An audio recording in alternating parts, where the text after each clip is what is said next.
Alright.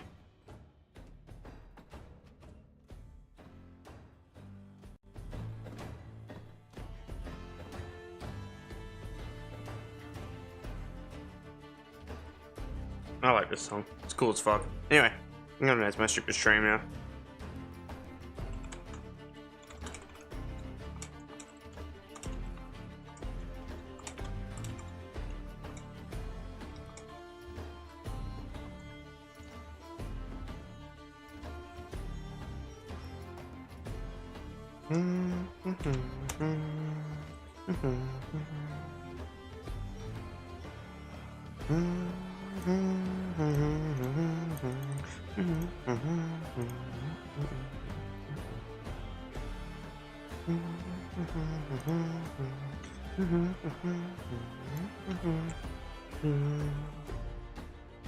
This song is so good.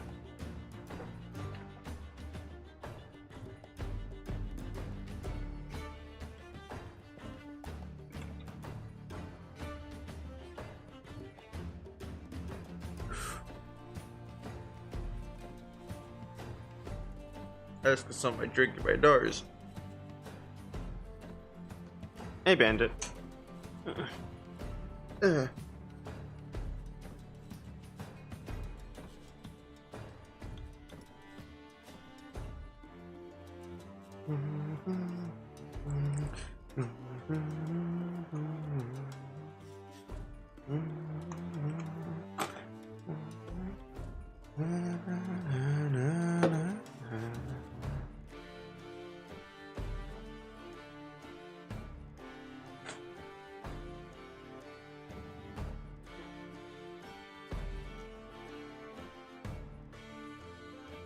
Anyway, want to see what a 85 Forma Voruna looks like?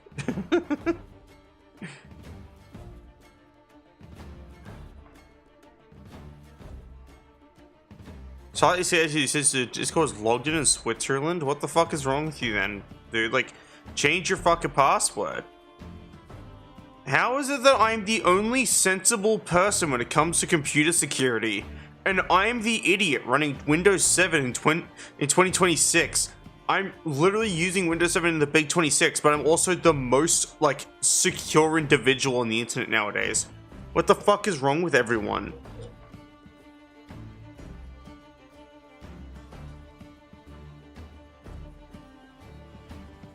Also, hello, Lou. Hope you're well. Welcome to the stream. Anyway,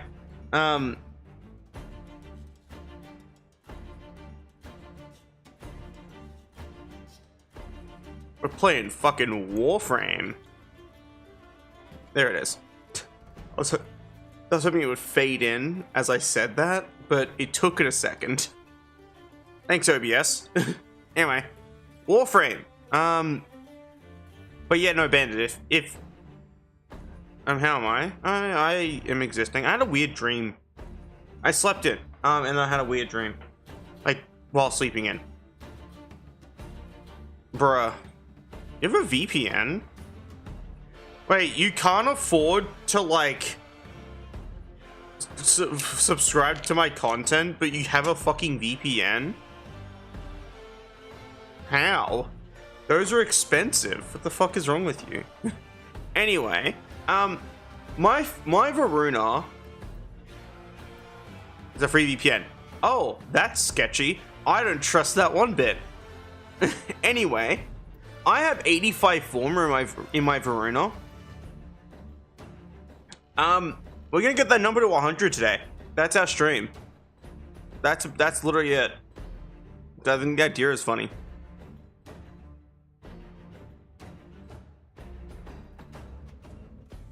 We won't be dick-assing around either. We'll just be going straight for it. So we'll be using only abilities. I have this build here that I've constructed for that reason alone. Creates a projection for reducing enemy armor, preparation to start with energy, stretch, primed flow, offers endurance, adaptation, umbral fiber vitality intensify, and blind rage paired with arcane crepuscular and malt augmented. This is the setup TM.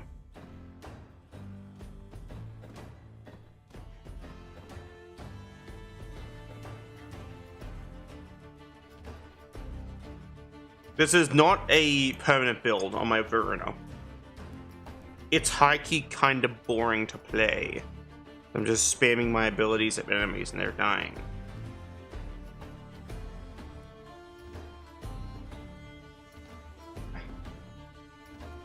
What did I dream? Okay, so like, it was a weird dream. So my brain had clearly invented like a GIF image that doesn't exist, right? So this is we're already at a good start here. And I was looking at that and really enjoying it. Not like touching myself in the dream or anything. And like, I was in my own home. Like I was in my physical house. So it was a pretty, one of those really weirdly familiar dreams. As if the situation has happened before. Which it technically has. But the GIF image wasn't the same. But like, I was really enjoying that image. And just kind of like, I was like really considering, you know, fucking myself or something. And then I kind of put my phone down and kind of sat up off my, like on my bed, which is technically just a mattress on the floor. And someone was just standing at my front door in my house. Like, there was just a fucking dude standing there. And he was just kind of looking at me. I was like, what the fuck? And yeah, then I woke up. That was the entire dream. I was just in my house looking at GIF on my phone, and there was just a dude at my door. Cause like I can see my front door from my desk, like, cause I exist in the living room in my house. Taxman? No, it's just a regular dude. And it wasn't a familiar face either, so I had never seen this person before in my entire life. My brain not only invented a GIF, but also invented a guy. A guy to just like weirdly stand there at my front door. So yeah, if anyone of you fucking nerds know stuff about dreams and what they mean, let me know if I'm in danger. I guess. Also, I fixed my air conditioning unit. So my aircon had not been working for like a week. And I was like dying because I can't handle heat at all. I'm talking anything over 20 degrees Celsius and I start struggling a little. Over 25 and I'm fucked. And like that being said, yeah, I fixed it.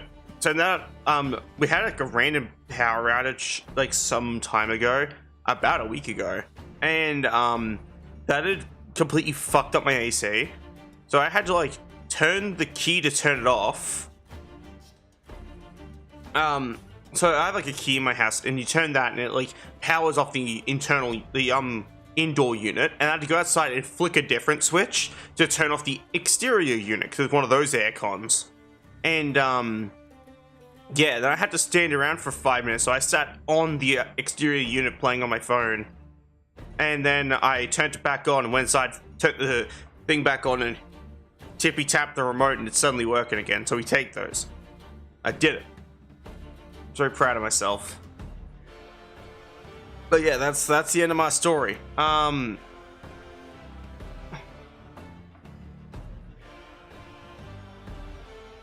gonna put on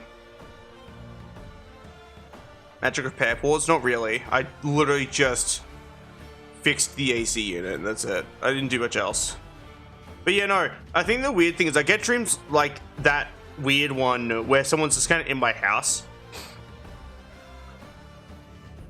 Not really. It's called, have you tried turning it off and on again?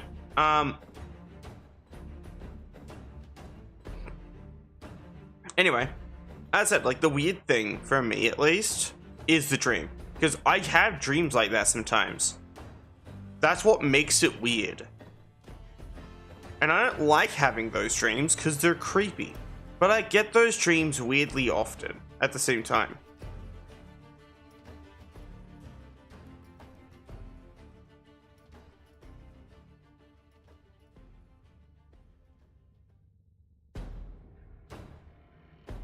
It's not always the same premise either. I worked in IT for a good while as well. And then I worked in Blockbuster, and then Blockbuster closed down, and I got laid off, and I haven't been able to get a job since. Anyway, we're gonna level Voruna now. I really do feel like I'm like carbon dating myself whenever I mention that I worked at Blockbuster.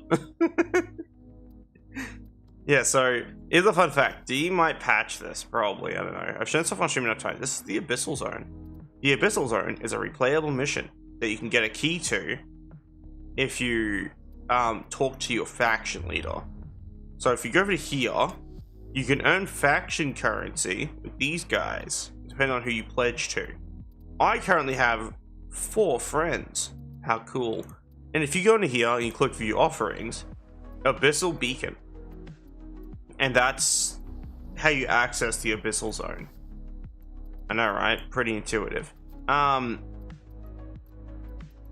how the Abyssal Zone works is it activates a like swordy condition partway through while being roughly level 40 to 45, which is kind of cool.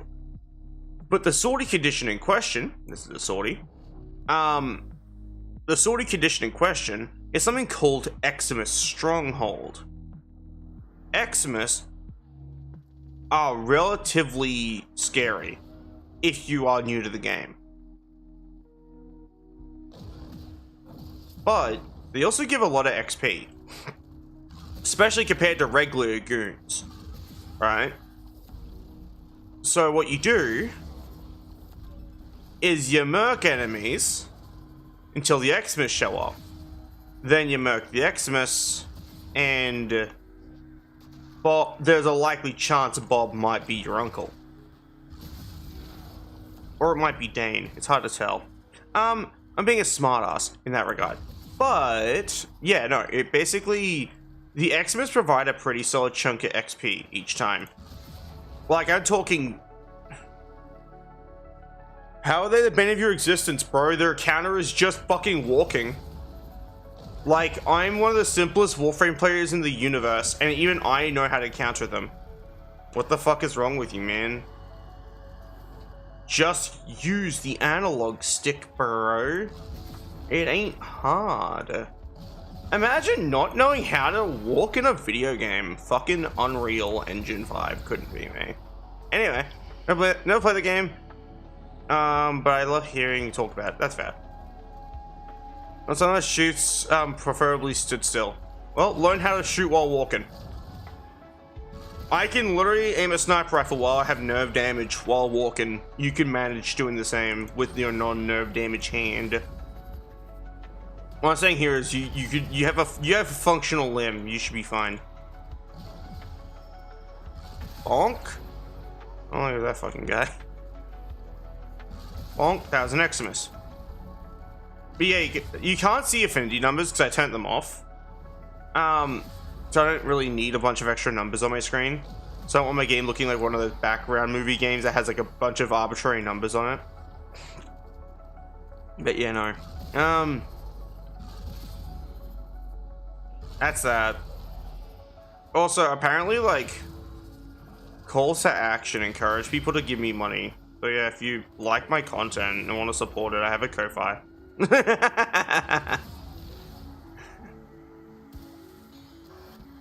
Oh, I had my shields now. That's fine. That's better than the other one. Hello. Bonk.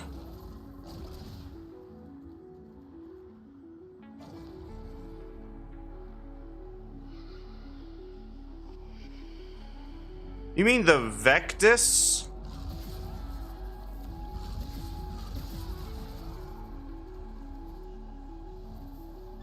Oh, hello. Bonk. Same thing? No, the fuck it is not. There is a weapon called the Vicus, by the way. So it is in fact not the same thing.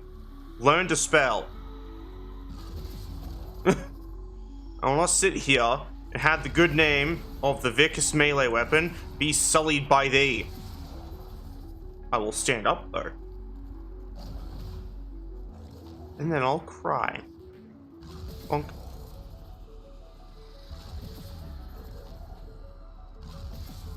Also, should I use my Patreon more? This is like a genuine question. I was also considering making my throne account more done up because I have a throne, I just don't use it. Because I was worried about, like, I don't know, I guess on my end, I'm very heavily against, like, fin dom fin sub relationships, even if it's just like some dude who likes a streamer a whole bunch and was like, oh yeah, I'm gonna give her my entire paycheck. It's like, I don't know what weird event happened in your life to make you go down that route, but I think being a fin sub is financially not viable and also is kind of creepy.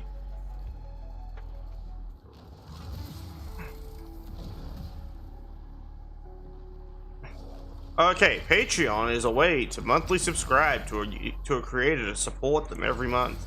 There are varying tiers that are meant to give different types of rewards, but I am so poor that I genuinely have nothing to offer. So, you'd basically be subscribing for the love of the game, and that's it. And with Throne, it's like a platform for buying your favorite streamer the things they want that they can't afford. And a lot of lady streamers use it by like to, you know, take advantage of very lonely guys who really want to have a girl call them cute and ooh woo at them and stuff, and that's why I'm afraid of using Throne. Okay, as I said, I have one, I just don't use it. It's technically all set up and everything. Like, that's like what makes it funny, is that I thought about it, I was like, damn, this is kind of like very morally gray and I don't know how to feel about it. Because on my end, as I said, like, I don't support fin dom fin sub stuff, because being a fin dom, most of those assholes are, well, assholes, and being a fin sub is creepy. Ethically unsafe. Well, being a fin sub is because you could find yourself with that money, and it's not like the fin dom would want to give it back. Like, that's the problem with being a fin sub. If you're curious what the fuck these terms mean, a fin sub is someone who likes the idea of you or someone else having more money than them, and they love to be called belittling terms like being called an ATM. It's a very disgusting, gross, and creepy fetish.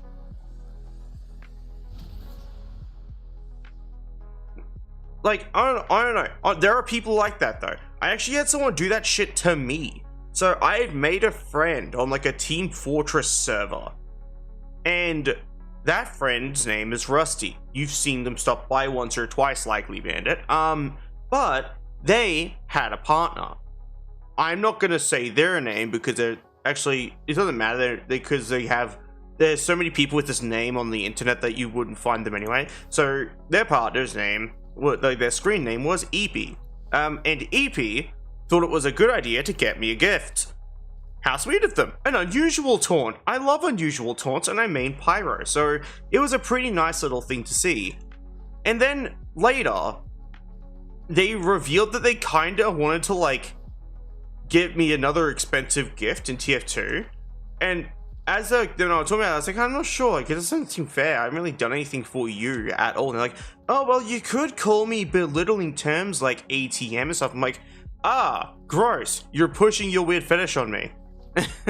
And then the friendship broke down after that, because they also thought I was in a relationship with Rusty, because after some fun after some fun hypno RP with Rusty, I just like set up a profile picture that uses like a hypno pattern from Rusty's character, just for funsies. And yeah, they like mistook that for a relationship with Rusty. And that's why they were trying to get me to fin dom them. So that's that. I will say though, people who have like a fin sub partner have life so easy because they don't have to do anything. They just get given money for existing. Same time, I can say that about anyone who like streams. Like a lot of like lady streamers who have like their chats out. One of the terms used to describe them is, and this is being educational, Twitch, you can't ban me, fuck you, is called being a cam girl. This is not entirely what every single one of these streamers do, but a lot of them do, where they use a webcam, they have tits out, and like, or like they have like a model that's very scantily clad, and it's very easy to do that. Like I said, not really much of value was lost. They were kind of one of those people who weirdly, creepily pushed a fetish onto me. I personally do not like the idea of people like that, so I'm okay with losing a friend in that regard. But you know, Twitch might try and, yeet my account, but I'm being educational. The term cam girl is typically used to describe a lot of these streamers because they were basically one layer of clothing away, or even one wrong closet decision away from being one of those, and that was the joke. And Twitch really likes to white knight them. They really like to defend these types of streamers who take advantage of lonely men. And that's that. And I don't want to be one of them. Eventually, sure, I want a model that's a bit more detailed and a bit nicer looking, but I don't want to like straight up be wearing like barely anything. Right now, I'm basically naked because my ex drew this model and he can't draw clothing. And also, I don't talk to him anymore, so it's not like this model's ever going to get updated. I'm going to need a new one. And I wouldn't want him to draw my persona anymore anyway. I wouldn't trust him. But yeah, no, that's that. Sad world, true. It's a sad world when Twitch is like defending people who are actively breaking their TOS though, actually. What do I know? I'm just a small streamer. Not like I've been doing this a long time or anything. What would I know? 8 years isn't that much time. For some people. 8 years isn't that much time for an 8-year-old. I'm being a smart by the way. You're single? You're goddamn fucking right I am.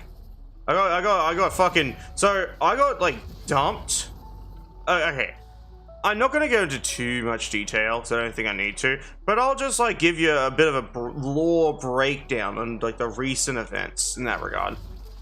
I got dumped at the start of this year by my now ex, who drew this model that I don't like because I want to get one that doesn't remind me of him. And whenever I see this one, it makes my soul hurt. So whenever someone goes, "Oh my god, your model's so cute," I'm like, please stop bringing it up. And that's that. I need to stop yelling. It is 2 o'clock in the morning. Anyway, yeah, so that's that. People go, "Oh my god, so cute," and I get upset. And I instead of yelling at them, I just say, "I guess," and then I sound sad for a while. That being said, though, then I met a guy, well, played TF2, which is really nice, because meeting someone while doing something you like is a surefire way to have a healthier relationship than just going out seeking a relationship. That's a fun fact. I know. Here's some relationship advice from your girl Layka. If you want to meet a person, you do the things you enjoy, and you will meet a person naturally.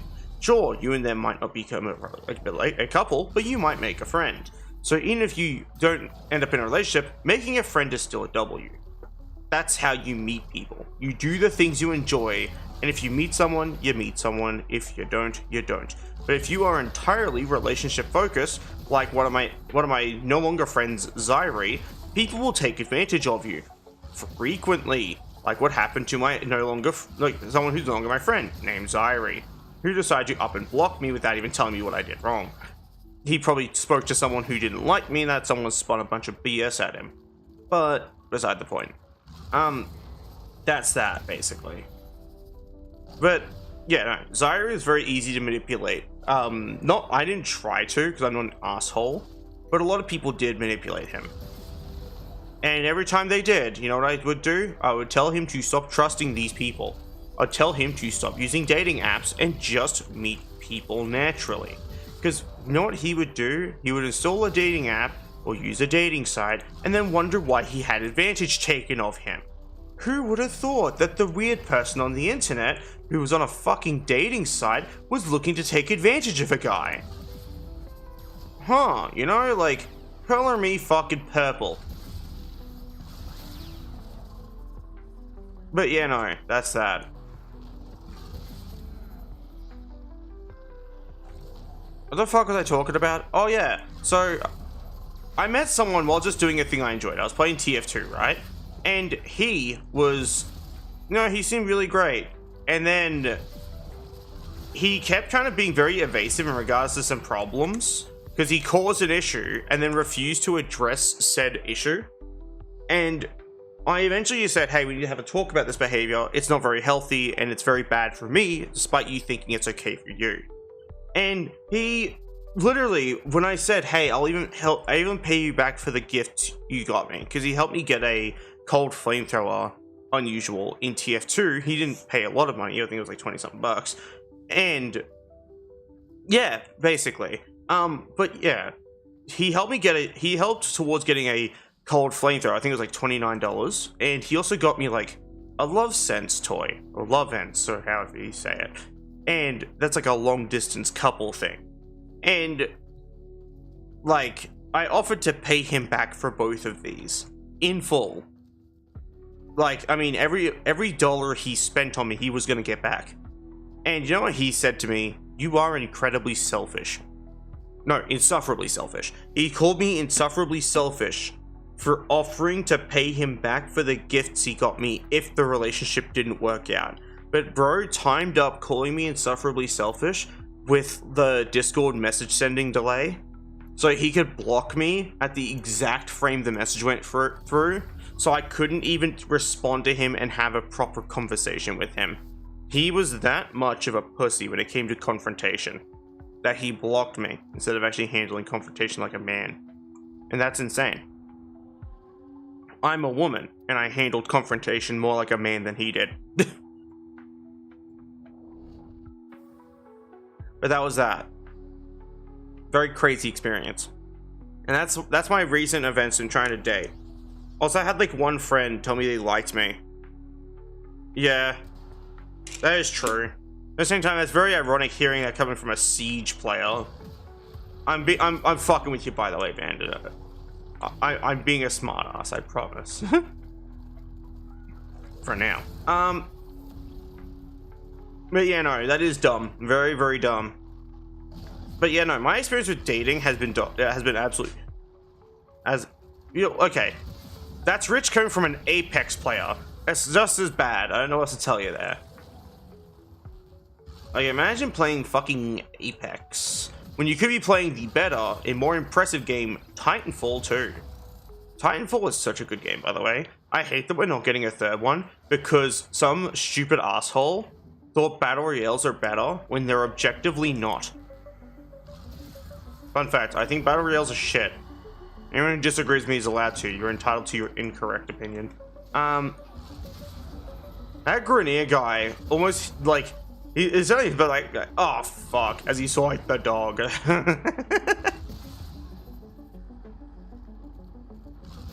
But yeah, no, like my dating life has been rough. So at this point now, I'm just kind of like hoping I'll meet someone, but if I don't, I guess I'll have to die alone.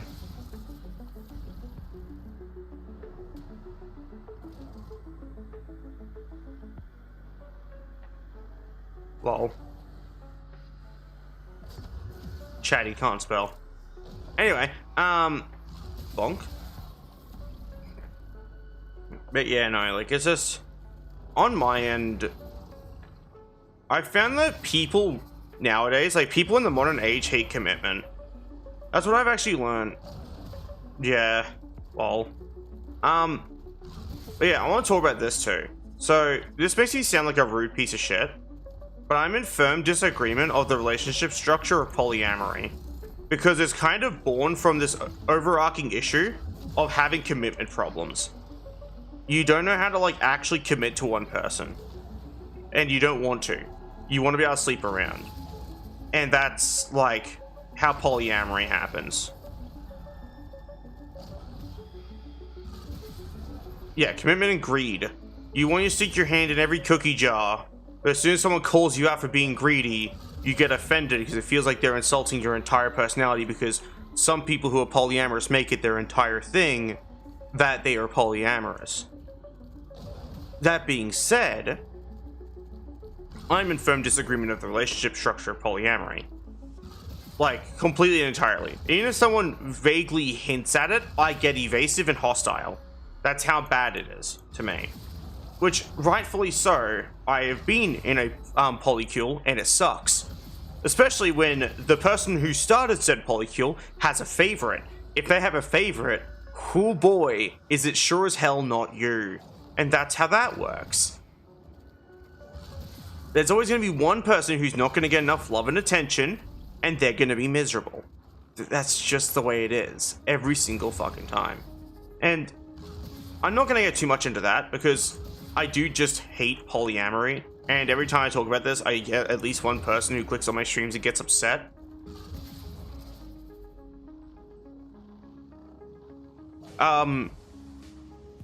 I've been trying not to do that more as often, Lou. I don't really befriend much of my audience anymore. And the reason why is because the amount of times I've befriended my audience and then they've turned out to be unsavory people behind closed doors. And I'm like, I'd rather you just remain a chatter and interactions are sanitized. It's very nice. It's very sterile and makes me feel safer. If that makes any sense. You probably understand, actually. But yeah, no. Like, it's just kind of a whole thing on my end. And I've noticed a rise in people who are polyamorous or like open relationships or want to stay single so they can sleep around. And I know why. It's literally because people just don't like the idea of committing. They suck actual ass at commitment. And that's the problem. That's the cause of this. And the thing is, like, it's not like I'm going, oh, polyamory, like, completely entirely bad. I've just noticed how unhealthy it is. I have had friends who are in polyamorous relationships and also had the same issue where, like, they've been the quote-unquote not favorite. Like, but also I've had friends who know people who have working polyamorous relationships. Like, but on my end, the majority I've seen, the ruling majority, is that they aren't very good and are very unhealthy. And same with my actual personal experience with them. Which is why I'm so firmly against them. It makes me sound very, like, traditional and closed-minded, but a lot of that is driven by trauma of meeting really, really god-awful people being treated like garbage.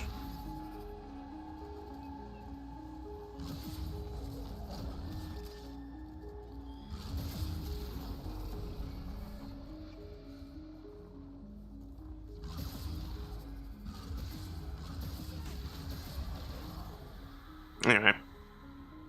Yeah, that's that. Well, I'm done sharing my dog shit opinion. Oh, look, a dude. Oh, they're dead now. And that should be everyone. Yeah. It's just wild how rare it is for someone to actually treat me like a person. Like, on my end at least.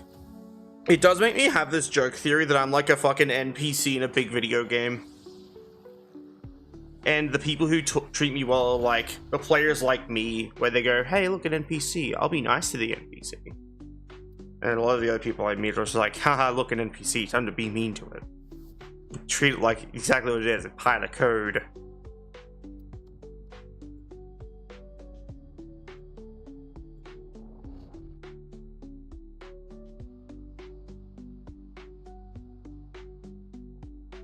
I wouldn't say I made bad decisions, Layka. I think it's that I befriend people, and then I find out that they suck, and then they get mad when I confront them. Because I'm very open and honest about things. Like, I will actually speak up if I want to. Like, for example, if a friend constantly goes, oh yeah, I'd love to hang out, we can totally spend time together on blank day, and then they never actually commit to those plans, and they continue to do that, they continue to carrot on a stick me with, like, promises of plans for almost a whole year, and then they get up me for going, hey, when are we gonna actually do this? You keep saying it and then never actually committing. Can we do that, or are you just gonna continuously rely on lip service to keep me at bay, TM? And I understand people can be busy, but that's not the problem. The problem is that they have the time to hang out with everyone else but me, and that's when it gets on my nerves. Yeah, no, exactly. And you know exactly what I'm talking about because you have all the messages where I'll be describing what each person did wrong and pinned.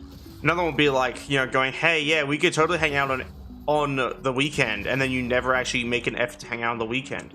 Bandit knows who that one is too. Or, and this one's a doozy.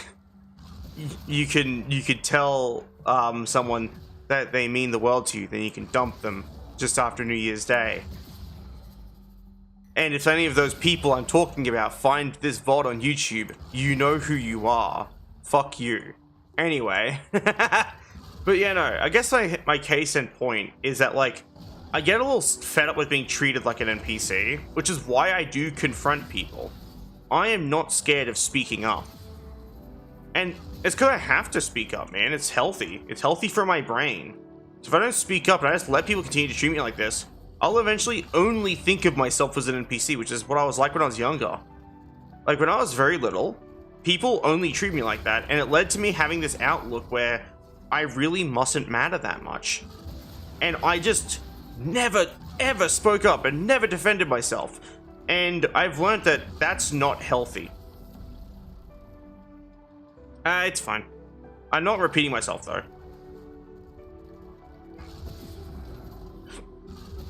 But yeah, no, that's that. Hells, I actually used to have like my own little like subtle cries for help with like the whole feeling like an NPC and like I'm unimportant thing. Yeah, that's probably just my internet, I'll be real with you. Yeah, exactly. But when I was younger, I didn't, right? And I sucked at like defending myself and speaking up.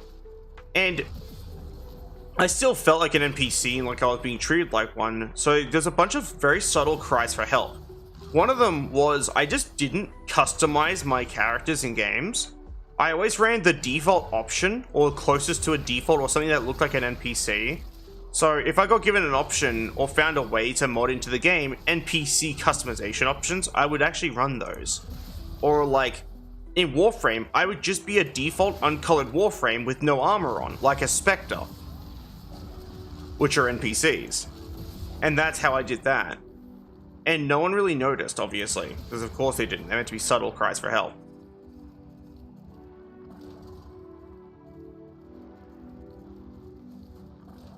So I don't repeat myself. I have a... It was just very ironic saying this, because it's the thing I repeat the most. I have a genuine pet peeve for repeating myself. When someone goes, hey, I wasn't listening, or hey, blank, can you say that again? And then I say that again, they miss it again, I get really mad.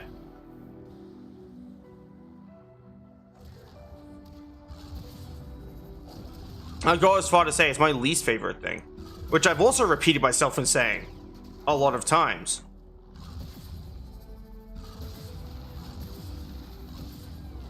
Oh, I'm level 30. X. But you know.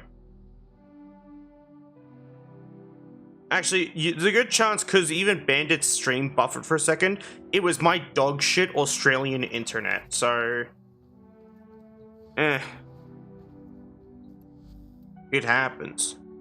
That or both of you conveniently had like a weird spiking connection at the same time. So at this point, I'm not sure. As I said, like, I just don't want to repeat myself, man.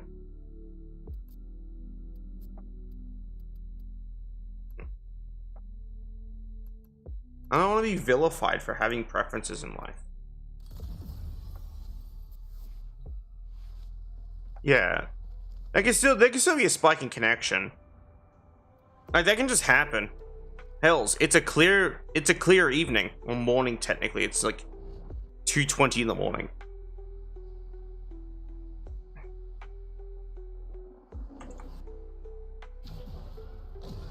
You know that it's not like a per person per charge basis, right, Lou?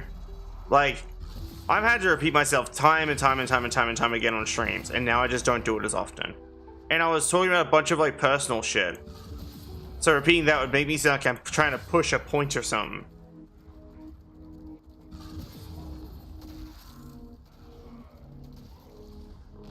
If it's really such a giant make or break big deal for you, ask the damn question again and I guess I'll give you an answer. I guess.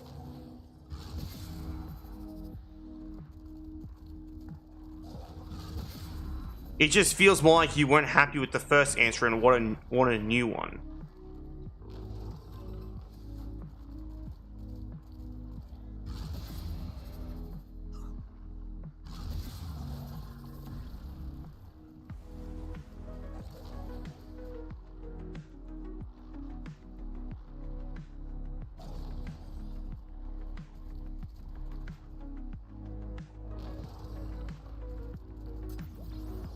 I don't know, man. I feel like I'm a pretty simple person. Oh, well, whatever. You've been playing forever now. Please don't forget to take a break. Shut up, DA. I am putting 100 Forma in my Voruna, and you can't fucking stop me.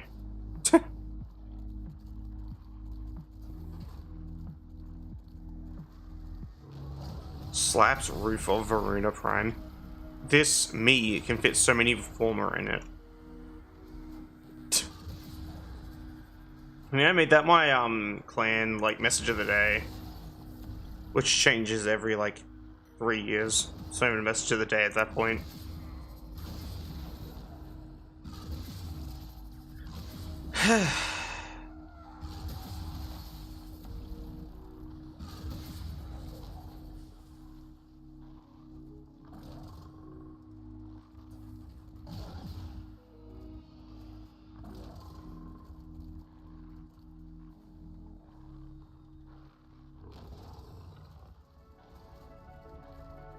And I said, it was likely chance the answer was fucking no anyway. Like, I don't know, I'm pretty like locked down nowadays when it comes to like a lot of things. So like, there's a likely chance the answer was no to whatever the question was.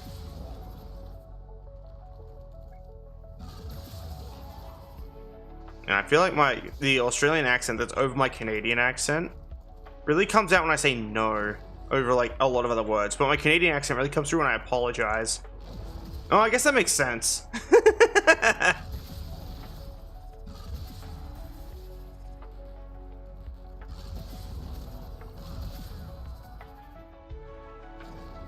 Yeah, fucking no. There we go. I'll just say it a couple times. The word no is very funny though. Like on my end. Especially because of the Australian accent, because even I can hear it. Like, because it's not my original accent, so I can kind of hear it a little bit. It's very funny. Because I can even hear like that nar type sound to it that I have to aggressively emulate so other people know what I'm talking about. But yeah, no. Oh, my buzzer just fell in half. Wanna know a fun fact about a Warframe? The name is Necros, and Necros has the ability to re-loot an enemy. Yeah, you also have one, Bandit, you just can't hear it. I can hear mine because I'm not from the country the accent's from. That's the only reason I can hear my accent. Like, if you acquired a British accent from living there for too long, while not being from there, you would hear your own accent and you would hate it. Anyway, I accidentally started sliding. So, fun fact about Necros. If you kill an enemy with slash damage, you have a chance to split them in half. When you split an enemy in half with slash damage, not every enemy will be split in half, obviously, like certain Xmas just won't. And also just some enemies in general. When an enemy either dies with a slash proc, or is split in twain with pure slash damage, they can be looted 3 times instead of twice. Because one of their abilities will...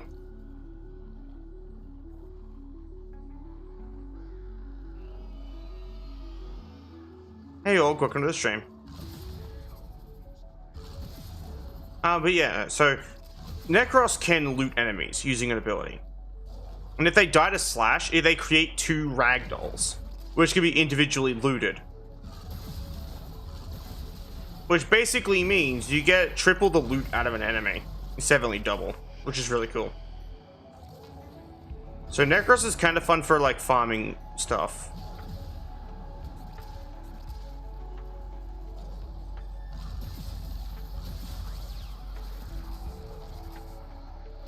Hello, Bubbas. How are you today?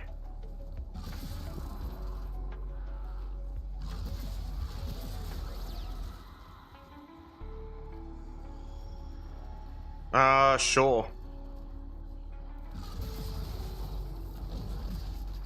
Pretty decent. Nice.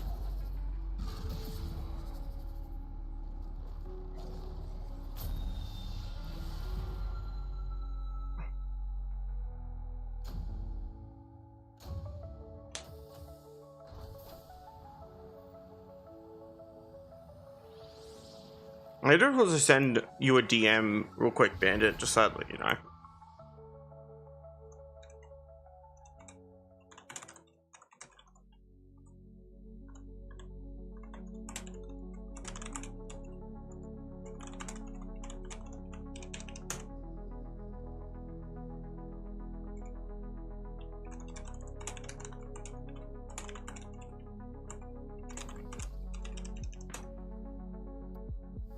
Also, I think I have all the weapon drops for the Stalker.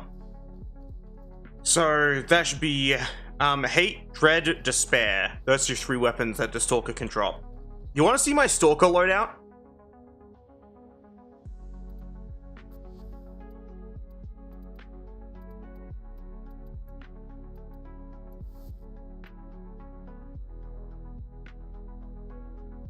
This is using his actual color scheme. I literally copied bro's colors onto my Voruna. And that's how I made this loadout.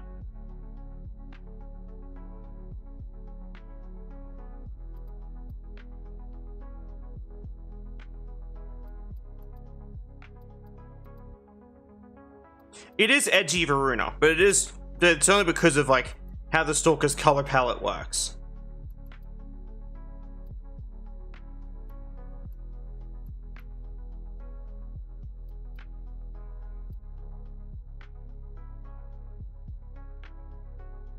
It does look kind of cool though.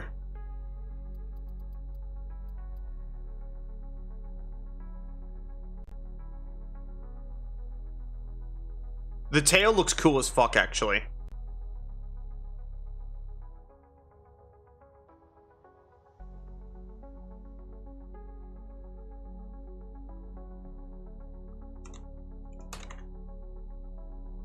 Edgy but cool, yeah. The only thing that isn't the stock Stalker colors is the energy color for each of the weapons.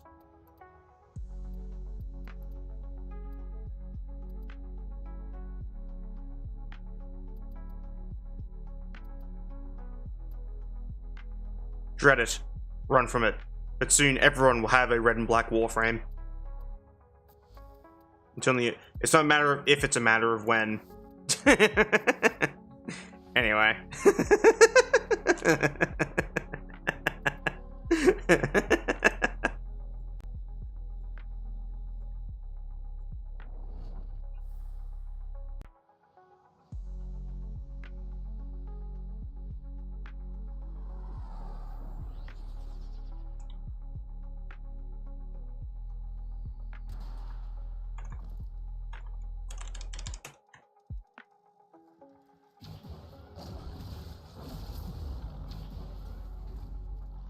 Bonk. Okay. Sorry you didn't get the answer you wanted. Why did you not? There you go. Bonk.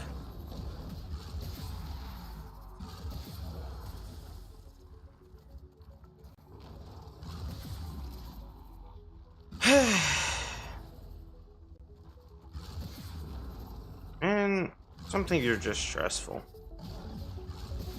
Like emotionally stressful. I don't know all about physical stress, but emotional stress is a little more frustrating and really upsets the soul. It's kind of the whole point of emotional stress, you know?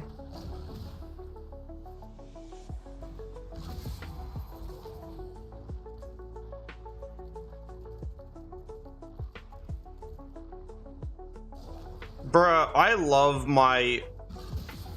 my fucking emotional support vent cover.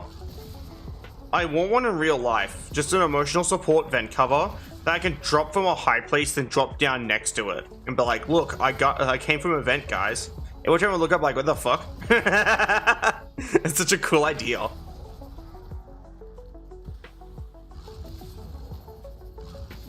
I might add that to my throne. Emotional support vent cover. D, make that a meme. Make emotional support vent cover a meme. It'll be my only contribution to Warframe, clearly. It's not like I'm responsible for anything getting patched for good, only for evil. The idea is funny, at least.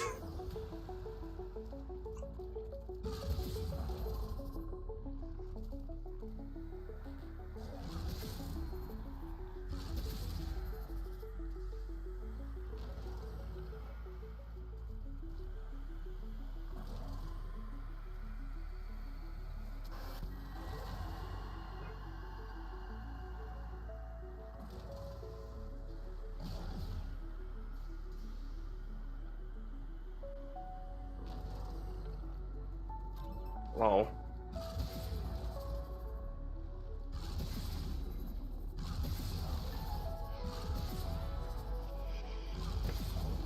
I'm a simple woman.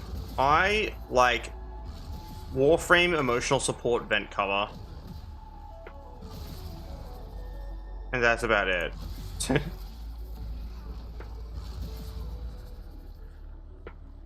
I'm just scooting. Anyway.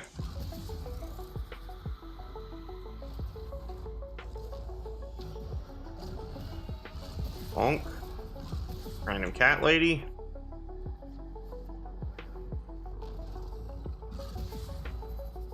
Vent cover the frisbee boomerang. You mean a glaive? At least get the fucking name right, man. It's called a glaive. I would love the emotional support vent cover as a glaive skin. I would actually spend platinum on that.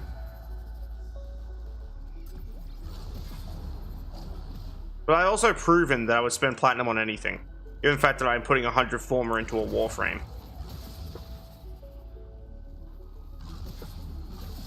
I had to really chill the fuck out on like leveling my Voruna recently. She would have been done by now if not for the break I took, because I've been almost burning myself out of Warframe trying to get to get all the Forma in my Warframe, which is pretty funny.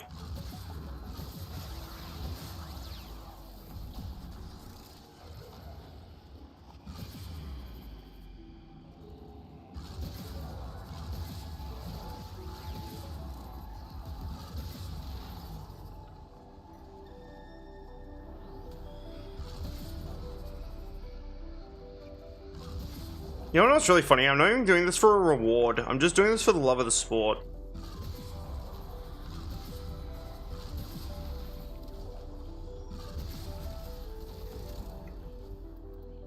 Level 30.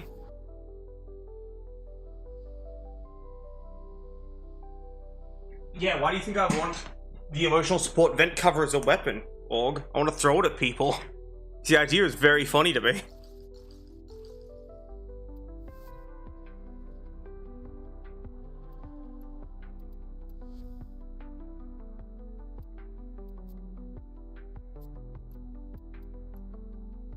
I can't wait to end up in like a YouTube short for putting 100 Forma in a Warframe.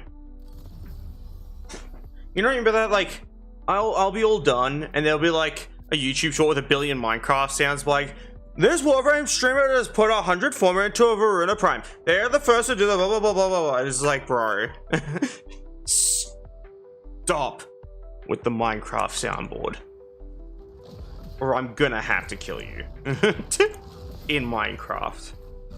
I will burn down your house in Minecraft, and then I will stuff your pet pig into a furnace in Minecraft, and then I will cry. Well, like in real life. Yeah, exactly. And every time they zoom in on like the fucking like number of Formas, like burning, or goes every single time. You know what I mean? Like, they just do that. And they do like the Taco Bell bong, like every time like they show footage of me doing like the 100 Forma. Like every time like I've clicked to add a Forma to my Warframe on stream, like burr.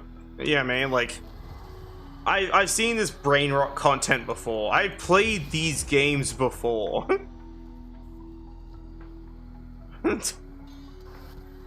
That one's fine. That one's harmless. I'm using my ability. Bonk.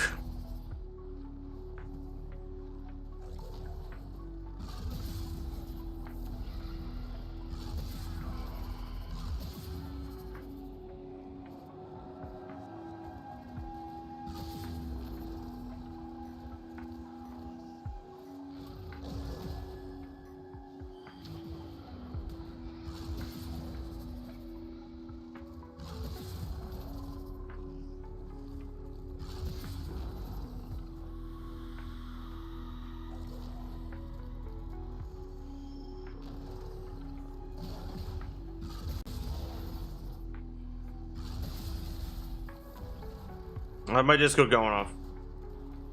What do people want from me?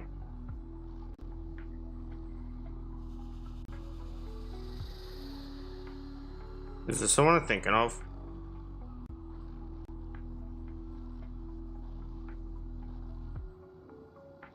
Yes, this is literally it. Am I cool to show DMs? So I can show this.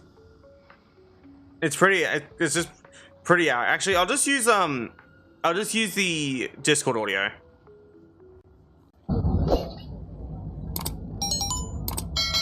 This YouTuber just put 100 Forma into her Voruna Prime. She's the first Warframe YouTuber to do this. It's like that, right? That's a pretty accurate description of YouTube Shorts. Anyway. Cause they also talk like that. They have like that. They either do the overdone Valorant male player vocal fry, or they talk like that, and I hate them. I hate them, and I also hate them. Also, I need to quickly check a thing, so I'm curious. Give me a second. There's no way. The YouTuber accent, true.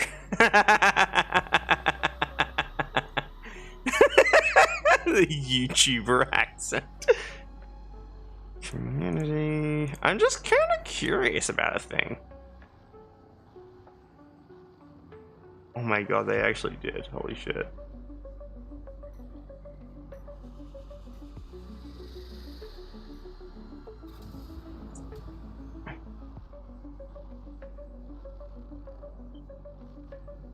Chat, you wanna know what's absolutely insane? I did have a theory, and my theory was correct. Listen. My theory was correct. You want to hear my theory? It's now a fact, not a theory, but yeah. Luco got so offended that, like, I didn't want to answer their question again. They asked a question, and I answered it, and then they're like, oh, I missed the answer. And I'm like, well, I don't want to repeat myself. They're like, oh, but I missed the answer. I'm like, yeah, but repeating myself is frustrating. And that was that. And I said, whatever the question was, there's a likely chance the answer was a no. So it's not like it's too big a deal anyway. And then Bandit and I had a chuckle about accents and how I think the word no is very funny when said by an Australian accented individual. And, yeah, they unfollowed. They literally unfollowed my Twitch because they didn't like the answer I gave them. Which was basically asking to be friends outside of Twitch. And I was like, I'm not sure about that. Yeah, bro, like, literally unfollowed over basically not getting the answer you wanted. Which is kind of crazy work to me. Not gonna lie.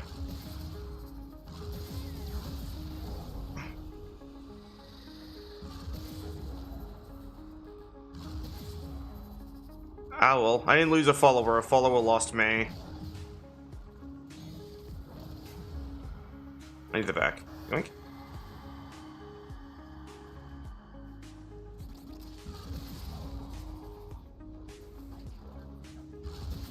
Someone else unfollowed like some other time when I was offline, but that's fine.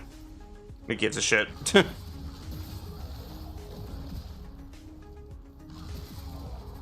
Or someone who doesn't watch my content very much, and then they saw that like was during one of my streams, they're like, man, she really doesn't stream often, and then they like unfollowed. So they're not getting enough free content that is not paid for by anyone. I will say that's always a fun reason to lose a follower, is how dare you not make enough free content for me to consume. I'm like, look man, me not making content for free all the time because I'm tired or depressed is just the way it is. I'm literally my own boss and will give myself time off if I need it.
Honestly, with the amount of times I've had someone like unfollow, losing a follower is just another day in the office. Like, that's not a joke. It's no longer a big deal to me. Because, like, oh no, this big number went down of people who don't consume my content. Whatever shall I do? I'm in shambles. That's not a joke, because when someone unfollows and they haven't watched my content like a long ass time, I genuinely have no reaction to them leaving. Because it's like, oh yeah, it's not like you were watching anyway, so nothing was lost. And a lot of people go, wow, Layka's really becoming that type of streamer. It's like, not really. It's just that if they're not consuming my content and not supporting my content,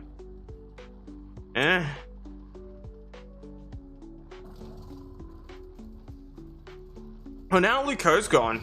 Who wants to hear a story about, like, the stream they first showed up during?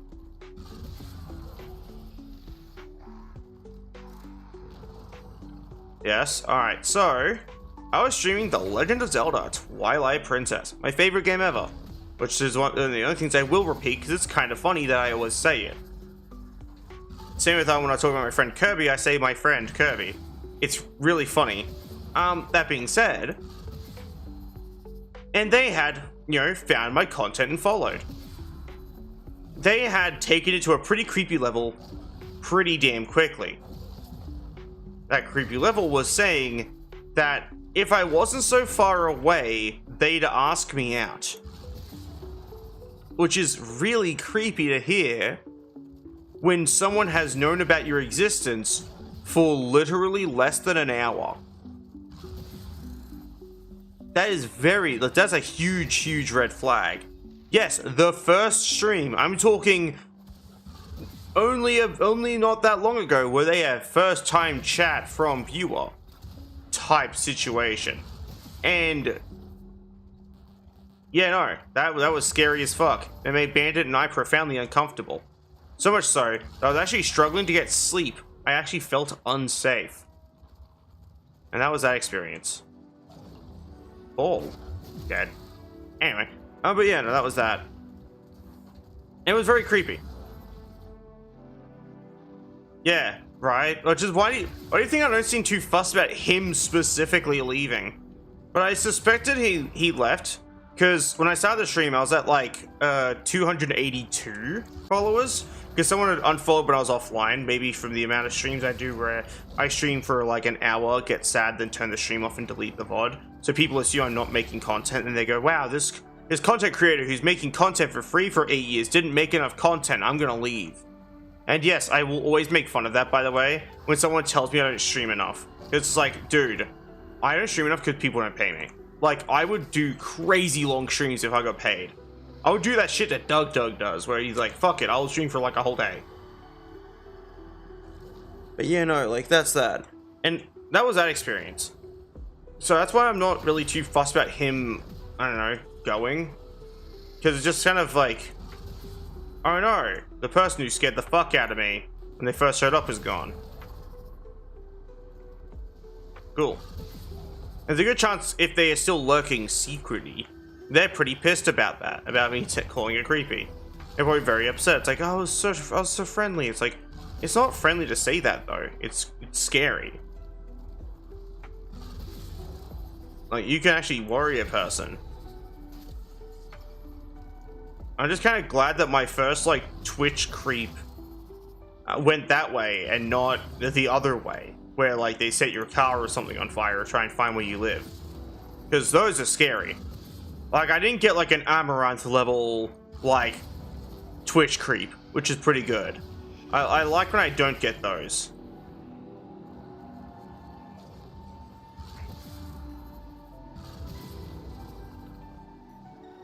And also they keep using those like, yeah, I don't know. It was just really weird. And he also, I mentioned like how creepy the stock Twitch emotes looked, and he kept using them after I mentioned how creepy they looked, which didn't help the situation at all. So bro was literally not beating the allegations.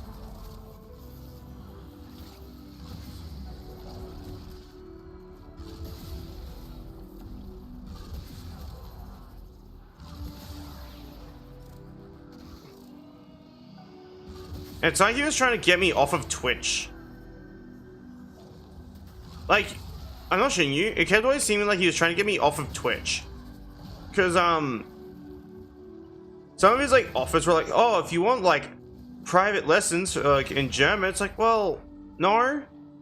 I've been learning it for, like, quite a while now. I think I've pretty much figured it out myself. I don't use Duolingo, but I plan to. That means I'd be actually able to use German in a sentence more often instead of just singing Daisy Bell auf Deutsch. But yeah.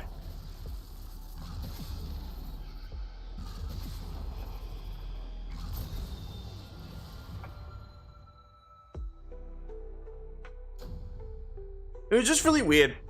And that was like that situation. Like, the VOD is up because I wanted to leave it up for security reasons, like for the sake of like, okay, in case something bad happens, here's the VOD, so we know who did it.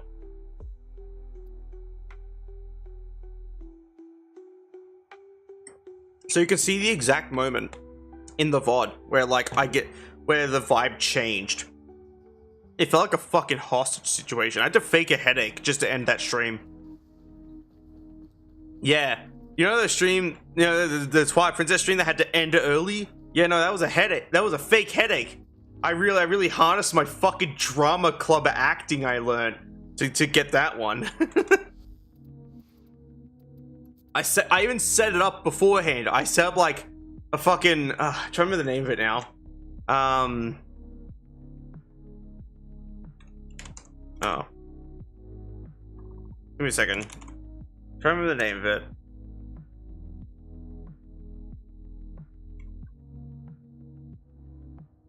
Acting term, setting up a thing for an event. Data.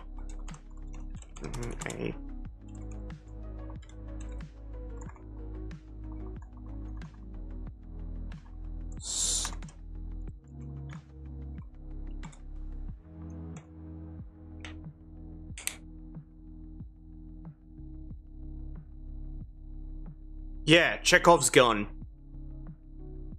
I was telling my support worker about it. Well, like one of my support workers, Max, and yeah, he recognized the Chekhov's gun I set up. When I was like, oh, my fucking head hurts. It's like, yeah, no, it was obvious. But yeah, no, that was that experience. But yeah, no, I guess now he's gone, I could talk about it.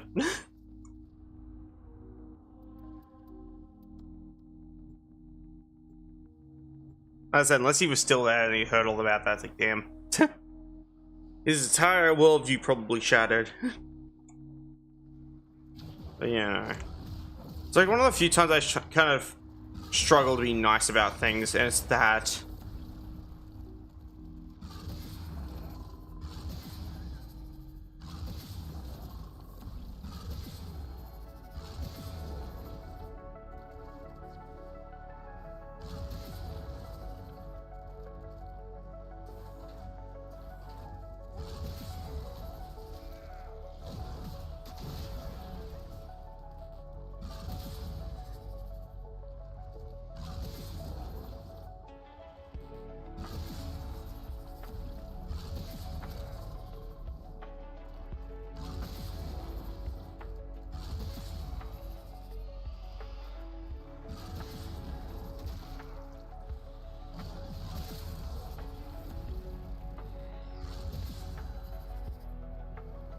Thanks for petting me, by the way.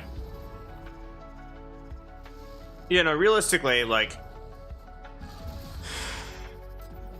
I guess I still feel a little bad because, like, I can't help but feel bad. Kind of hard to not feel bad sometimes when that stuff happens, but it's also hard to like remain feeling bad. It's like both at the same time.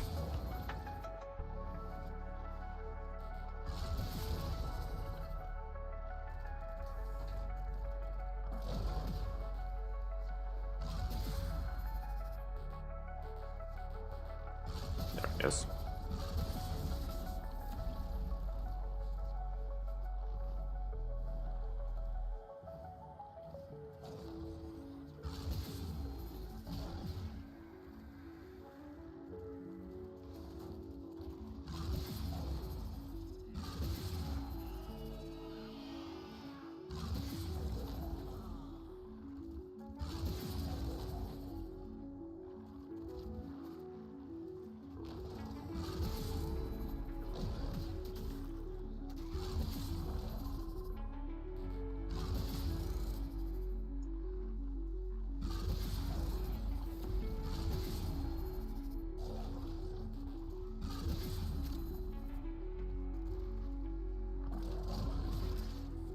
Yep, I played Rhino. I used to play him all the time. Exclusively for a mission type called Index.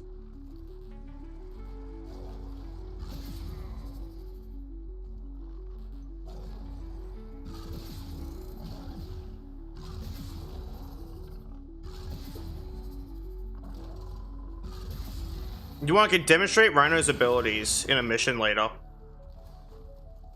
After I'm done with Voruna.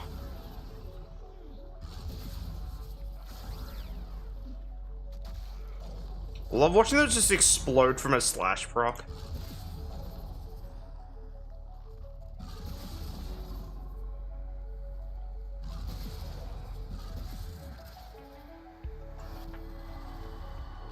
Why do I always find this specific curse, man? I'd rather just not use it. It's like that game wants me to always be taking damage or something.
Ah, that's fair.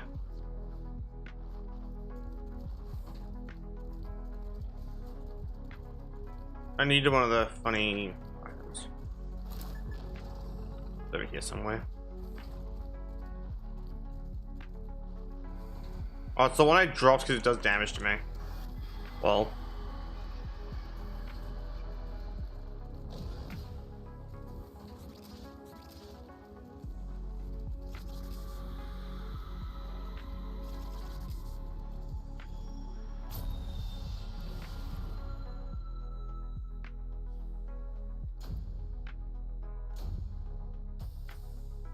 Ah. The Graham's still a big sword, so it's not as big as the Gallatin.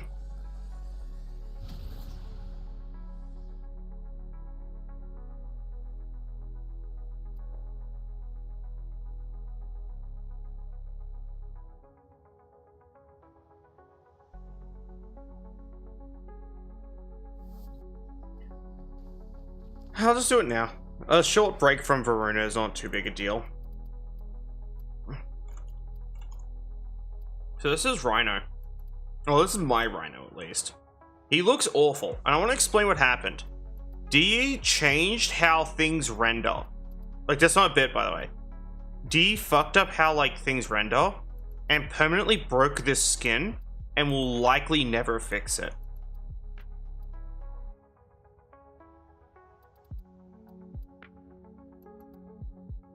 Yeah, see, I'm kind of like a weird matte red color. This skin's meant to be like shiny and rocks, but it's not anymore because D's fucking stupid and breaks things. And then they literally never fix those things that they break. If it's not readily apparent, I am very angry at DE for doing this.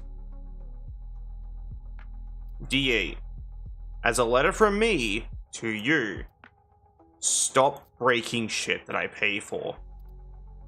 This is how this kid's meant to look, by the way. Let me take off all the attachments. Well, not really how it's meant to look, but this is how it looks now. You want to see how it's meant to look, though? Give me a second. I'll open up my Steam inventory because it's in my Steam inventory right now. Give me a second. All right. So that's how it looks now. That's the state of this skin. And we're gonna go to my Steam inventory because that's where it's actually stored right now. And here's how it's meant to look. Look how much shinier that is. Nice and shiny, and you know, the light feels like it's running through the skin, not over it. Not anymore, because D broke a thing because they're stupid. They literally broke a skin that I paid for, by the way.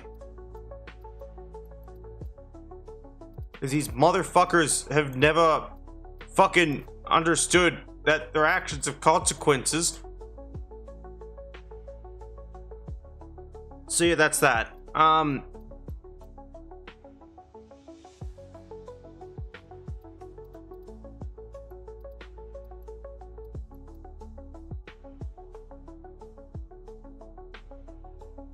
Anyway, we're gonna run like stock Rhino Prime.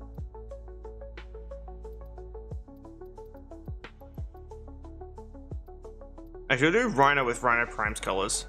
That'll look cool. That'll make me look cool and unique. I should run a different helmet. Yeah, there we go. Now we look cool. Look at this Warframe. What a Warframe, chat. What? I mean, making fun of like people doing that. Well, anyway. So this is Rhino. Specifically the Prime. I'm gonna take off all his stuff real quick.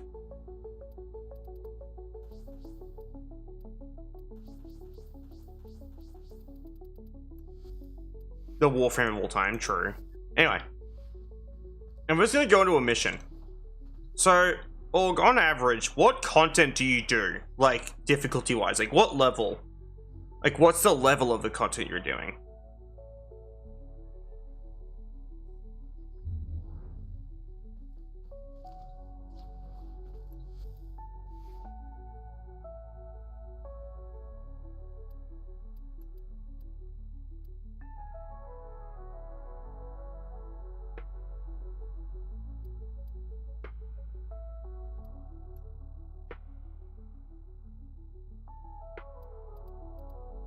Okay, what planet did you last play on?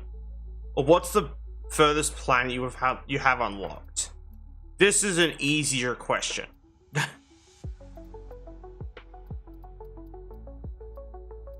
Venus. And right to Mercury. Oh boy. Okay. Let me equip my Voruna again. We're going to instead one.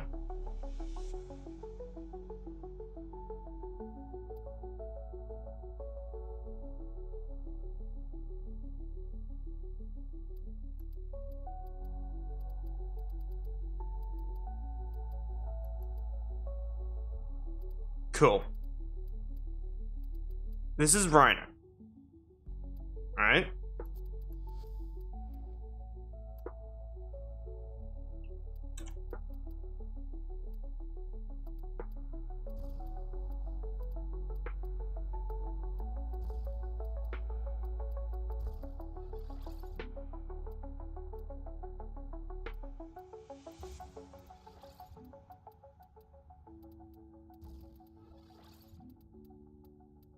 I'm making a build, for context.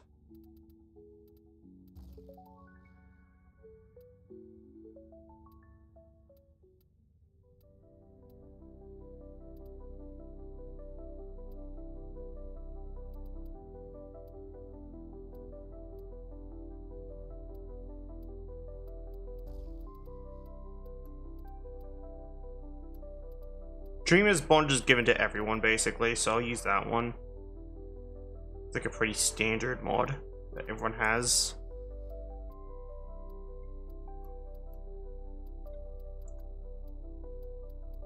And I'll run Rush for sprint speed. Alright. This is a build using only flawed mods, and we're gonna run content that you're getting to, not that you're at. So you're on Venus heading to Mercury. And then soon should be hopefully Mars if you haven't been there yet. Let me check. Yeah. Cool boy. The level of these enemies is rough. Actually, if you want, I can go fight the boss that you were struggling with. This one. Jackal.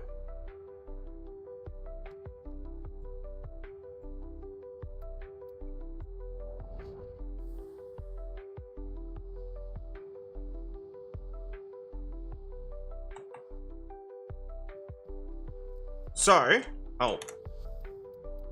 I have an ability subsumed onto my rhino. Give me a second, I need to take that off. Basically, this isn't a proper, like, look at rhino with that ability equipped. That's why I'm taking it off of him. Like, I always have a loadout of stock gear hanging off me. Just like, let's go. Alright. Oops. This one. Remove infusion. Yup. And remove infusion. Yup. There we go. Coolies. So this is with a full setup of upgraded,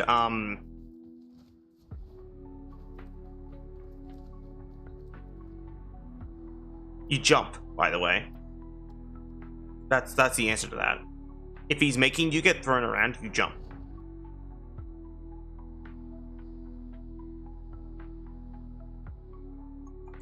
Alright.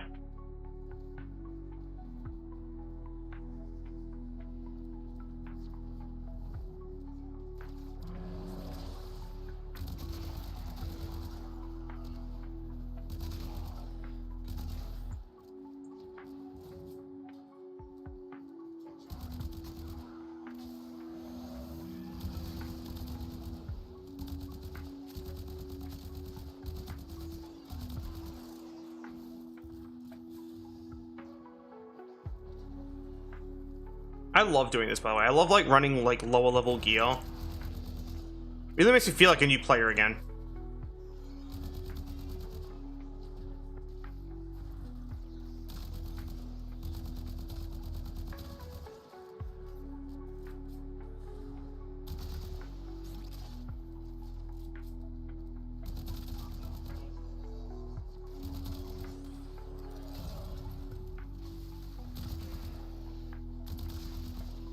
So now that I've used Iron Skin, I have Overguard. That Overguard's super helpful. Oh, hello. Welcome to the stream. Hope you're having a wonderful day. I'm demonstrating a Warframe for a viewer who's crafting them at the moment. So yeah, if it looks out of place, that's why. I'm not a new player. I promise you that. I'm pretty experienced, actually.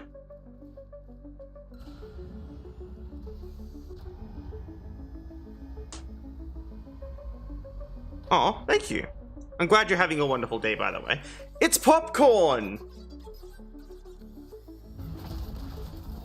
Rip to a real one. We will avenge popcorn.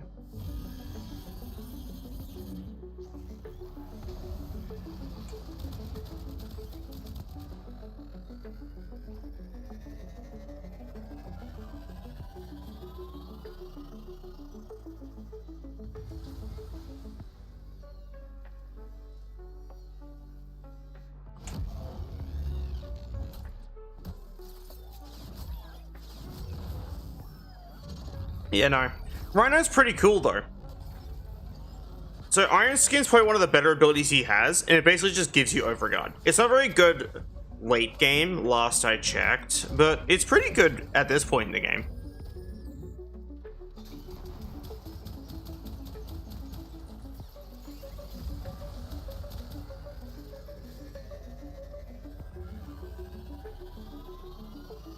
Rhino is goated, true. Not as good as Voruna Prime, though.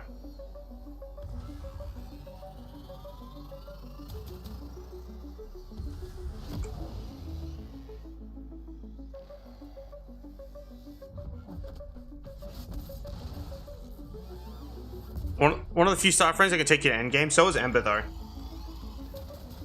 I'm more of an Ember enjoyer, personally.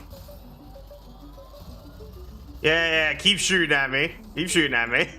Thanks for the Overguard, nerd.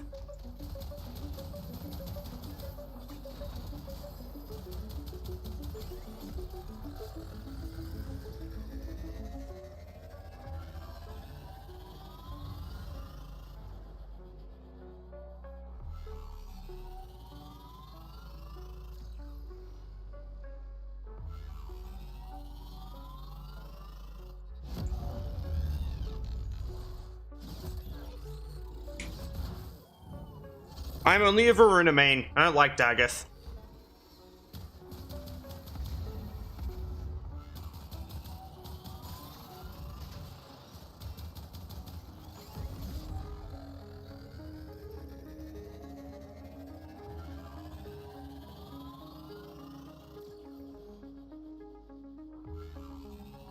Yeah, and I'm a Voruna main. I don't need Daggeth. I can make my weapons strong enough without a Warframe, like, making them better. I pride myself in a lot of my weapon builds, basically. I'm a very boring and traditional player, basically.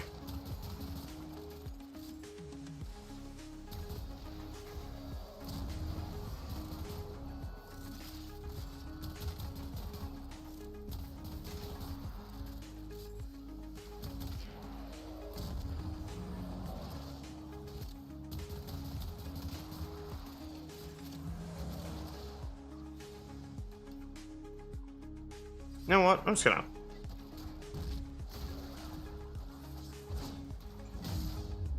bonk. Man, I miss early game. This is fun.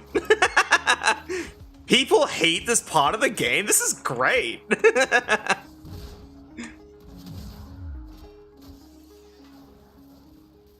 How could anyone hate this part of the game?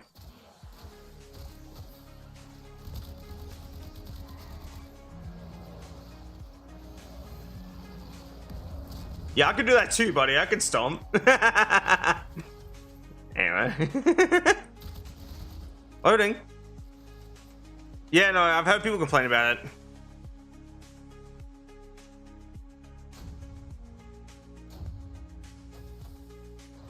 Yeah, like, on my end, I'll just call you Fluff. Or Fluffy. So I don't know what else to call you at the moment.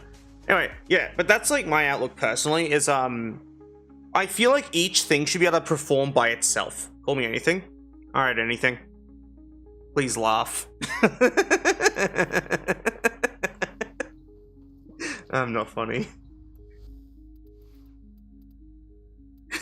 Thank you for laughing. It really makes me feel appreciated. Anyway. I'm gonna go back to my build now.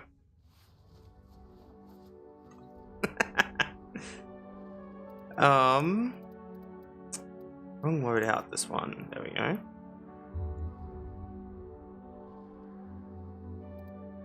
But yeah, that's Reiner. I can recommend him. He's very fun. Very fun Warframe.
Yeah, it's the Warframe's crafting system is just kind of like that.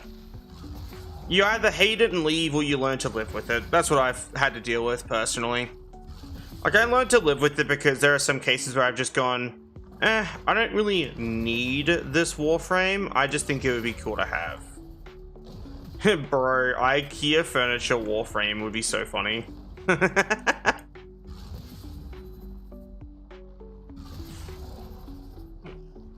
There's just like one Warframe that really just makes a couple break up. It's Grendel, by the way. Farming that motherfucker is frustrating. Because, like, oh, you don't get your mods, and then the game is harder to play because of that. I've returned. Hello. Welcome back.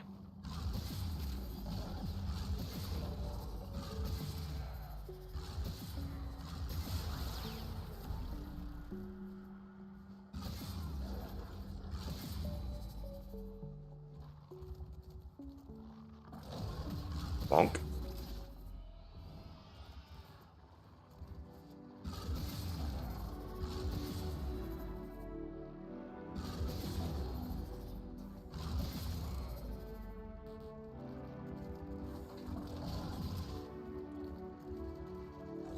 There's always an extra screw that you're like, where does this go? And then it doesn't actually go anywhere. And you feel like an idiot for going through the manual 3 different times to make sure you didn't miss a spot.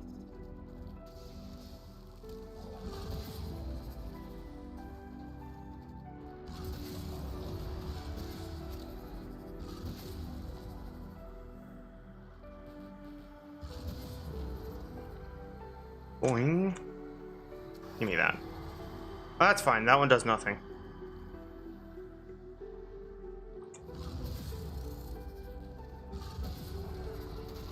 Managed to kill myself with an aura mod recently. It was pretty funny.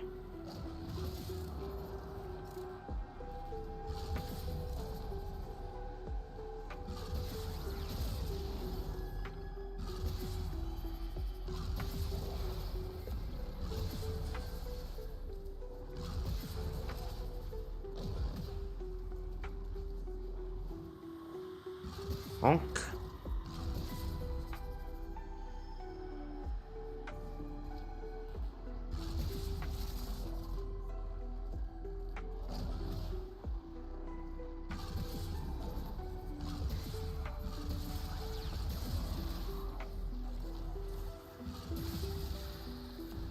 Nah, not really. I demonstrated a Warframe for August because I was explaining how good Rhino is, and that's about it.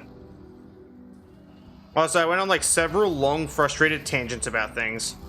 But that's just another day in the office with me.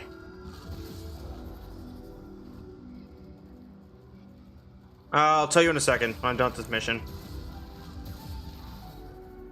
Which I should be done with before I actually hit extraction if I'm lucky. With Eximus spawns. Which I might not be, because holy fuck. Is he, sir? You mind not shooting at me with your funny gun of toxin damage? You're a giant stug.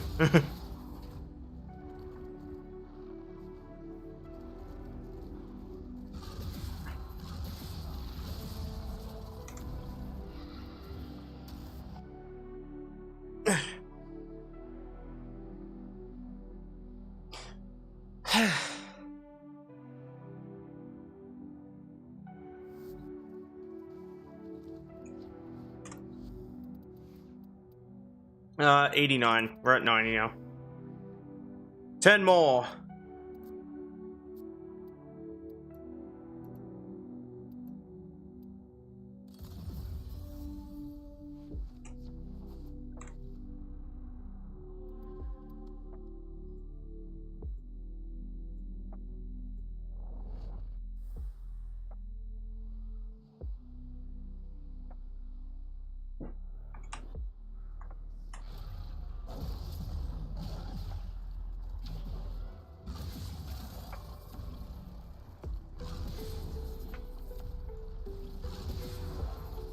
Thanks for petting me, by the way.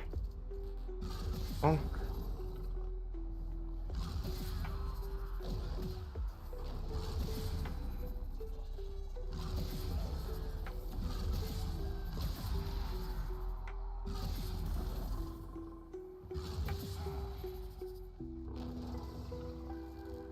Nah, you don't. My bot does. When I said that, it has that energy of like, you gonna order something? Nah, got this bowl of cereal. It's just the same energy. Yeah, my bot has 107.8 thousand.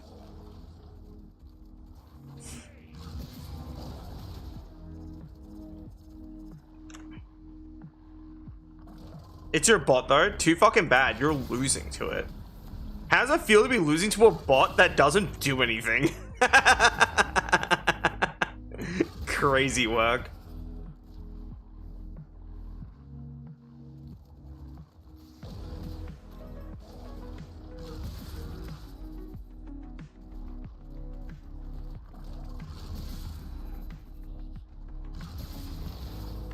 And fucking do something about it.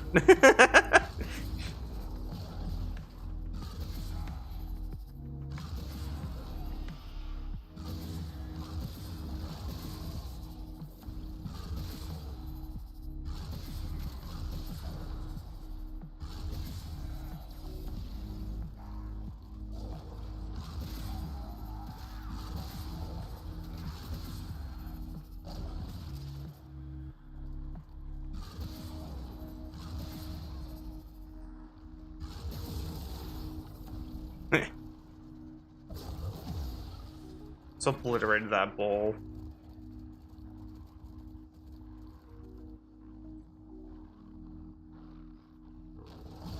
I'll be real with you, on my end, I use Voruna's 4 in a very specific way outside of this build. This build just makes my life easier when leveling Voruna over and over again. Which is the entire point of this build, is leveling her fast solo. Because I don't play with other people. I don't rely on other people to earn XP for me. I do it myself.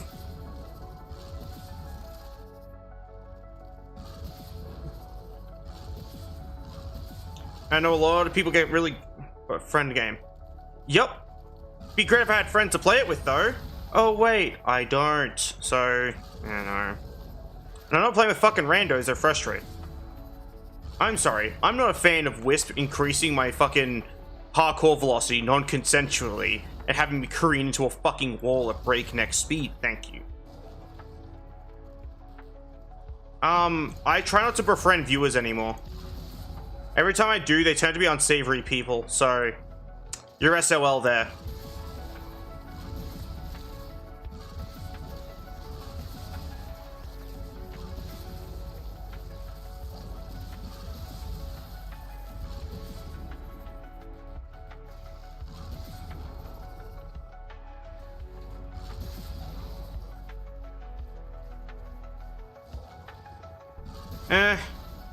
It's typical shit, really.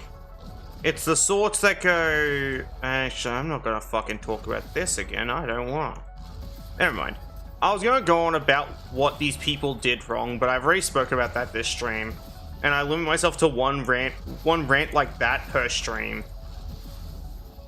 So I don't, like, go on angry spirals, because, oh boy, does it make me upset.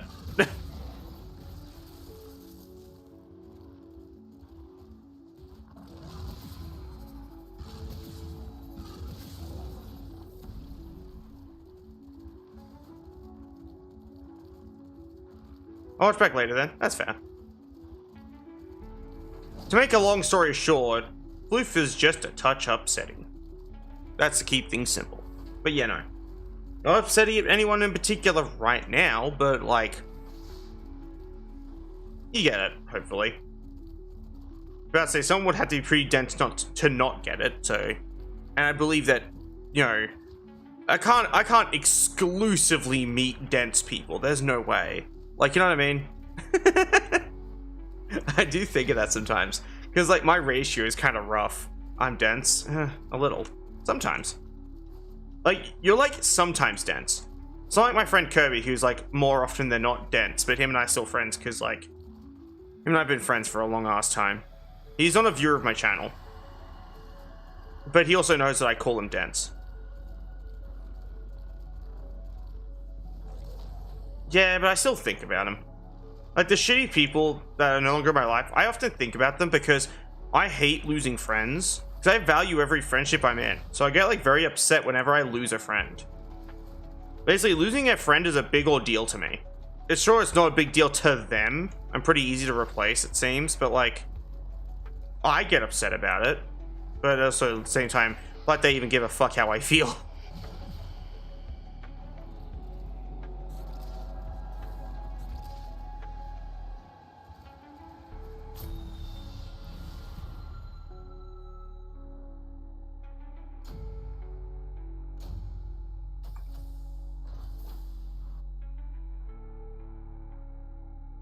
Shocker. Like, not me being sarcastic, like, legitimately. That's always surprising when someone actually understands. Instead of just going, wow, like, you seem like a bitch.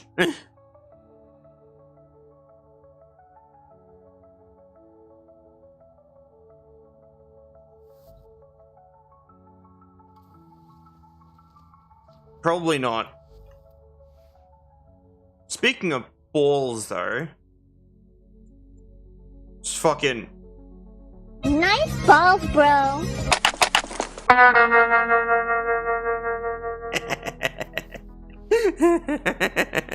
I love that soundboard. Nice balls, bro. Fucking steals him.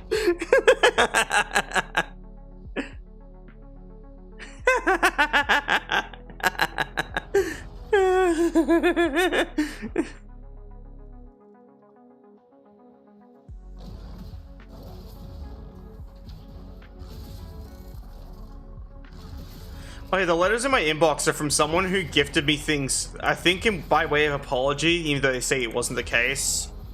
And I refused to accept the gifts. So I contacted Warframe support and asked them to return the gifts. They're also for Warframes I literally don't play. So it's like, I would feel wrong accepting these gifts just to not use them. And I don't want to be forced to play something that isn't Voruna Prime. So I'd rather just return them.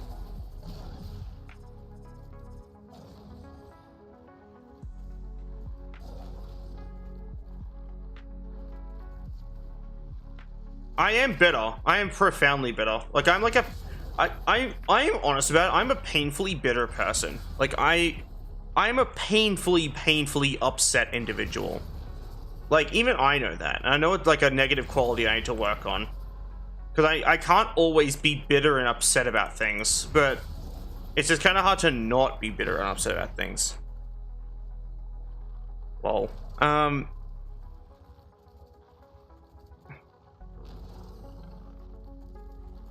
No, yeah, no, that's that. Like, even as I said, I'm never gonna try and evade being bitter. Like, I know exactly what I'm like. I've known me for years, bro. That's about it.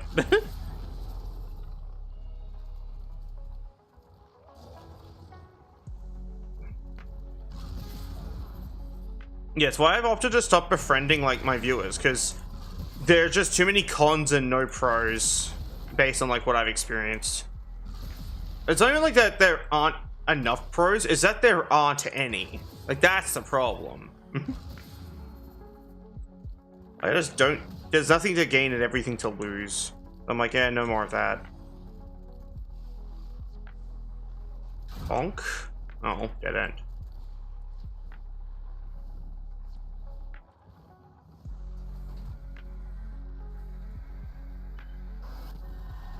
That's fine. I don't lose anything with that one.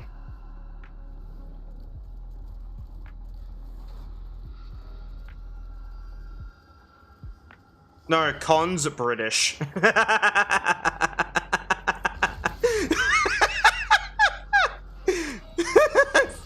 Sorry.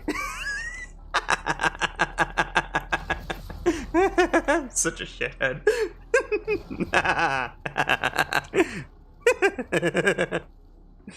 Book of British Smiles. Oh no, bro.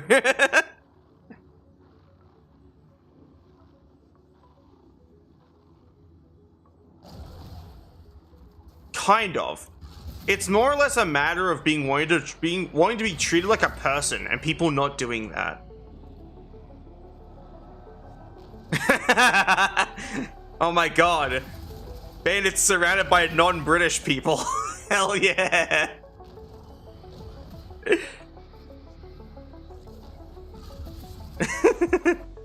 Because I'm a Canadian, so like, I'm not British.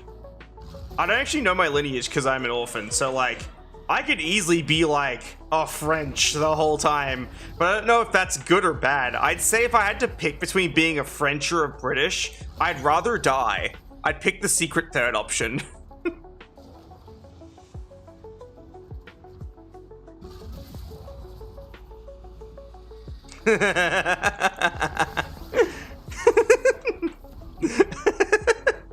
Not French.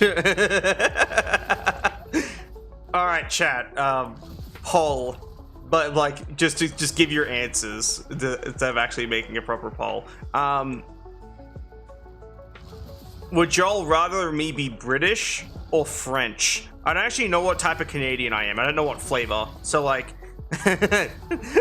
we might as well just like, you be you. That's not, I don't think I can be a you Canadian. I am a me Canadian. I hate the French.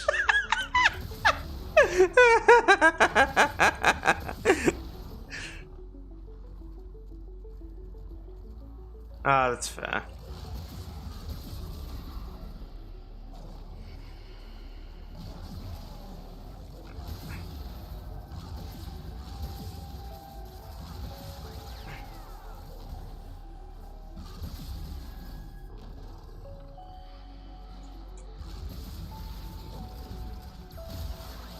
What the Alright, yeah. Roller mines don't give you a chargeback with the Ulfrin's Descent augment. I keep forgetting that.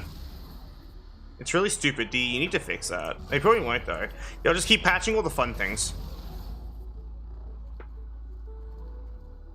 On my end, like, I don't mind either way. Like, oh, thank you for following. I didn't see that earlier, but yeah, thank you. Oh yeah, level 30. Can't do it again.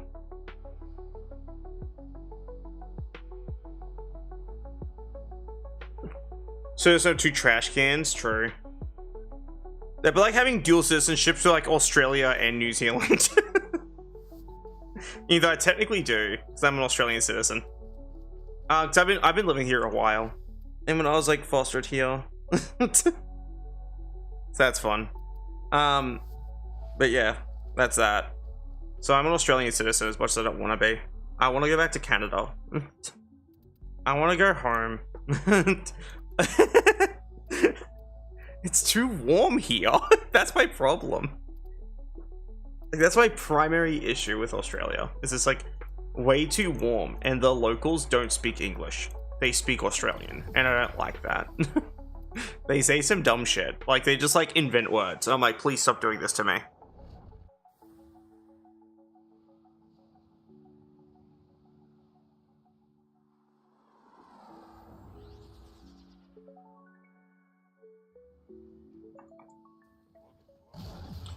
Yeah, I don't even want to try and translate what you just said, by the way, Fluffy. I have no clue, but I also don't think my brain wants to even put an effort into translate it.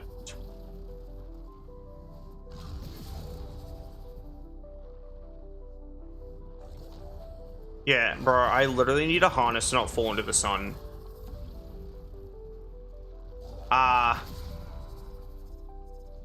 Does that mean you can say they're gonna have to glue you back together in hell?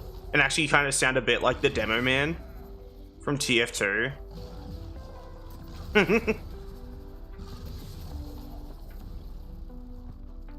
I love the Demo Man. He's so funny. I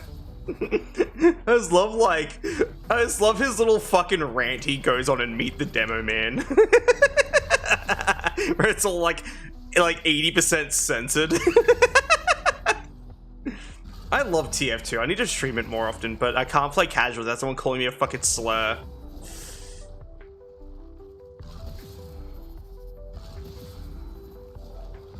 Wait, have you not? Oh no, you haven't seen. You don't know what TF2 is? Or have you not? Or do you just not know what Meet the Demo Man is?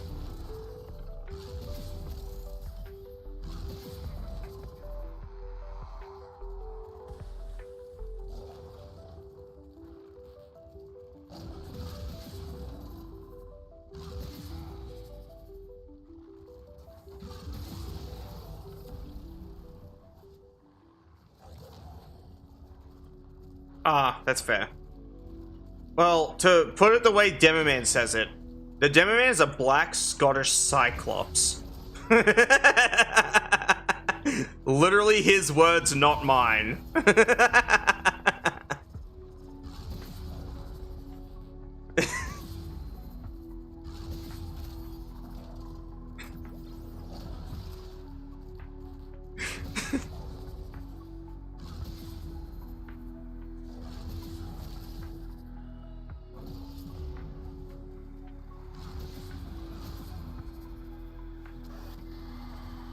That's fine. Ow. Bonk.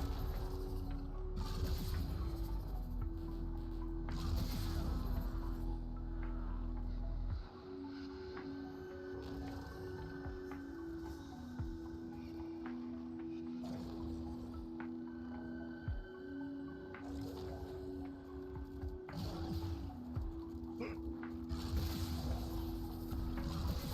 know what's really funny, actually? Because of like how obviously foreign I am, like when I'm existing in Australia, one of the signs being the way I pronounce Australia. When someone goes, "Oh, you're Australian," I'm like, "No, I'm not actually. I live here." Because I couldn't be any further away from actually being an Australian. All I have is the funny piece of paper that says I live here. That's it.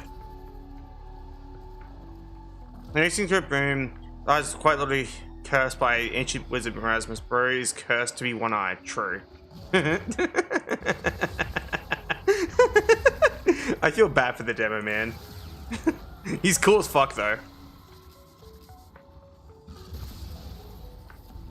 I have that funny piece of paper. Oh, no, fuck off. Get your own.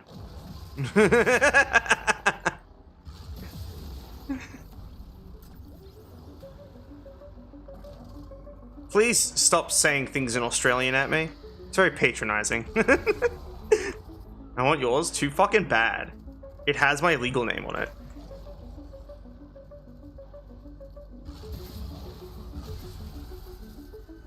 Me. Please don't do blank. It's very patronizing. You continue to do blank.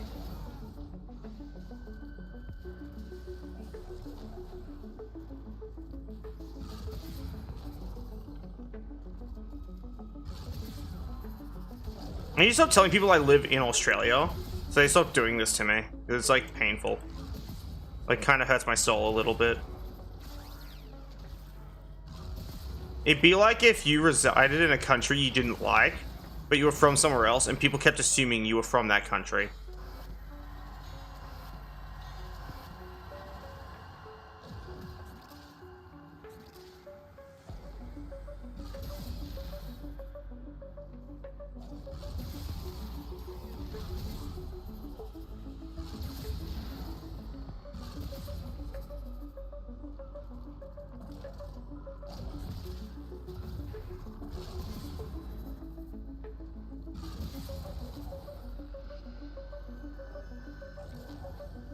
Look, man, the thing is, I don't like living in Australia. I fucking hate it here.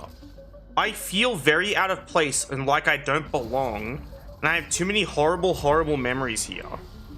It's just not a place I want to be, like, treated like I'm from, you know? I only live here, I'm not from here. I slapped a cactus when I was in Army Cadets, by the way. We went out to, like, this big camp. It's entirely fine. Yeah, so we went to this big camp, and on the way back from firing some guns, which is pretty cool, I got to fire an F-88 Ostire, among a few other things. But someone's like, hey Corporal. I was like, yeah, and he's like, I'll give you $100 if you slap that cactus. And I was like, all right, show me the money. And he pulled out 250s, and he handed me them. I put them in like my blouse pocket, leaned out and slapped the cactus with my right arm. I just fucking blasted that son bitch. My arm was covered in blood. And yeah. And I was like, Sarge, and he's like, yeah. I'm like, I need a Cassie back. And I showed him my fucking hand that was just like drenched in blood. And he's like, what the fuck did you do? I'm like, I saw a cactus and it looked like it wanted a high five. Worth it? Hell yeah, brother. My right arm has nerve damage. I can't feel much of anything with it. So like, it's fine. Not like the other guy knew that, but I made a clean hundo out of it and I got yelled at by the medic. It was a good time. Then we got back to camp. The medic's like, what the fuck is wrong with you? I'm like, it looked like it wanted a high five. He's like, kid, are you okay? I'm like, yeah. And he pulled out all the pins and he wrapped it up and made sure I was okay. And then he told me to never do that again. They didn't know I made $100 off it though, or else they probably would have confiscated that $100. Yeah, that was that experience.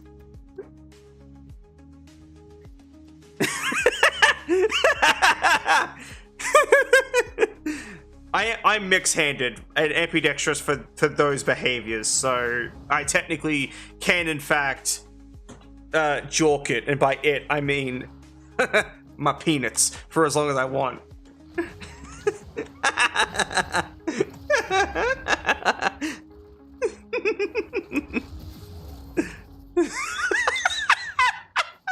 Look, man, y'all brought it up. It's not my fault.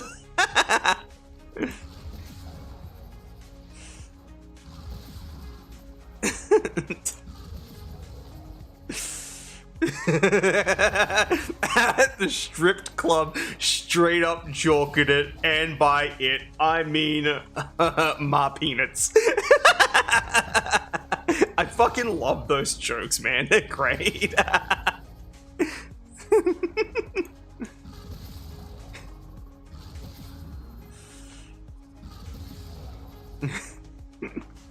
I want like an Uwo's Lab inspired PNG tuber, but instead of drinking mysterious green liquid, I'm drinking a pink Monster Energy.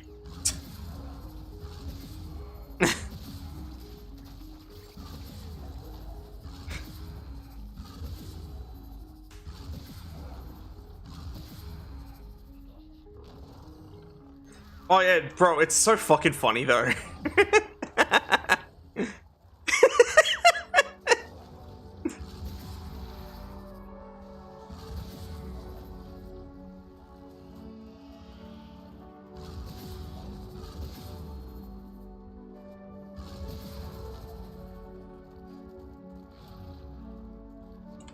I think it's just because it's really good shitpost material. Like, that's why. Why it's so funny. Yeah, it's awesome.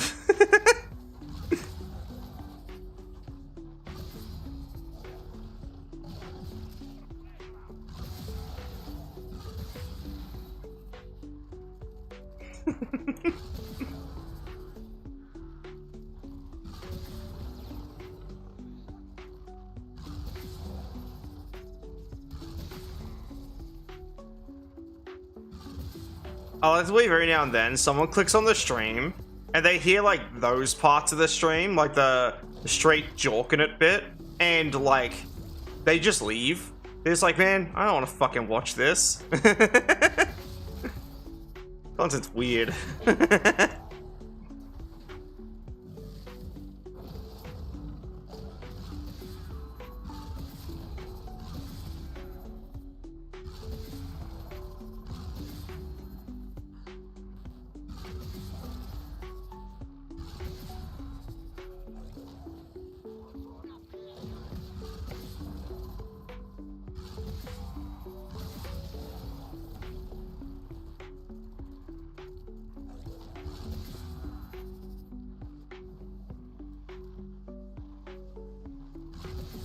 Thanks for paying, by the way. I don't know if I mentioned that earlier.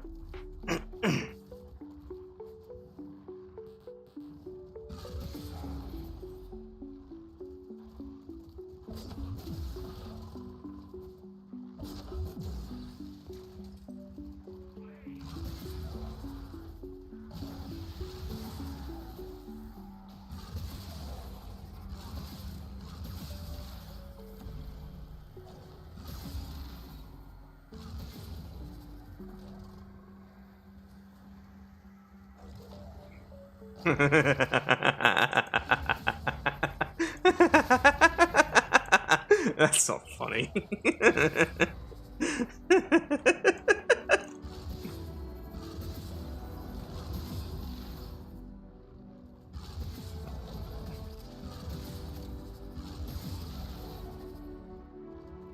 Don't tell him. Don't tell him.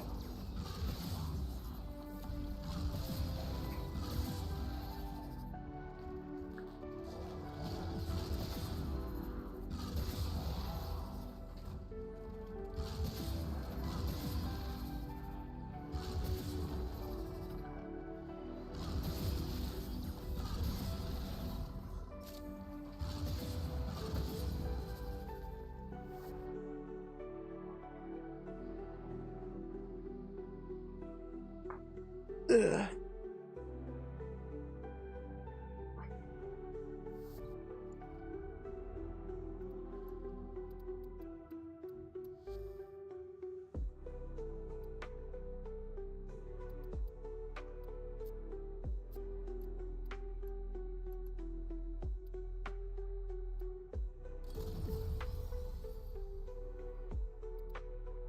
Soon.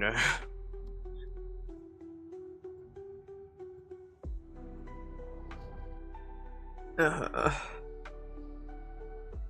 gonna be at this for a while, I think. I've already been at this for a while.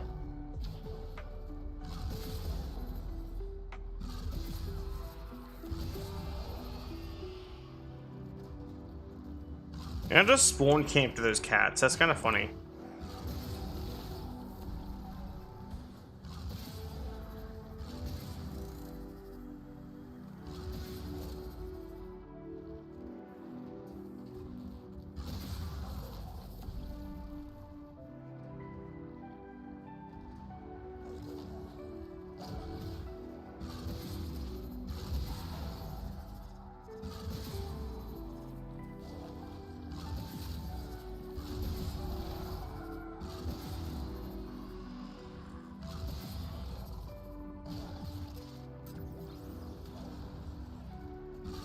I might fucking do something about it.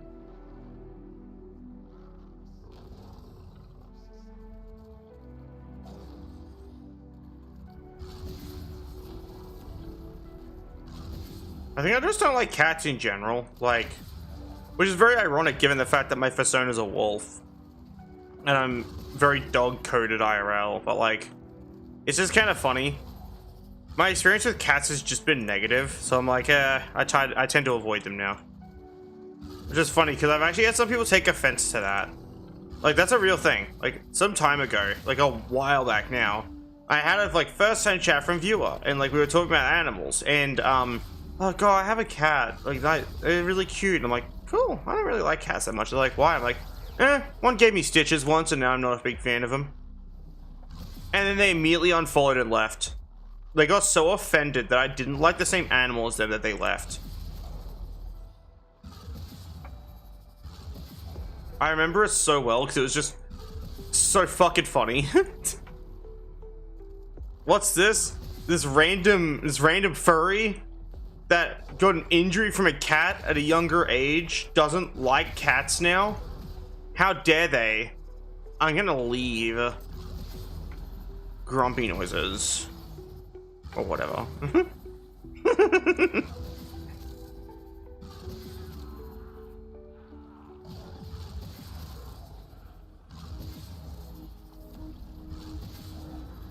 And yeah, that was that experience.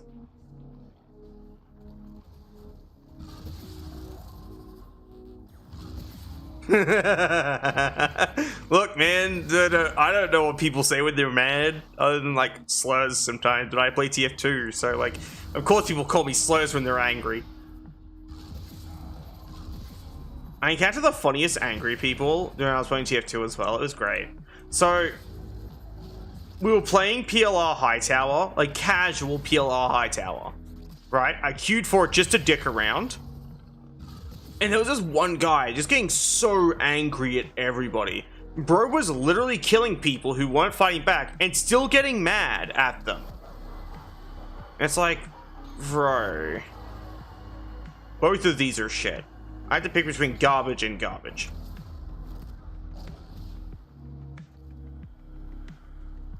Bonk. But you know, he was just getting so angry. And like, he was just throwing around the N-word, which is funny because he was on an Australian server and he had good ping. So he was likely a white kid just going around saying the N-word because he thinks he's cool.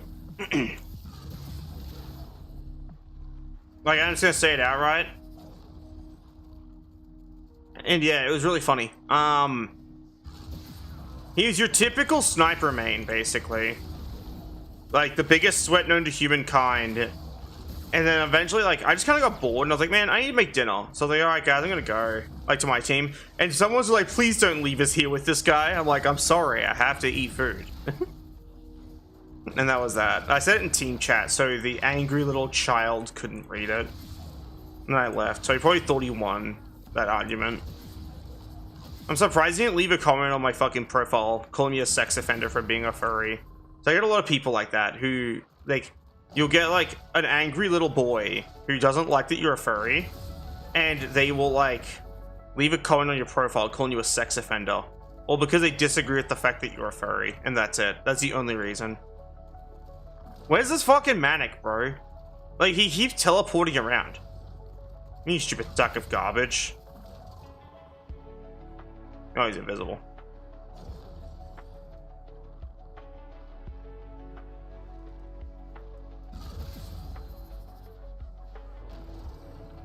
Was he dead? Alright, cool.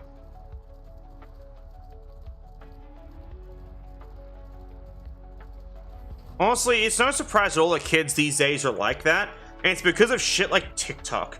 Like, TikTok and just the internet as a whole has really, like, caused people to be this way. Because that type of stuff is cool, quote unquote. Like, everyone's like, wow, cool, dude. I get to insult someone for no reason. Because I'm a giant pussy and hide behind my anonymous name on the internet. Wow, guys, so cool. And that's it. There's actually a lot of, like, as I said, this is a lot of the online landscape nowadays. Like, it's just everyone like wants to be an asshole and get away with it. So like,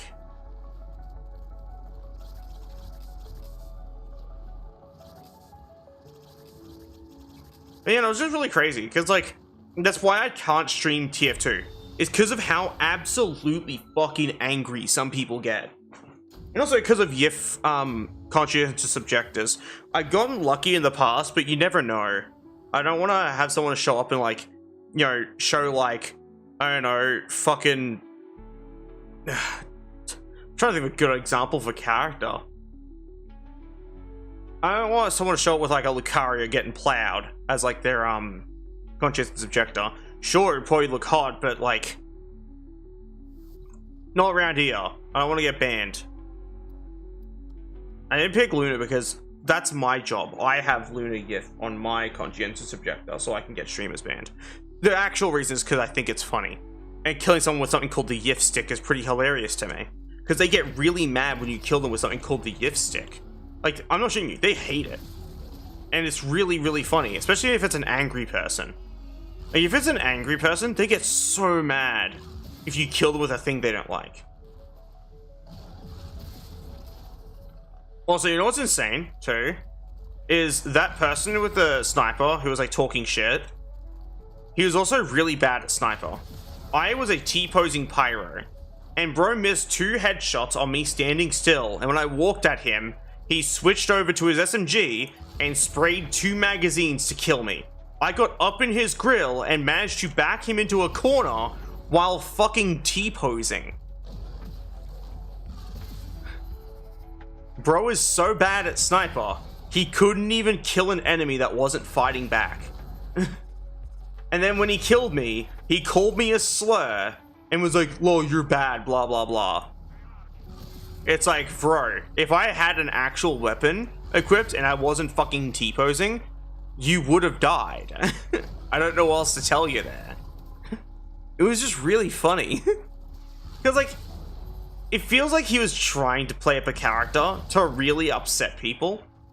And at most, it's just like, I just reported him to Valve. It was like, if someone says it's slow, you can't just report them. And then usually action is taken, which is pretty funny. So I just reported for saying a fucking slur in chat and then moved on. I stopped entertaining his stupid BS after like that stuff. Oh yeah, he also got really mad at me for typing with like apostrophes and like periods and stuff in my sentences. Like he got mad at me for using punctuation. This illiterate little child got angry at me for actually just using punctuation.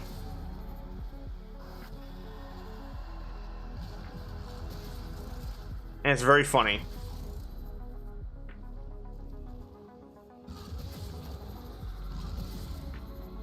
And it's just because I instinctively type like that, because I've had like a bunch of weird jobs where I had to type like that.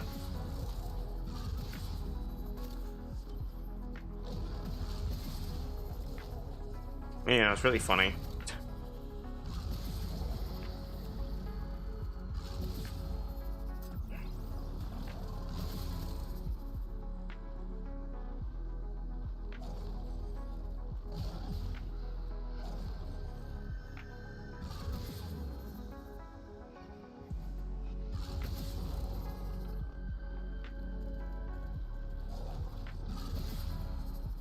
Not really. See, on my end, I don't like the anger of others, but when someone's being that insufferable, I will poke them a couple times and then move on.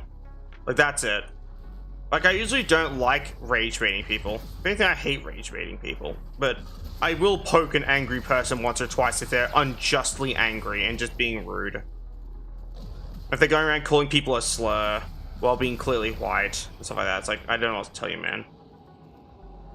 And even then, it's not like it being an Indigenous Australian justifies using the N-word, because like that word wasn't really used on you until later on.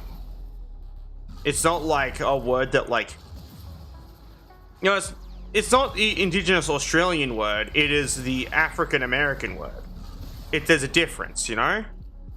Which I guess why I still don't justify it if someone is like, an Indigenous Australian. I will not allow it. I'm like, look, man, that's still sad, and you shouldn't be doing that. Especially when they act like they're big shit for using that word. It's like, I don't know what to tell you. It's just kind of goofy.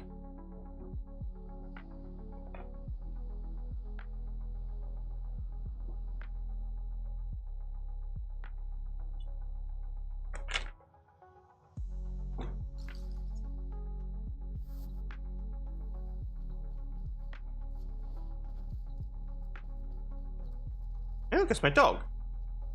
Oh. You can pet the dog in this game, by the way.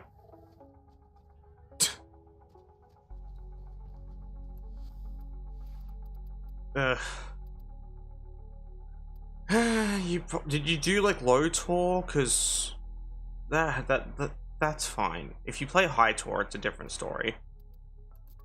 I played high tour once as Pyro, and I was like, oh, high tour, I'll use the gas passer. And I got yelled at for using the gas passer because I made the game too easy. I'm not shitting you. The meta nerds of high tier MVM got mad at me, or high tour MVM got mad at me for using something that made MVM easier. They got mad at me for using a meta pick. I'm like, what do you fucking want from me? Fine, I'll use the Scorch Shot. And then they got mad at me for that. And then they vote kicked me for fucking griefing. So yeah, no, I don't play in VM anymore after that.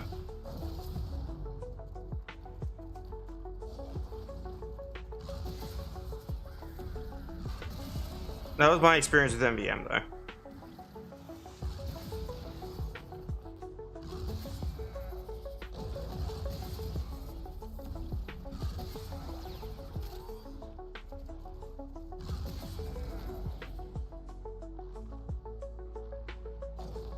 Oh yeah, but Demo Night in MVM isn't as good, as I checked. So that makes sense. Though if you're just doing regular ass, like, low tour MVM, you should be allowed to shitpost. Like, I've seen someone literally play Trollja in, like, low tour MVM. It's pretty funny. Like, it got a good chuckle out of me, watching him, like, have to land weird bee hop shovels just to, like, kill enemies. He kept trying to market garden the tank too. It was good.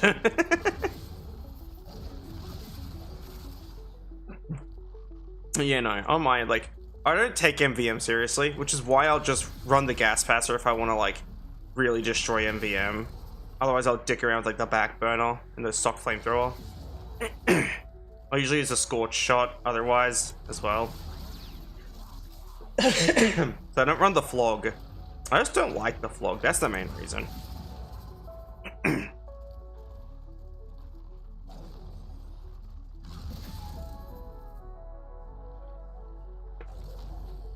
Yeah, that definitely sounds like low tour. Because the other players were probably on your side because everyone was dicking around. He's probably a tryhard playing low tour because he couldn't run high tour. It just sounds about right. It's like those tryhards who play casual or community servers and get mad when someone's having fun on a casual community server. Which is eerily common, by the way. Like, it happens too often. like that angry little child I was talking about.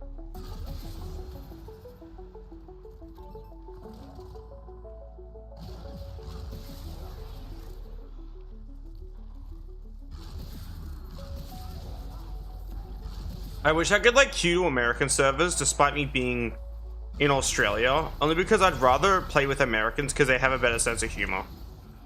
Thanks for petting me, by the way. And that's not a bit either. Americans are way funnier when it comes to, like, TF2 shenanigans, especially in casual. Like, that's not a bit. Like, my experience has been awful trying to play with Australians because you either got those edgy little Eshe kids who think they're top shit and they wear a fucking flat cap that says NYC on it, or you get a really, really angry man in his mid-30s getting upset that someone doesn't like his fucking $300 hat. Oh, okay. Bandit, we can't even play it together. The campaign has input delay for anyone who's not the host.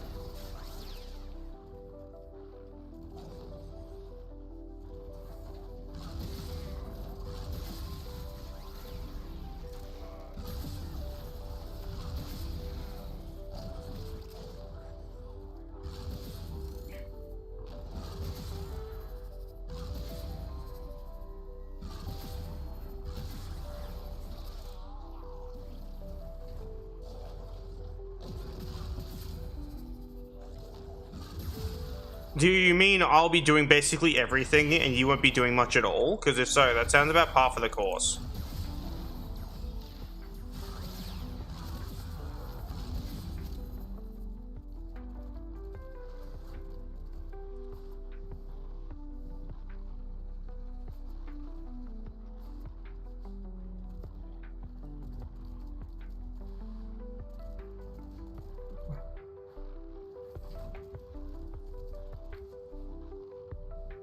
Also, I watched like an Oddheader video recently because I actually like Oddheader. I wish I could collab with him.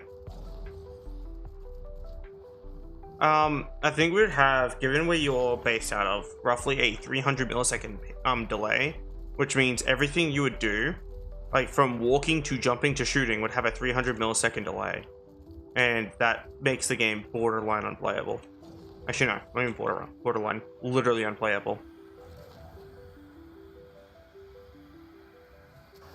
Called Huntsman Sniper, by the way. But yeah, continue. I said, like, it really just feels like America has, like, a better community in TF2. Because when I see, like, Soundsmith videos and he's, like, having fun, I'm like, I want to play with Soundsmith. I want to collab with Soundsmith so he can, like, drag me into US servers. Because that would be amazing. Being able to hang out with Soundsmith and do dumb shit would be cool. But I emailed him and he literally ignored me.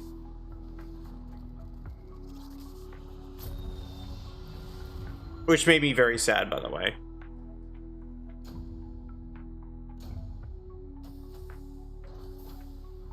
What other games is there? Basically none.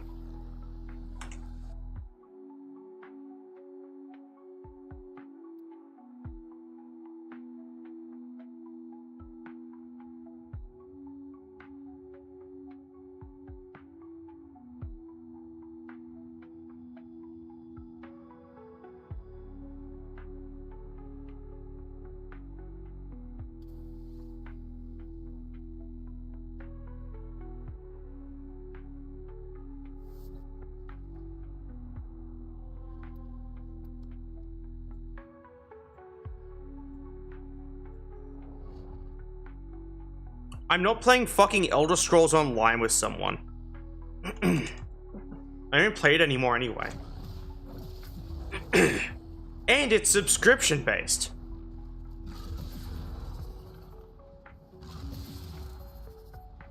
Like most fucking online MMOs. Some stupid ass reason. Like RuneScape. Why do you think I don't play WoW anymore, man? Like, it's subscription based and I'm not even allowed to like play the update I like. That's the worst part. I can't just go back to BFA and stay there. I would actually pay a fucking subscription if I could just select an update channel and stay on that update channel forever. Like if I could just like select Battle for Azeroth and then just stay on there. Or even download the files and host a private server. But I still have to pay a subscription just to get access to the files. I'm okay with that. I will continue to pay the subscription out of principle alone of them being based. But nope, not the case, clearly. I'd have to basically pirate it, which is annoying. This is why piracy happens. The problem is no one likes BFA except for me. I'm like the only person that likes BFA. I'm the queen of unpopular opinions. That's not a bit, by the way. It actually does feel like I'm the queen of unpopular opinions, because every time I have an opinion, everyone else seems to disagree with it. It's like my opinion on relationships. It's like the same thing. Same with my opinion on friendships. Like, I have like so many really weird opinions that just no one else can get behind. Why'd my Discord go off? Oh.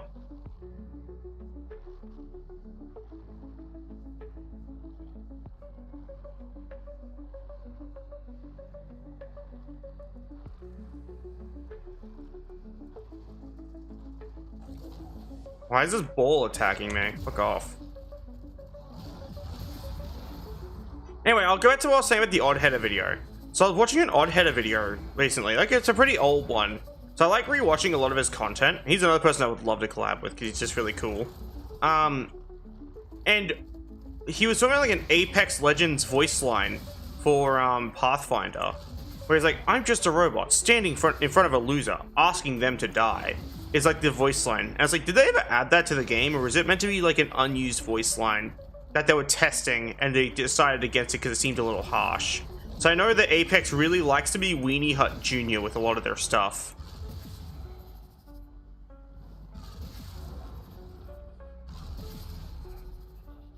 But yeah, no, Pathfinder had like an unused voice line for a while. That was literally just him saying, "I'm just a robot standing in front of a loser and asking them to die." Bruh, that's literally most games nowadays. They're catered towards fucking children, and I hate it.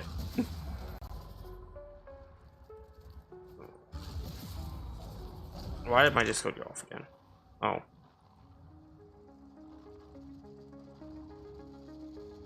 So I like that on a server I like exist on, my way of like dismissing myself is I just use the Neko arc in you and then despawns gif, and it's pretty funny.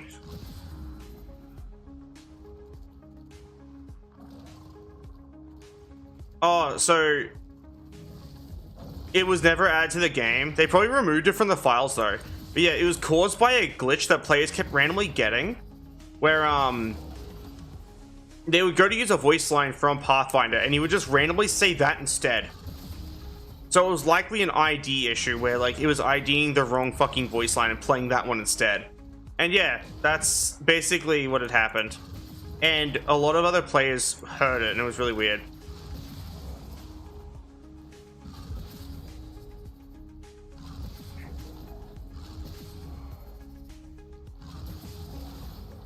You know. Unless it's a very elaborate April Fool's joke. In that case, it's pretty clever. I didn't check the upload date on the video. That's how I can check if a video is an April Fool's joke, is like, I check the upload date and go, damn, April.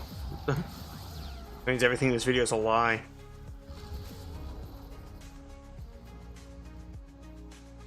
Yeah, he was always like that though, Bandit. It's just that they probably had a harsher voice line for him at some point before they finished going down that route. Like, it's probably a really early in development voice line. And then there's also, before Loba was added, there was, if she's even added, I don't actually know. But people thought they saw a wolf, but it was likely just a wraith running along like Naruto running, because you can do that with wraith for some reason. I do like that voice line. I've seen that one before. When I played Apex, I played as the fucking hunter character with the bird. But that was ages ago. That was before they overhauled them and made them slightly less useless.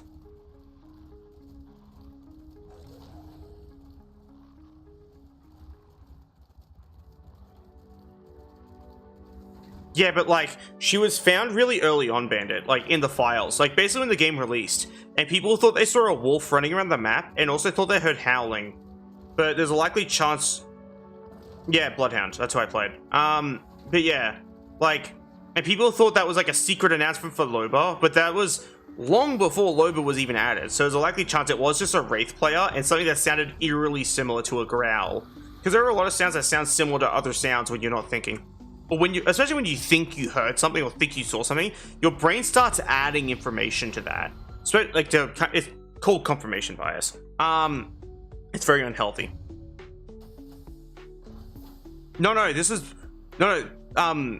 It was likely a wraith, because when I look back at it, it's pretty easy to tell it was a wraith.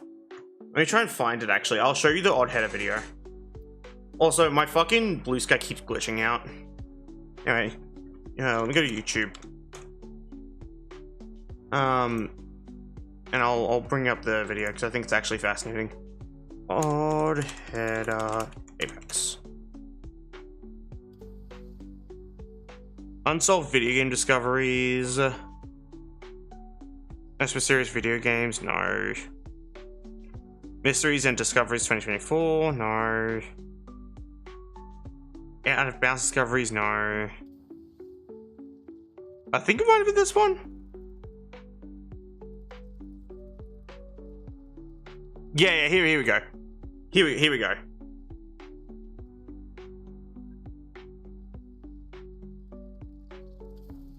Shout out to Oddheader, by the way.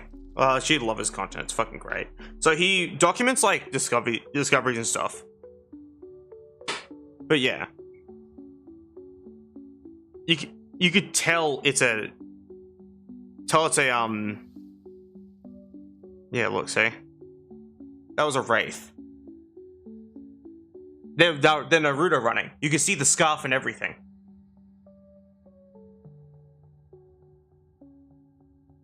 Yeah. And they found only a Bangalore up there, but the area has enough verticality that the Wraith could have moved somewhere else by that point. You know what I mean by that? Like, there's just no way this is actually like an animal or a wolf. Because they like, oh, it's like a dog. And then he like showed like the animation, yeah, of like a dog and showing like how it's kind of hard to emulate that. You know what I mean? Like, but it just doesn't seem to work. That's all. But yeah, that's that. It's likely just a Wraith. Naruto running. Because Wraith can do that. It's very funny. Because, as I said, things can easily look like things. And what made it harder for them to tell, because when they tried to get a Wraith to recreate that shot, she was visible through the wall.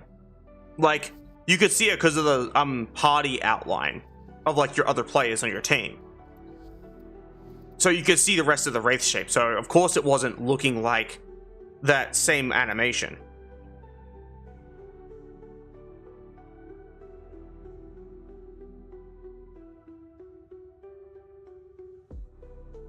Yeah, see, even I knew it was a Wraith. Like, I'm not stupid, basically. Like, I used to play Apex, I just don't play it anymore because I think the game's shit. I used to play it because of the copium of hoping there'd be a fucking Titanfall 3, and then I decided against playing it because I was having less and less fun with all the people hiding in bushes 5 clicks out with a fucking Kraber insta-killing me. I was getting very bored of that, basically. Also, I just don't really enjoy BRs. Also, I experienced some weird shit happen in the firing range, but I know what this was. I think it was instances crossing over. So, you know how, like, when you go to the... I don't know how long you've been playing the game for, but at some point in time when you played... Yeah, I don't care. Fuck Apex, it's bad. Like, sorry, I just don't like the game. So basically, in the firing range, you'd still have to queue for a lobby. No, let me finish, goddamn you, motherfucker. Let me talk, bro. Like... I'm trying to talk about stuff because I think it's interesting. And no one's letting me finish. I hate this shit. The fucking worst. I like talking, and I hate being cut off. I was trying to explain it because I thought it was interesting. God fucking damn it.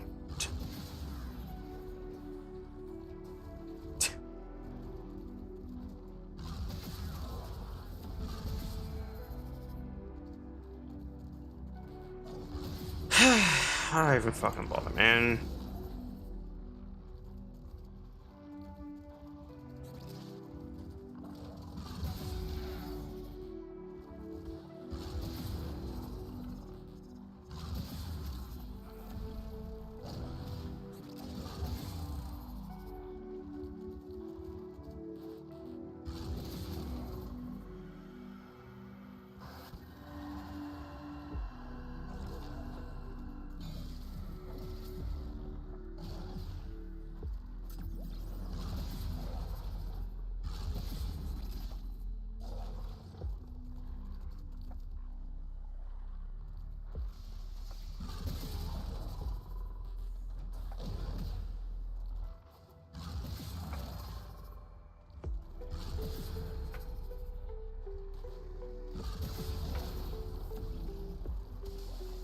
No, it won't.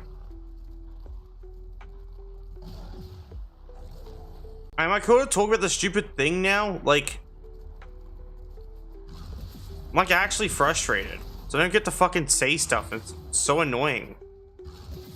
Like, I don't give a flying fuck how much of a nerd someone is. They still need to let me talk about stuff. Like, knowing stuff about stuff, I also know stuff about stuff. I can go, oh yeah, I know this thing about Apex because I know how the fucking engine works. It's the same engine as fucking Titanfall. Hell, some of the project file prefixes are TF3. They literally cancelled Titanfall 3 to make fucking Apex. That's how much about the engine I know. Anyway, so, like, I was in the firing range, like, ages ago. Ages ago. And I know this issue could still happen because of how their matchmaking for the fucking firing range actually works. Even the solo campaign of Titanfall 2 required you to connect to a server. How do I know this? My internet was worse than it is now at one point in my life, and I literally couldn't even play the Titanfall 2 campaign without like stuttering and hitching, basically. Not on the hardware end, but on the server's end. And when you queue into the firing range, you have to matchmake into a lobby. Even if it's only you and your friends, or just you by yourself. And when I was in there, I got hit by a fucking Bangalore mortar strike. I was playing Pathfinder, because I was testing out his grappling hook to see if it was any good. And I got killed by a Bangalore mortar strike by no player.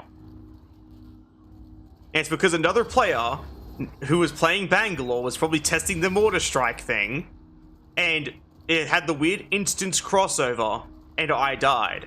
So basically, some dude literally got a cross-server kill on me. And that's really fucking cursed. And that's basically all I wanted to talk about, because I thought it was interesting. Because then I switched to, like, I was switching between a few other characters that had, like, other things happen. Like, I had someone hit me with, like, a short circuit, like, to shut down my abilities. And that was pretty funny. And this just happens. And that's what attributes the second part of the Oddheader video I was showing you. Because he also shows someone having their abilities get short-circuited. And they're like, and he's like, oh, and this is another weird thing that happened. Yeah, exactly. Yeah, and like, but yeah, when the Apex footage was being shown, yeah, it's even more unfair when you can't see it. And it fucking Houdini steps into your server to kill you.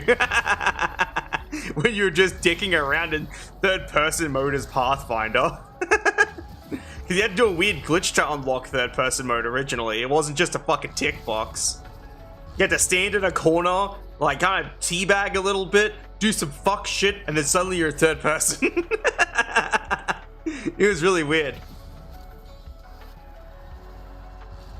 But yeah, no. The whole abilities being short-circuited thing literally is the same situation where the other player's effect likely Houdini stepped into their server and hit them anyway. I also saw like targets getting shot by nobody. Like they were like, you could hear like the round impacting but not being fired. And the targets falling backwards. And I was like, yeah, okay. I figured out pretty quick what was going on basically. Like when I was first playing, I was like, huh. Because when I died of the explosion, it was just a lot of screen shake and the red outline on your screen. And then my health and my shields cracked and then I died. And I was like, oh, okay. And then with the other one, that's when I really figured out what was happening. I was like, oh, okay, that was a Bangalore mortar strike and this is probably that same Bangalore shooting something.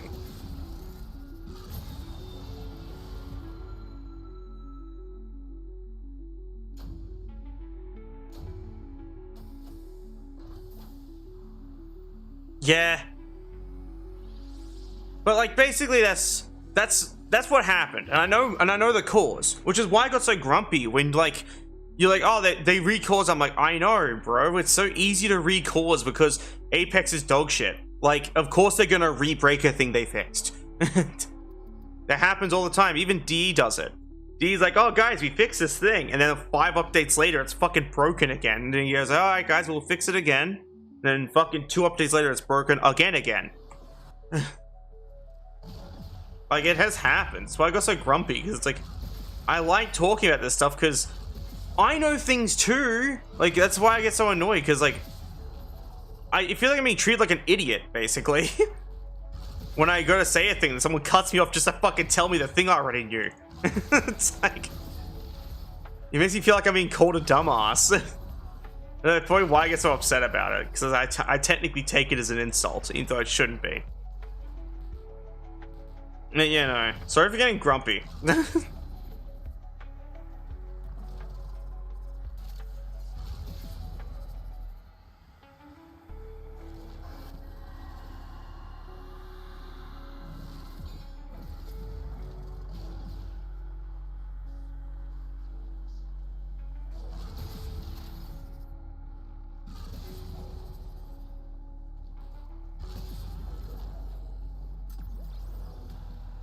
But yeah, I already have a solution to the problem that is that weird firing range glitch. Just load up a solo instance offline. Like, don't actually instance the players, don't matchmake. If a player is by themselves, you load up like a match locally. And if a player is with another player, you have it so they just host off of their machine. Because there's not much that you have to process.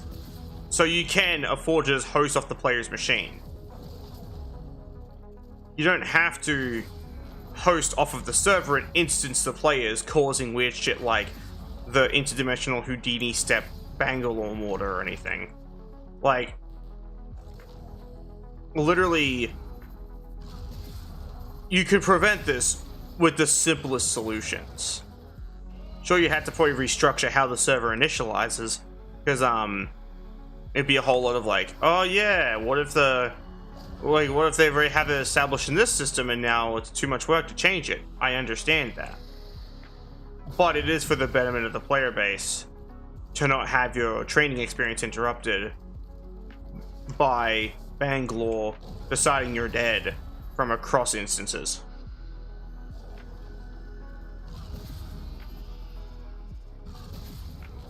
Zeus, remove this bloodhound's testicles and my soul is yours. That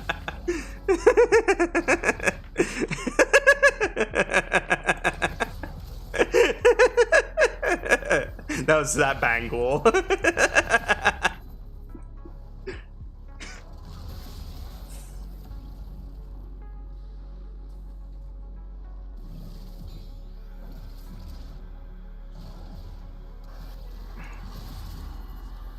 I just had the weirdest thing just happen. My 4, I mean, just had like a timer counting down on it, as opposed to charges. Just then. Let me clip that. I want to show you. Clip. Clippy clip. I need to show you this.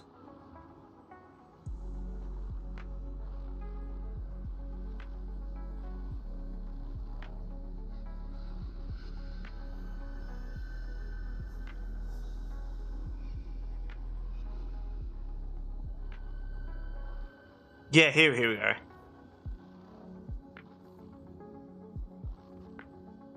Yeah, let me show you this.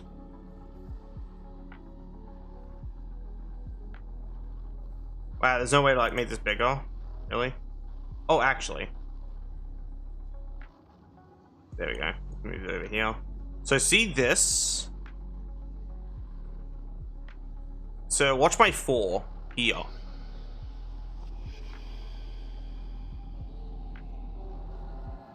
So you see it says 4 charges, and then 3 to 4 again, 3 to 4, 3 to 4. How do I have 2.4 and counting down charges? You didn't see me notice it, that's why I recast it. I was like, what the fuck happened? But yeah, isn't that fucking weird? I managed to cause like a weird oopsie with the UI. Yeah, no. I don't really blame you for not noticing though. Most of my viewers are on mobile. I think that probably includes you. and it would be pretty small in the bottom right corner of the screen. But my HUD is pretty well punched in, so it's close to the center.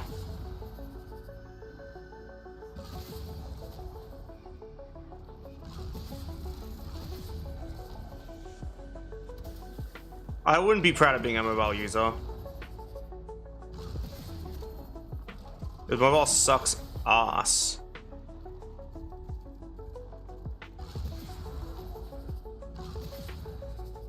Well.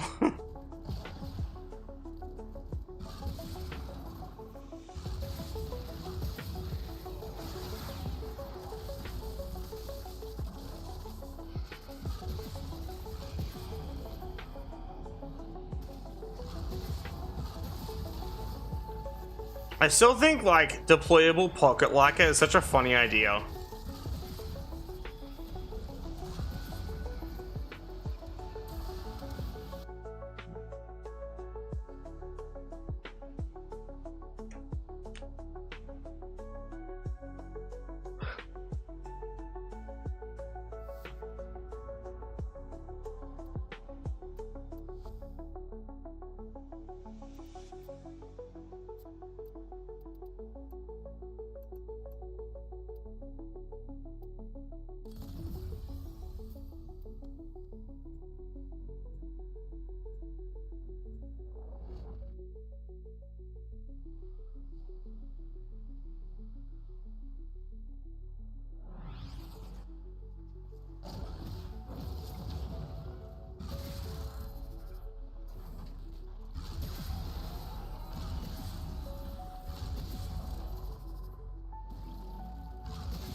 I'm so glad that I am nothing but an object to be used as a solution to people's problems. Really makes me feel like a person. Yes, I'm being exaggeratedly pedantic. Anyway.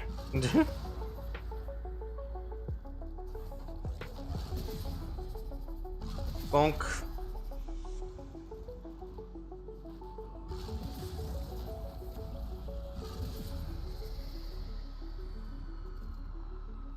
I wish Wolverine was friendlier to playing by yourself. Cause like, it always feels like I'm kind of kneecapped for having no friends. Like, to play the game with, that is. Cause like, I can't level up things in a timely manner. Everything takes ages. Like, sure, it wouldn't take like I'm basically saying, like, I feel like a 0 Forma Warframe wouldn't be able to get to 100 Forma before my Voruna, just from like time constraints alone. Especially like because of just like how leveling works and how long it takes to actually do that stuff. Yeah, no, it's just really painful.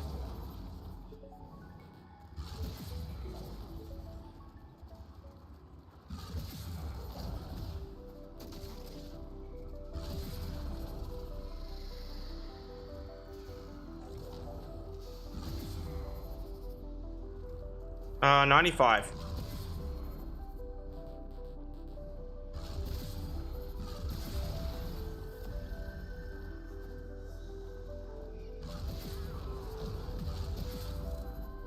I'm probably the first player to solo 100 form or something, because usually other people just 100 former with the help of friends because you don't have to do everything. I discredit group effort for that reason. They didn't earn it. They had to like rely on other people to level their stuff for them. I'm doing it all myself. I'm cooler. I'm cooler for not having friends. Bonk.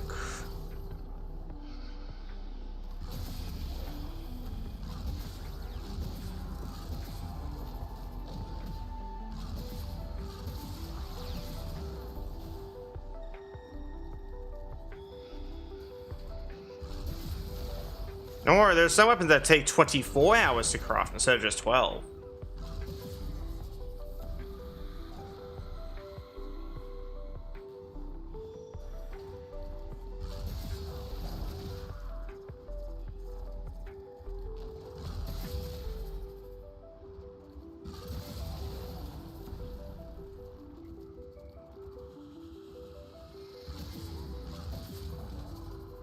I'm not really gonna get much more XP out of this, so I might as well just leave.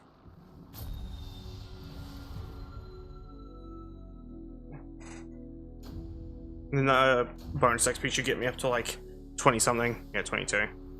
And then I can get to max rank in one more mission. It's pretty easy to do it this way, but like, it's easier to level up certain warframes like Ivara, because you can just turn invisible. And if you run like certain missions, you can just rely on the stealth modifier. 12 hours per part, then 3 days. But 12 hours per part, they can each be done at the same time. So if you just put them all in the oven, it's like 3.5 days to craft a warframe. It can feel like longer if you do each part one by one though. Because let's say like you put a part in and you craft it while you farm other parts, it could really make it feel like a way longer amount of time is passing.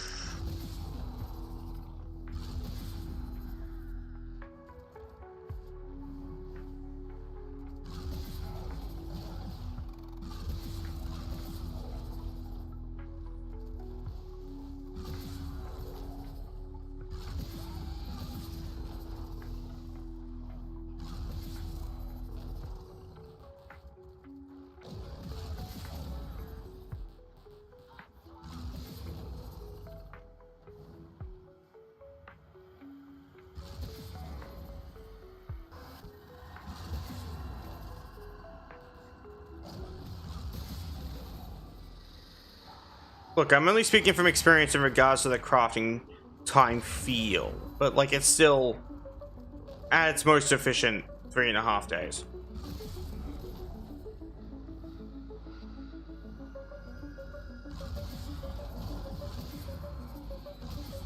Though you can rush things with platinum, which is pretty funny. I remember when I was newer to the game, I used to just trade around if something was like crafting. Like, let's say something was crafting. I would just trade out stuff I don't want and then just like get the platinum and rush the craft. Which means I still earned the item and I didn't spend any money. And that was very funny. To me, at least.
Oh, max rank, cool. I'm done here.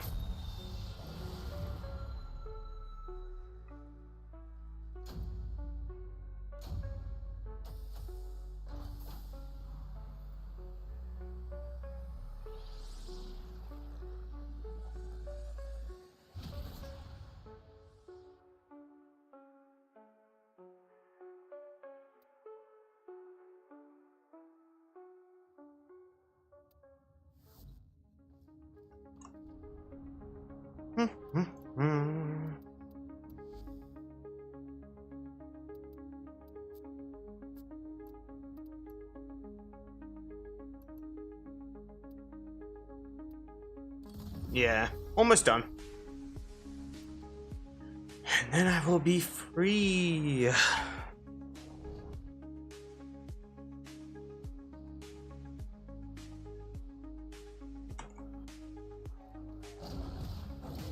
They were at one point.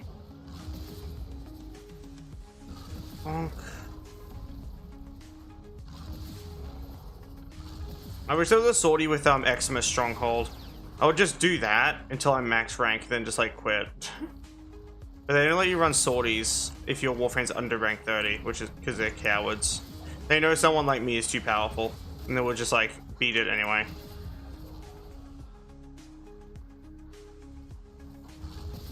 Yeah, so basically, if your Warframe is max rank, you can run certain content, but also if you're MR30. But I'm neither of those things right now.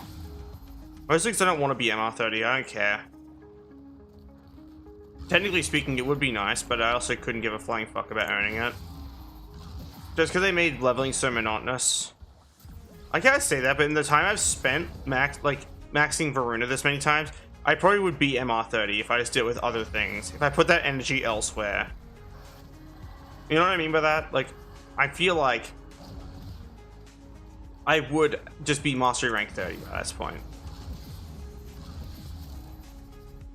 So I already have like a method for leveling items quickly. The only problem is I don't care, and also because if an item's really bad, this mission's more of a slog than it normally is, which makes it feel less fun.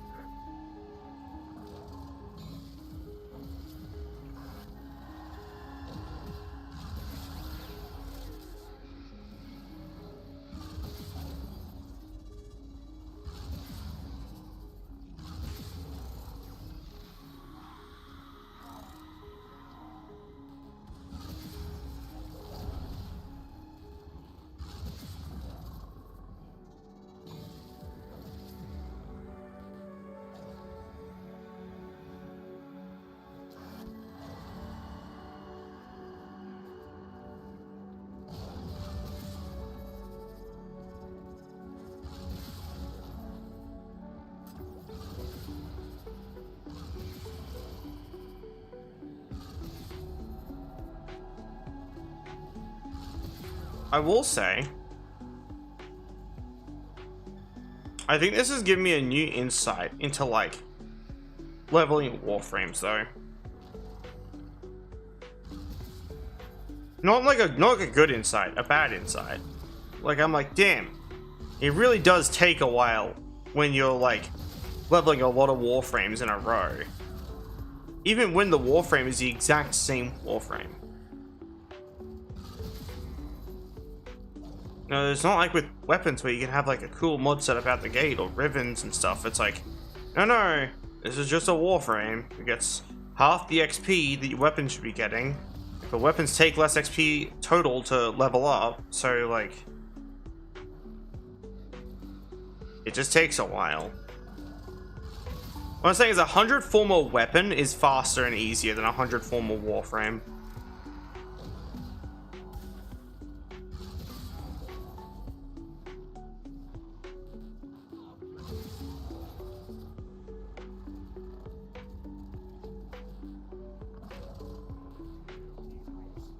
Bonk.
There goes that guy.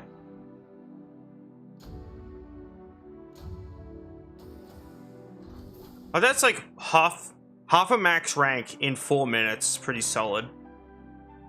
Like, I will say, there's a likely chance it could be faster. Like, with weapons it is. As I said, like, weapons is really easy. I just run through that mission, and that's it. But, like, when it comes to warframes, it's like, god damn it. Like, if you get, like, lucky with weapons, you can max rank a weapon in 1 run. Like, I've done that enough times, so I know.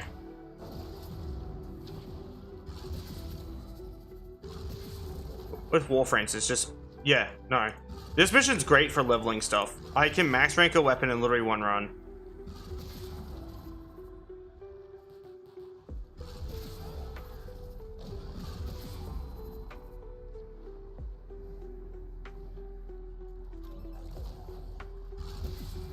I can demonstrate it later if you want. Like after I'm done with my Voruna.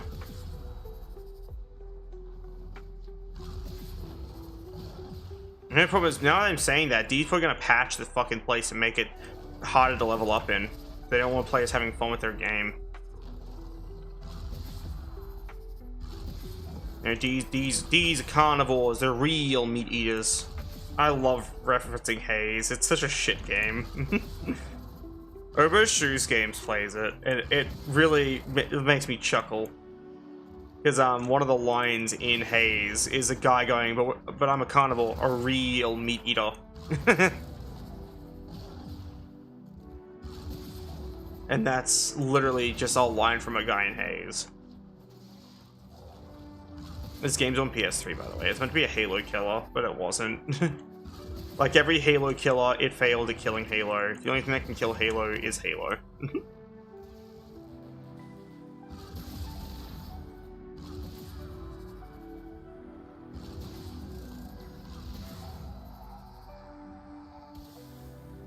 I like the feel of how Ovo plays games.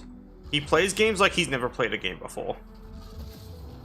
And I feel like it's intended. Like, I feel like he does it to, like, engagement farm a little. So, like, when Obo Shoes Games plays games, he will intentionally walk past really obvious things and piss everyone off, basically. And I know why he does this. It's engagement farming. It's the easiest way to engagement farm, second only to pronouncing things weird. Like, if I just start saying a word wrong, people will eventually comment like, oh my god, you say the word wrong every single time.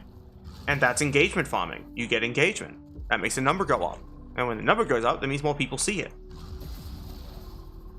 And that's what Obo does. But instead of saying things wrong, he just references Weezer, Haze, and also plays games in the worst possible way to piss everyone off. I still like his content regardless. Like, because he's just a generally funny... What the fuck is this lunge, man? D, fix your shit! What the fuck is this? Bro! Are you seeing that too? I'm like lunging at the roof. What the fuck, man? My fucking game haunted?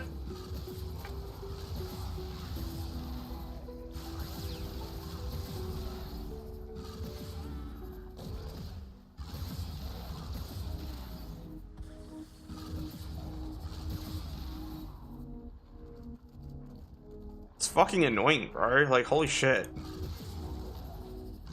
Also, did I mention that? The fucking aim on this thing kind of deteriorates at a distance. You know, hitting like, random enemies. Oh, rank 29. Rip. I am gonna have to finish this mission, ain't I? I didn't want to have to, but I'm gonna.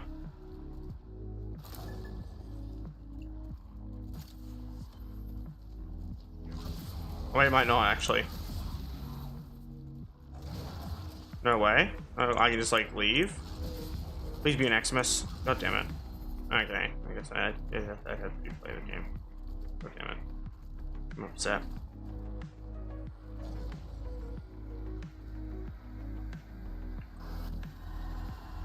Sometimes you get lucky with the Xmas, and other times you get really unlucky, and you have to, like, actually finish the mission. On the second run, that is. So on the first run, you always have to finish the mission, but on the second run, sometimes you don't have to.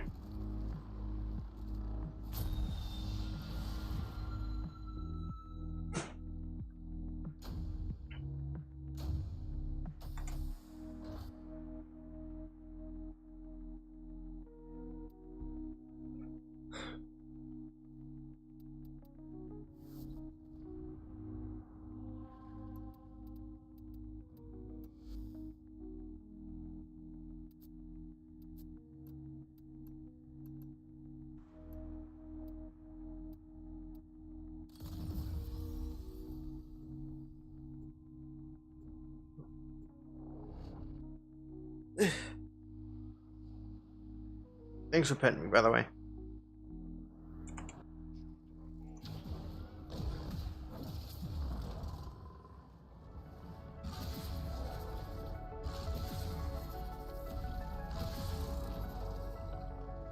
The likely chance if I just use exclusively my 4 in like Sanctuary Onslaught, it would be just as good. But I don't want to. I will say, actually, I ran Sanctuary Onslaught to test. It's actually provided me more experience than Sanctuary Onslaught as a solo player. As I said, squads are a different story. If you can group up with like a lot of people, 4 being max, which is you and 3 others. Yeah, no, it like becomes extremely easy. Like I said, leveling stuff is super easy if you have like other people with you. As I said, this game kneecaps you if you play by yourself. Super cursed. It always feels like the game hates me.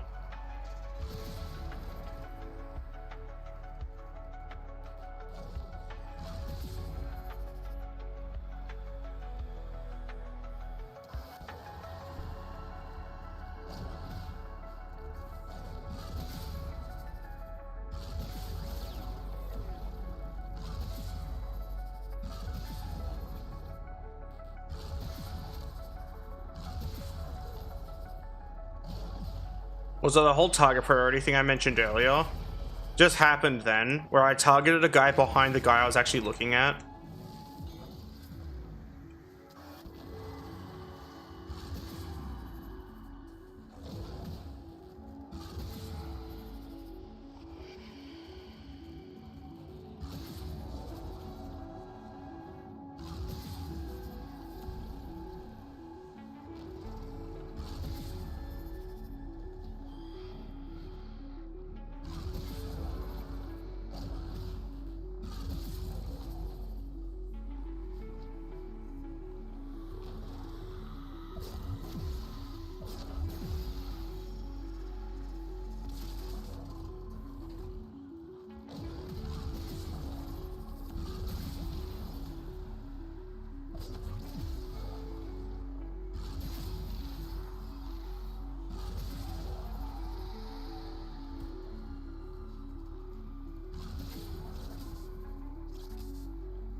Also, I feel like the scaling on my 4 is kind of rough because it can't insta-kill like weaker enemies despite my level and like the gear I'm using. So I have like roughly 300-ish like ability strength. And it's not killing anything like that well. If anything, my 2 does more damage, especially as a nuke. Well, actually, it kind of does. What the fuck? Yar.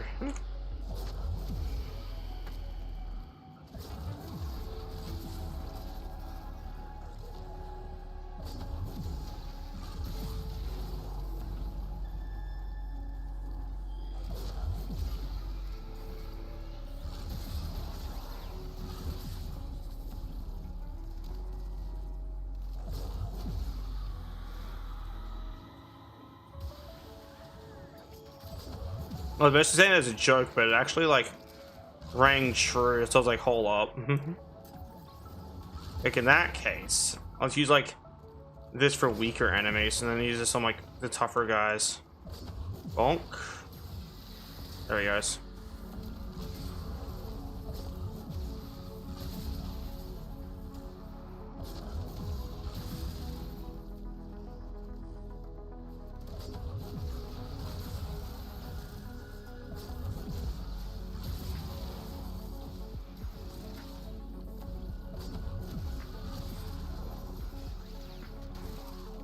Good grief.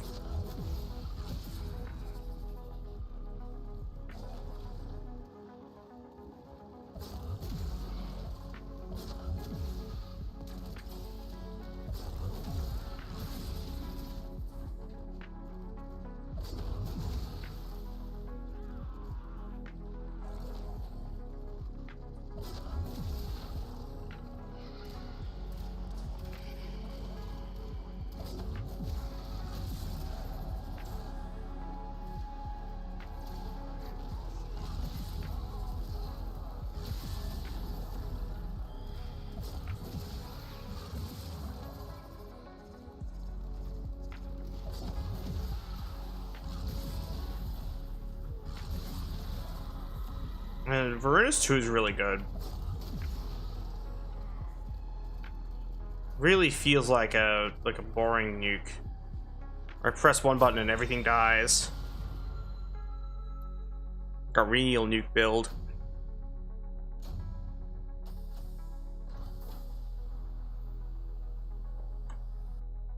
I should change it from hold to tap so I can like kill things quicker. Just temporarily. Options. Tap hold abilities. Voruna. Exactly. Where's Voruna? There it is. Standard. Okay. Save. It's gonna feel weird, but that's fine. Now that casting's quicker would be really nice.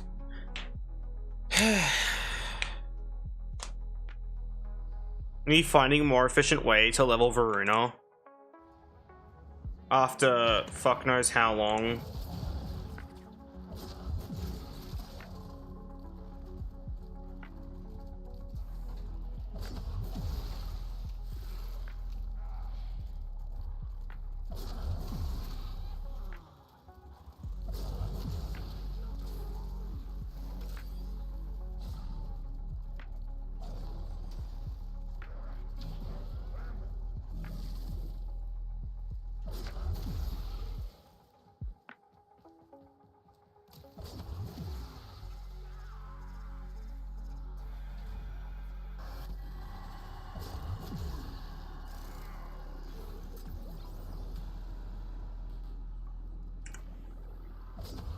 True.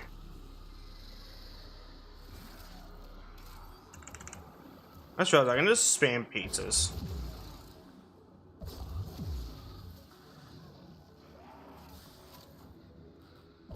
I have killed a metric fuck ton of Grenier though. They're probably my most killed faction because of this being my leveling method.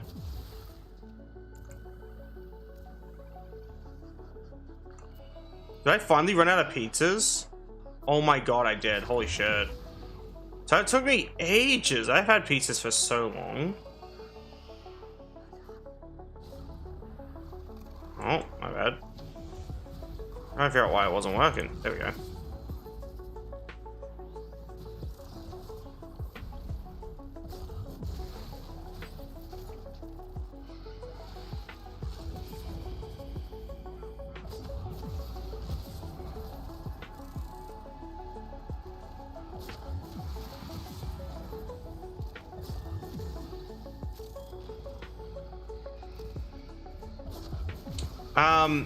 Based on my reaction, I'll just let you know, I'll just say years.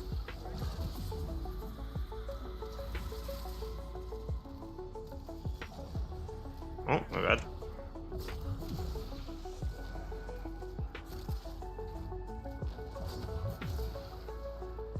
I had like 500 of them, basically. Like at some point in my life.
I just drop this fucking thing on the ground, it's annoying me. Ah, that's better.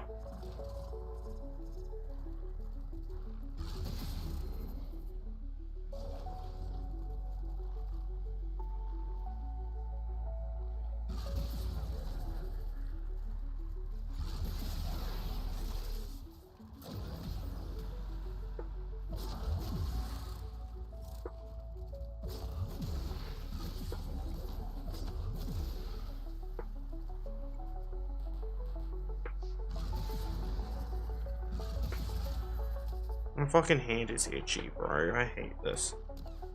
Stop shooting me.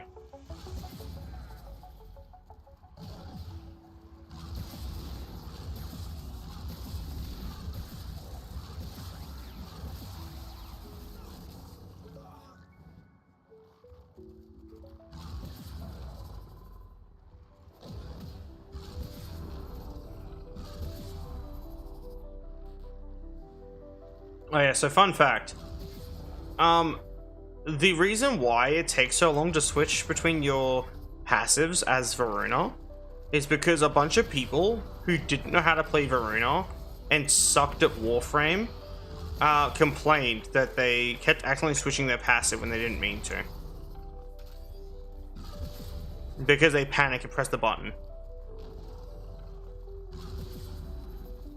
Like, they hold the button for too long by panicking.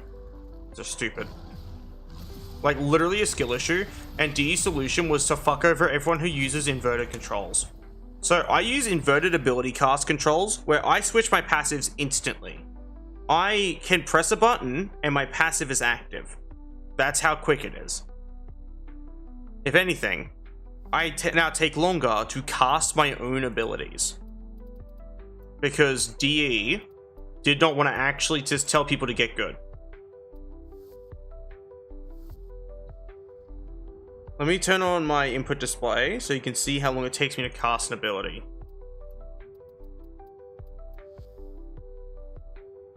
So you can understand why I'm so annoyed about this.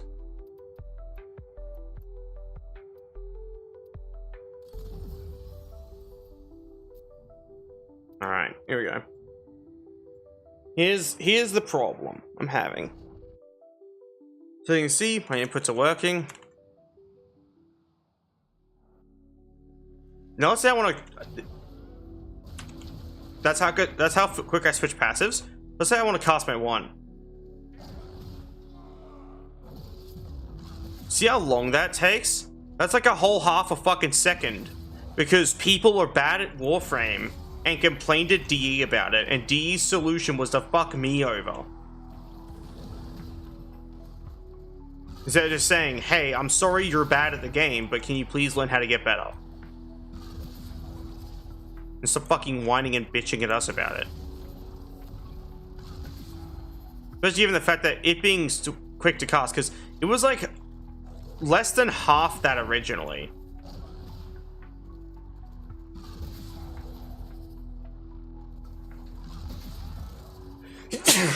Ow. Fucking ouch, bro. And you should have a, like, hold ability threshold button, like slider. Actually, yeah, no, have it, like, be, like, a selector box of default, short, and extremely short. And these dictate how long you have to hold for to cast the hold version of an ability. This would easily solve that problem, where someone like me can cast her abilities in a timely fucking manner because I'm actually good, and people who are bad can have it set to default and have to take like a week to cast their ability or switch their passive or whatever. That would be the answer to this. Because that means it's harmless. Because it would obviously default to, well, default. Which means I wouldn't have to worry too much about other people going, but what if it's like turned off for them and they struggle? It's like, it won't be. The problem has been given a solution.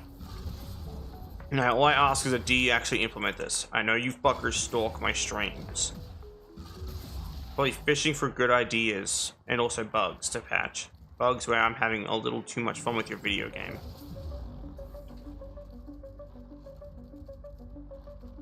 So nothing room? Dead end? Dead end. Cool. I love nothing rooms. Yippee. There are currently no enemies spawned in, for context. How can you tell? When they spawned in, I got a green marker telling me where they were.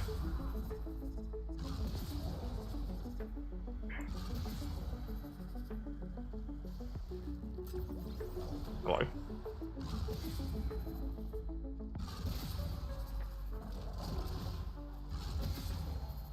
Dear Digital Extremes, either make it so I don't auto-target roller mines when they're next to an enemy, or make it so roller mines actually give me back a fucking Ulfrin's Descent charge, so I'm not losing charges by having your shitty system automatically target the wrong enemy. Please and thank you. P.S. Fuck you.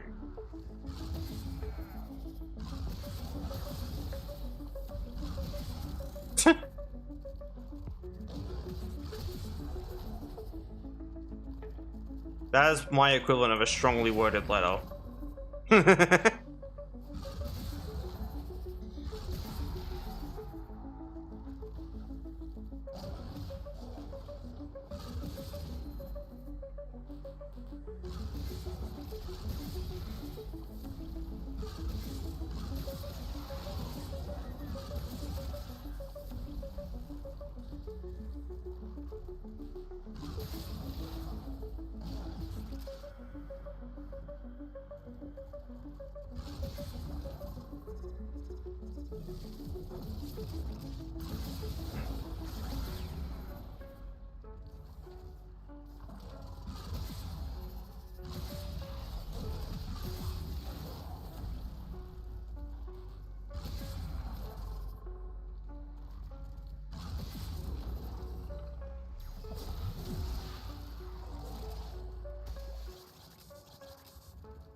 Okay.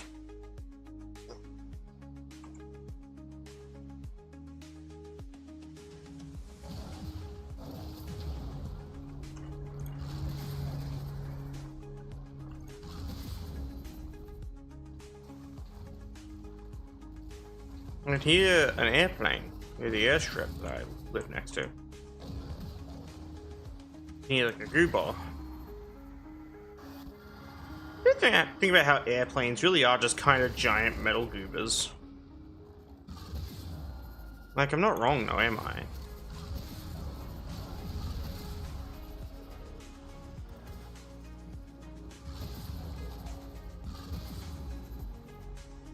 Thanks for petting me, by the way.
It's a bus with wings.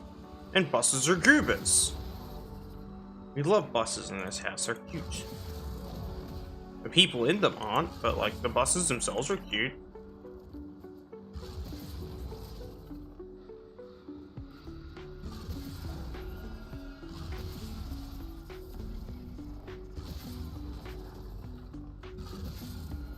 I want a mod that replaces the ship that picks you up in Helldivers at the end of missions with the magic school bus. So you can be like, Miss Frizz is here, pick us up from the mission. Please let this be a normal deployment with Frizz. Unfucking likely.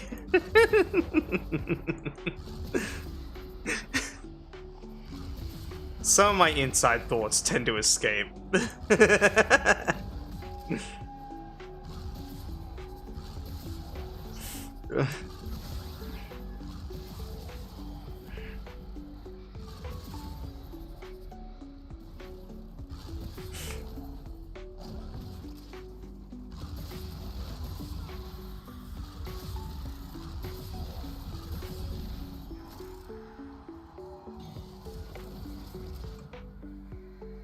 Give me that.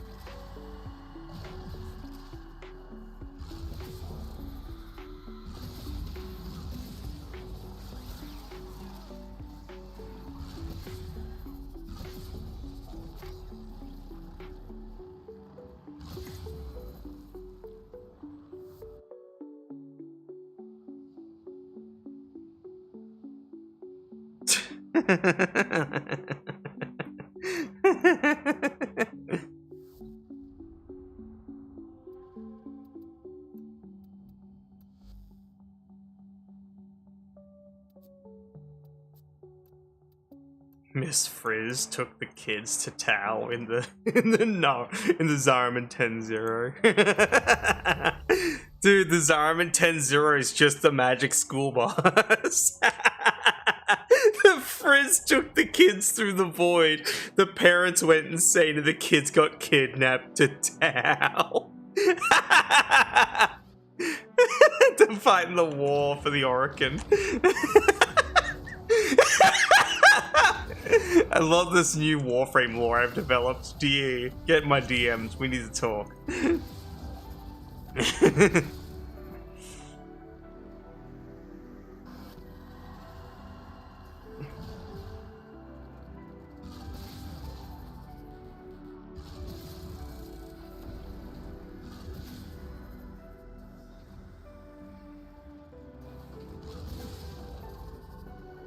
I like to believe Miss Frizzle has, like, mischievous and hostile ulterior motives to why she takes the kids on such dangerous field trips. She wants to kill them all, because she's jealous that she can't have kids of her own.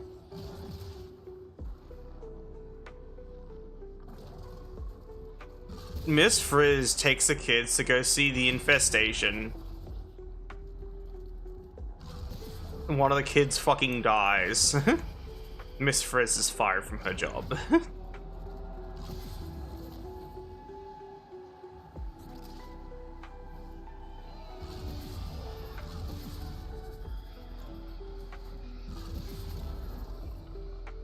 I remember that one time Digital Extreme sponsored Markiplier to play Warframe. And then he didn't touch Warframe ever since that video. He literally played it for that video. We're like, man, I'm gonna keep playing this off like the video. And then he never did. How do I know? I looked up his account sometime after, like literally years after like that video, and holy shit, he has not touched his, like, that account since. And it's really funny.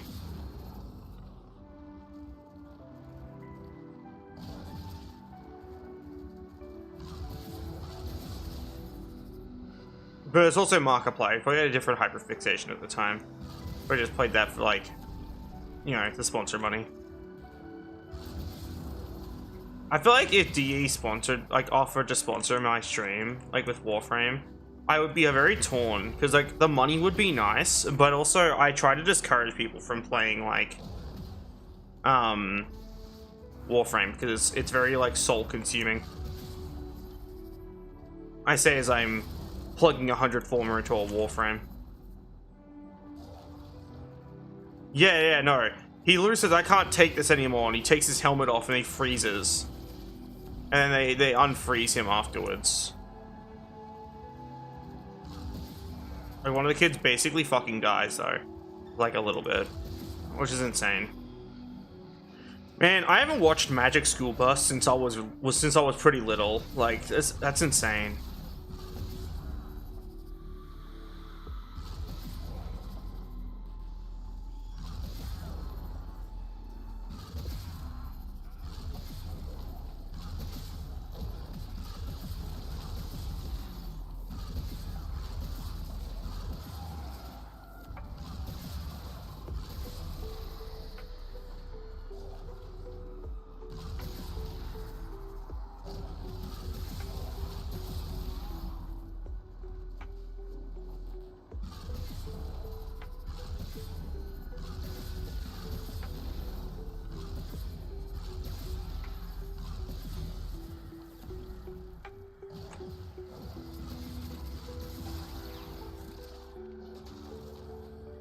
I love watching the slash prop kill an enemy because they just kind of split in half. It's like they forgo that, like, I just tried to see them in half. They're like, all right, yeah, and then they just it's pretty funny. Bonk. Victim. Victim. Bonk. I just obliterated that wall.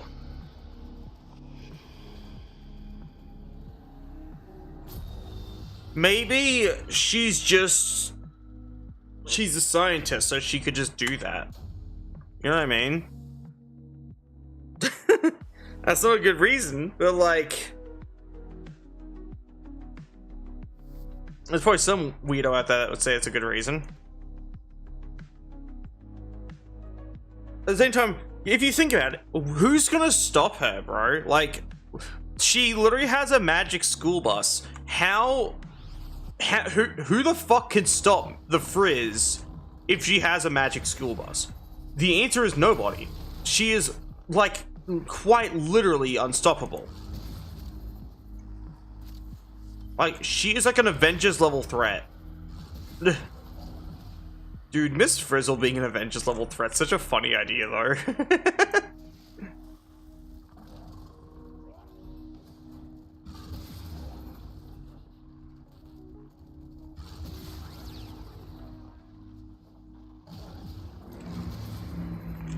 The idea of someone like Miss Frizzle existing is scary to me.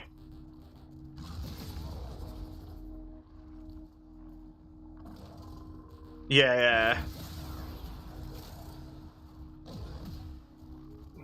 But you get what I mean, right? It's like a Rick and Morty situation where Rick's so powerful that no one can technically stop him except for himself.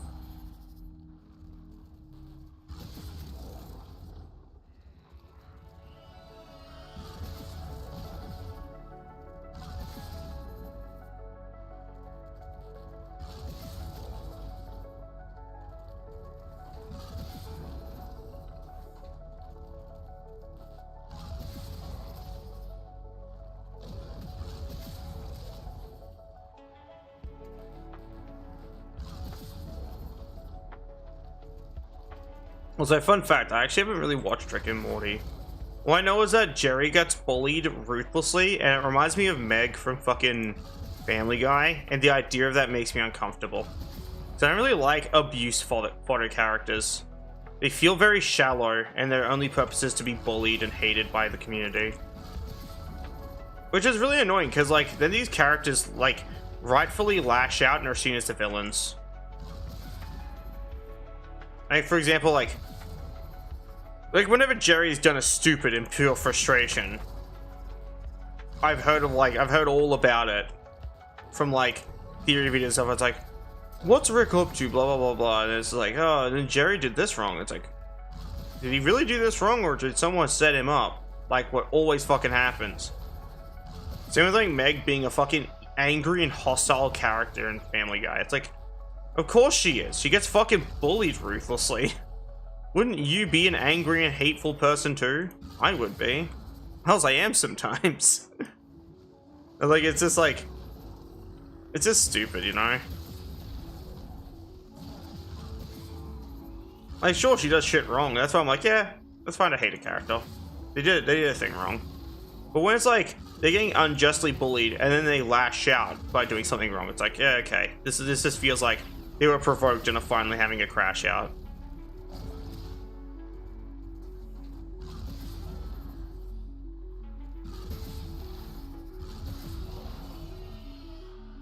I like to believe abuse for characters are a lazy way to add quote-unquote comedy to a show where there is none. Like, guys, we couldn't think of anything funny, so point and laugh at this character's misery, please. I'll read that in a second, by the way.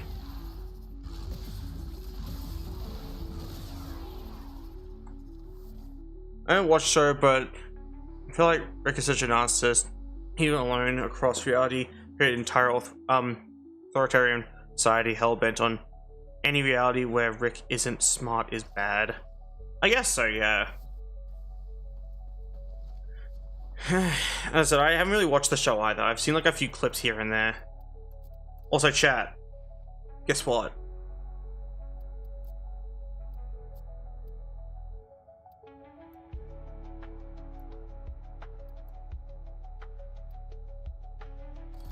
"100 Forma Voruna."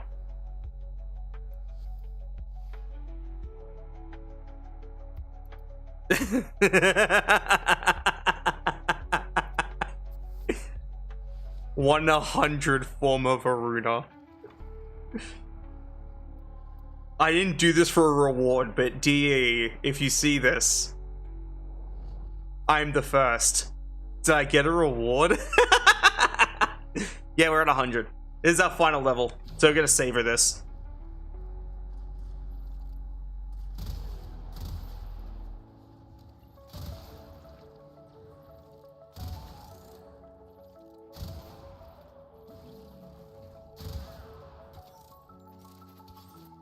So, can I have my fucking gun back, please, you absolute twat?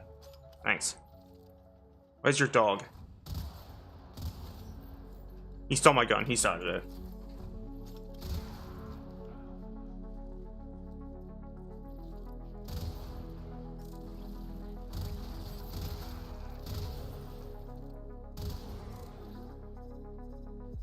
Bruh, they wouldn't dare.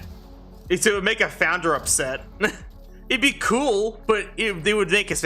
Like, they would not do it, you know what I mean? Like, there's just no way. As in... Look, if they want to subvert my expectation, they can. But I don't have any faith in them giving me a Layka Prime.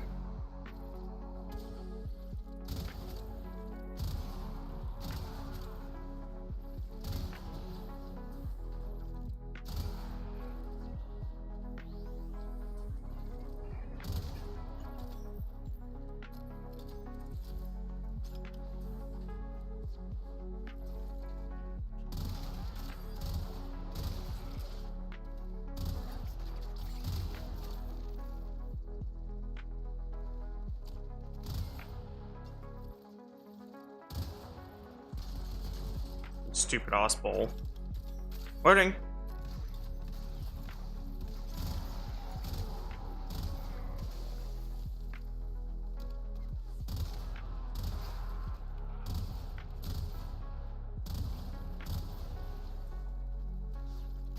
I saw my friend Kirby about this actually.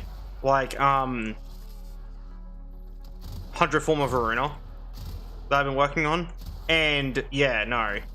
Even he's like, that's like ungodly fast. I'm like, yeah.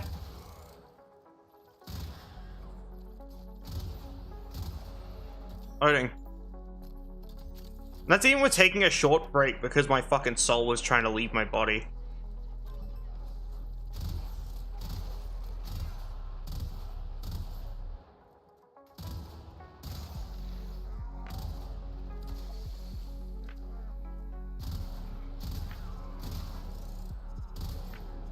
Loading.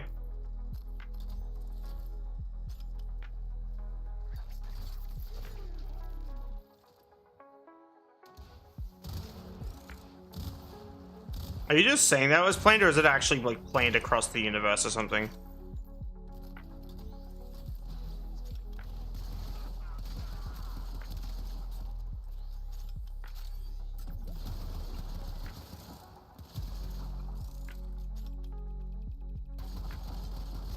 Yeah, but no. Like, I hate bully fodder characters. They feel like, they feel like lazy writing devices. It's like a reason to add, like, a person for everyone to hate. We couldn't be asked making a character you actually hate, so here's a character that gets bullied all the time, and then they lash out in a way that you hate.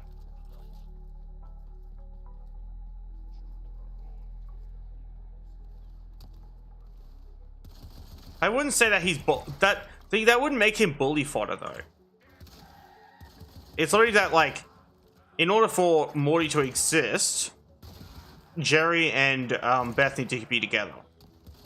At most, they're just matchmaking so they can get access to Morty. Morty is also bully fodder, but not as much as Jerry is. But Jerry, because stop fucking taking my gun, you cunt. But yeah, no. Later. Bring that back. But yeah, no, it's just like stupid. I don't know, I just don't like it. You actually know if you use the arc later and they get taken off you by a character, like you get disarmed. It appears as the old appearance for the Lato. Not the concept Lato, which also is the design for the Lato Prime. The original appearance for the Lato, which is also shown with Volbon.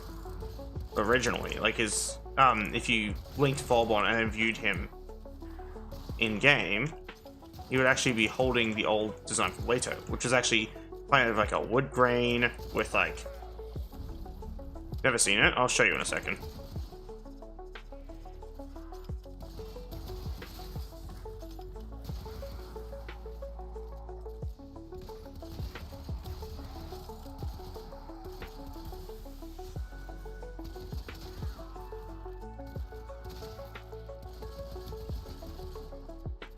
Alright.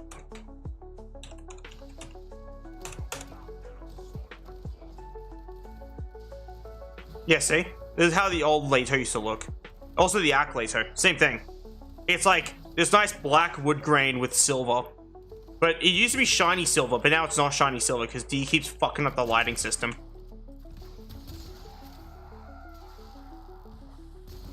But yeah, see. No. That I showed the concept Lato last stream. Different. I'll show you the concept later when I get back to my ship. The concept Lato is the same design as the Lato Prime, but it was the original intended design for Tenno weaponry, which is a sleeker look and not as chunky, but also keeping like a wood grain and metal feel. Basically, like the way the Lato, like the way Lato's color palette was in that Volbon link, but minus the very sleek design that the Lato Prime has, which is why the Lato Prime is designed the way it was. Because likely chance, the primes for weapons were just meant to be gold ones, and then they did up like the X-Cow Prime and the Skana Prime, and from there, designs really got overhauled and overdone, and blades went from smooth to serrated, went from double-sided to one-sided, and that's why the Lato Prime looks like the concept Lato.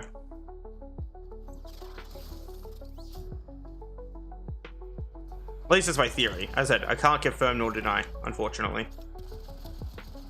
Loading. 15 there.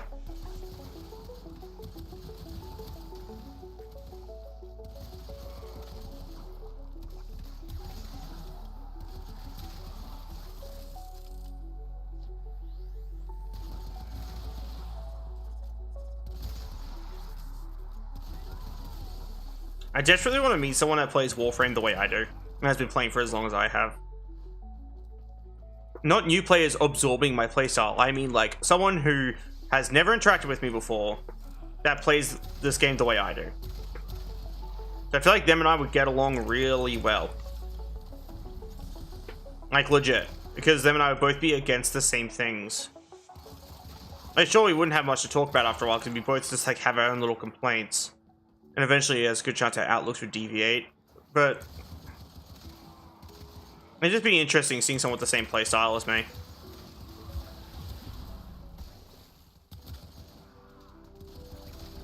Because I want to see what my playstyle looks like from someone else's perspective. And how bot-like I seem to look.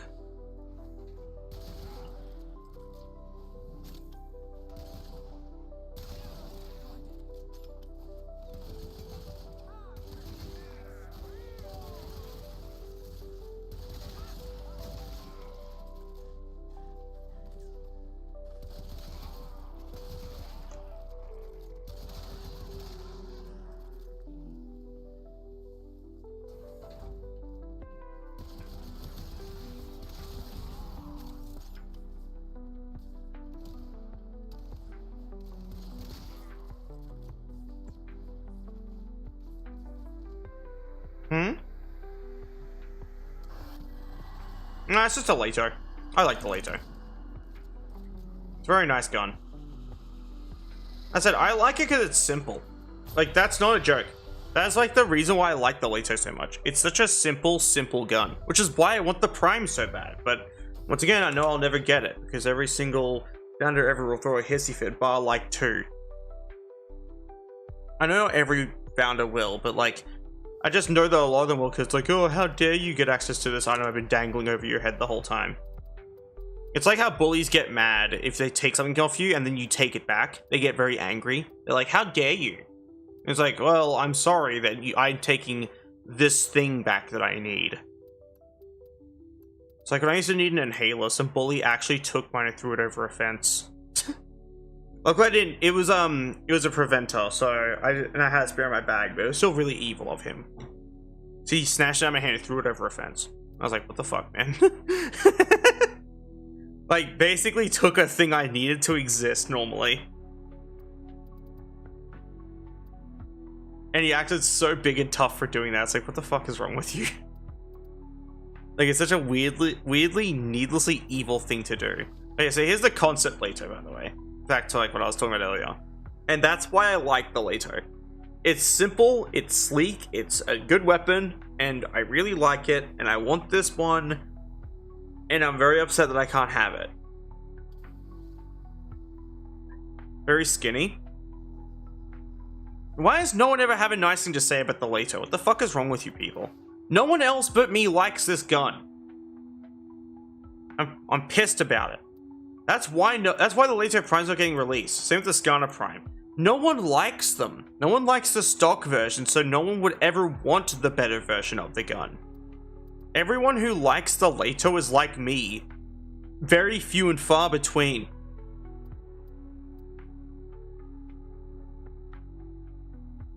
It's upsetting. Hurts my soul.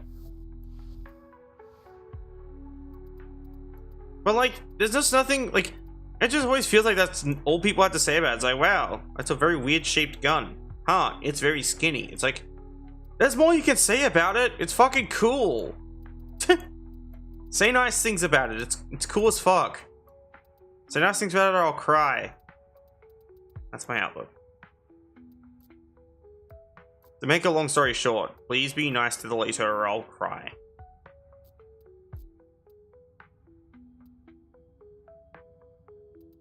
I'm very proud of the design. Thank you.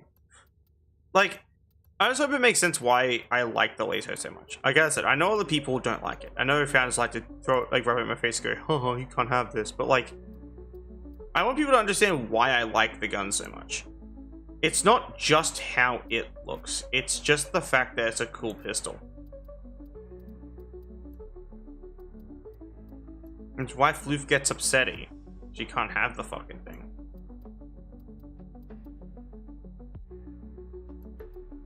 I'll run this skin.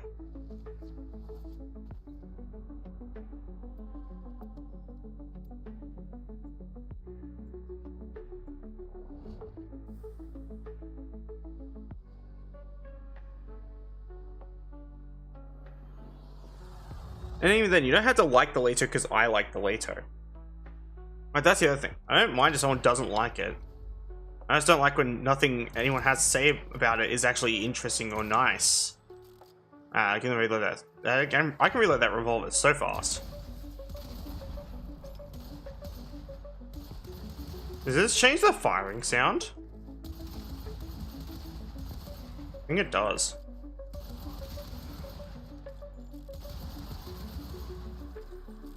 It's kind of funny. I like it because it was the first weapon I ever used. That's it, like, back in the early days of Warframe, your intro sequence was different. Like...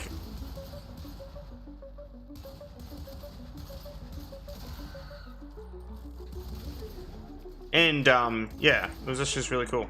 Because you didn't get a melee weapon first, you got a gun.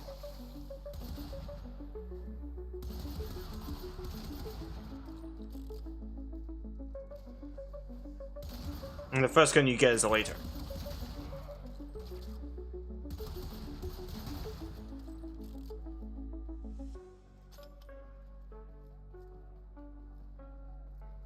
Lol.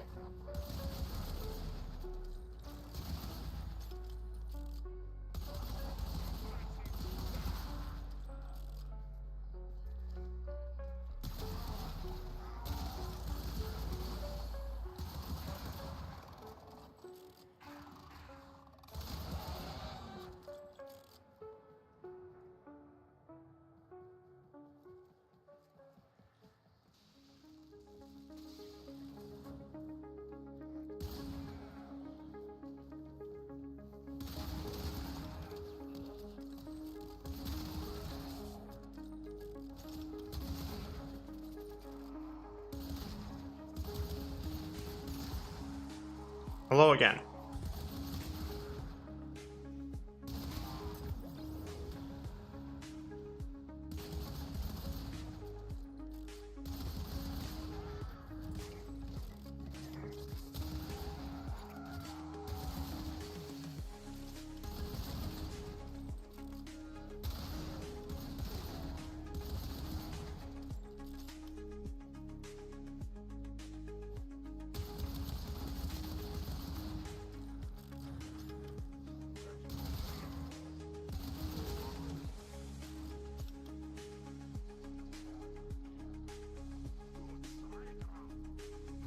Back is itchy in a really annoying spot.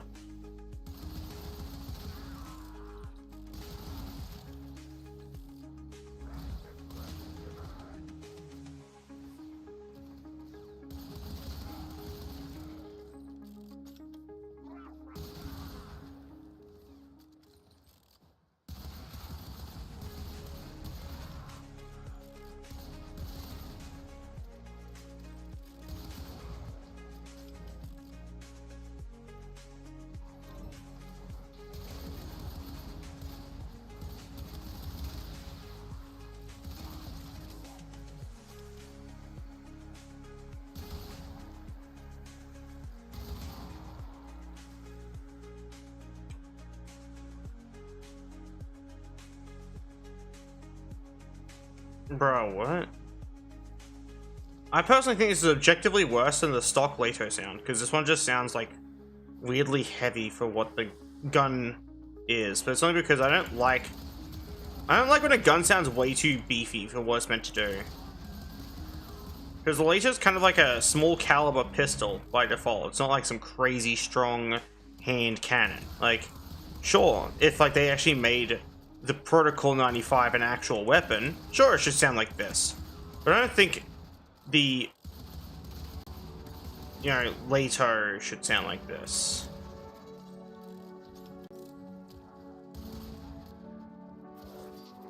Can you please stop taking my fucking gun off me, or else I'm gonna hurt you really bad. Loading. My Discord go off. Oh, okay.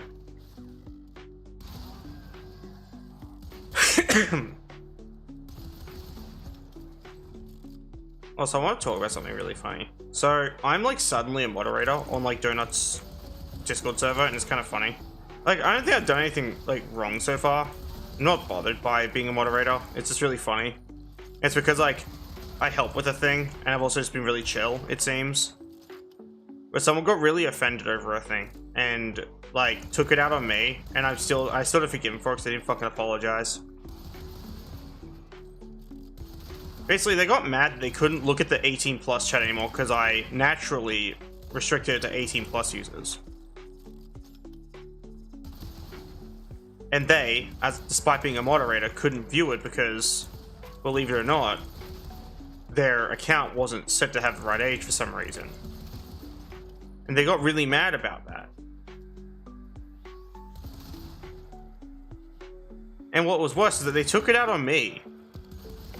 Like, they basically started, like, questioning my existence in Donuts, like, community and a bunch of other stuff. It's like, it was just really rude and very accusatory and confrontational in a way that just is frustrating. Well, this over not having access to one fucking channel of an entire server. And they kept feeding me some BS reasons that's actually incorrect. Where, apparently, oh, because their Gmail's set age was also under 18. Their Discord couldn't have its age changed. I'm like, that's not how that works. Discord doesn't even really read your, like... Actually, no. It's not even... doesn't really. It literally doesn't read your age on your Gmail account at all. It doesn't use that information. You set your age when you make your account. If you set your age of your account to be under 18, then that's on you for being a fucking idiot. It was like, it was just frustrating because, like, they gave me a BS reason that wasn't fucking true, and they fucking basically gave this reason to everyone. And because they fucking whined and bitched a whole bunch, someone changed one of the other, like, mods added a system so they can now access the channel, but people who aren't quote-unquote verified can't. And that's it. Yeah. And, like, basically, they whinged and bitched and treated me like garbage and got what they wanted in the end. Which is fucking shit. Like, that's not okay. I don't fucking care if they're a mod. I don't care if they're an OG. You shouldn't get what you want if you act like that. I don't fucking care who you are. Like, it's ridiculous. And the thing is, as I said, the issue was they didn't even try to apologize. And they continuously ignored me when I tried to explain how the system actually works and that the likely chance the fucking age change bypass was fucking patched. Because Discord patches that shit on a frequent fucking basis. Who would have thought? That Discord patched the thing to stop minors from accessing fucking porn. Wow. Who would have fucking thought? But yeah, no, like, it just made me so mad. Because, like, oh boy.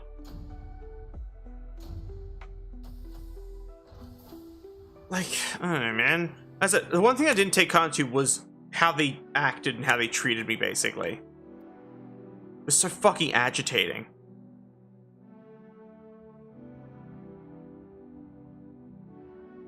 Like, basically, let me try and find what they had said. Yeah, like...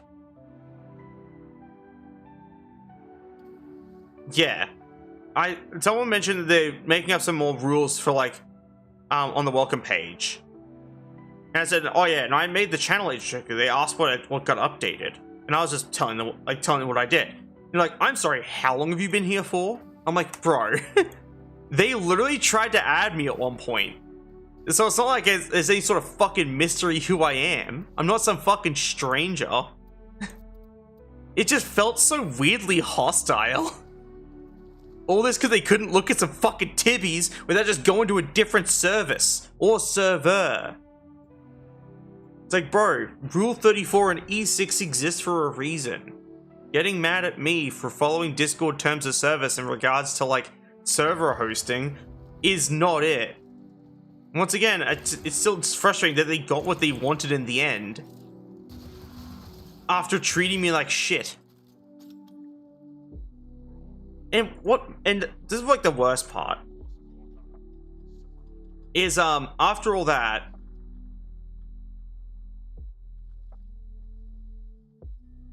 yeah, so, like, thank you for actually considering my problem. That's how I can tell that you guys are great people. It's like, shut the fuck up. Like, I don't know, I don't like them as a person. I'll be real with you. They kind of suck, actually. At least I'm not forced to talk to them, so that's a win. I'm not naming names, but like if they somehow happen across this VOD, they know who they are. Yeah, I was so frustrated, man. Like, as I said, I just don't take kindly to being disrespected and treated like shit over something that is literally a them problem and no one else's issue. And their reasoning is literally incorrect and BS. And they couldn't be asked actually fixing the fucking problem by just verifying their fucking age. Like, you don't even need to use government ID. You could just do a face scan. Like, and there are so many videos online of people doing all the procedure for a face scan that you can just put your camera at that video. People have done this before. I did it, for fuck's sake. I just don't understand, like, what the deal is.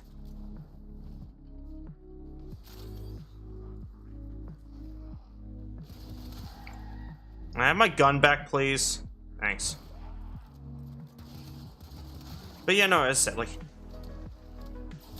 I can understand something you had access to being taken away being frustrating, sure.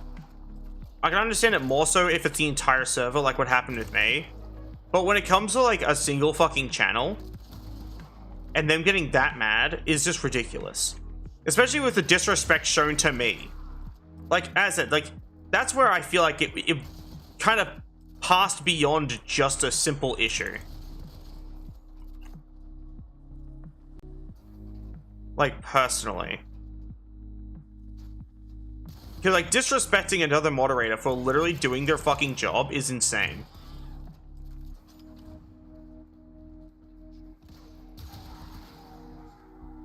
Like, not even 24 hours into being a moderator, I had another mod being angry at me for just doing my job. I was so ready to hit with her, bro, I just work here. Like...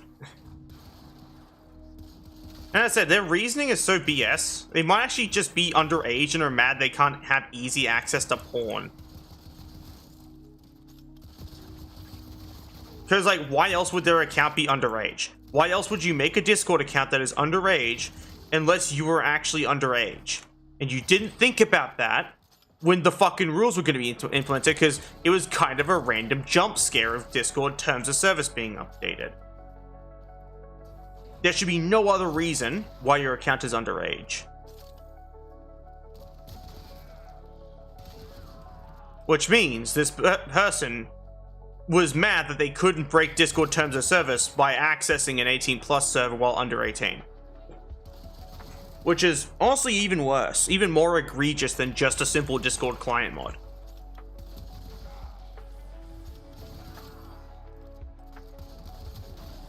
Like, sure, I'm not a fucking snitch. I'm not gonna report them to Discord. Who gives a shit? But like, who cares what Discord thinks? But I just don't think it's okay to treat me like shit over that. I will say, Donut didn't really take their side though. But like, it also did feel like their side was still taken in the end, especially with how Sledge treated the situation. They basically got what they wanted after treating me like shit, and that's just not okay. And it never will be okay. I don't care who you are, who you think you are, it's just not okay. Hey, sir. Stop taking my gun, please.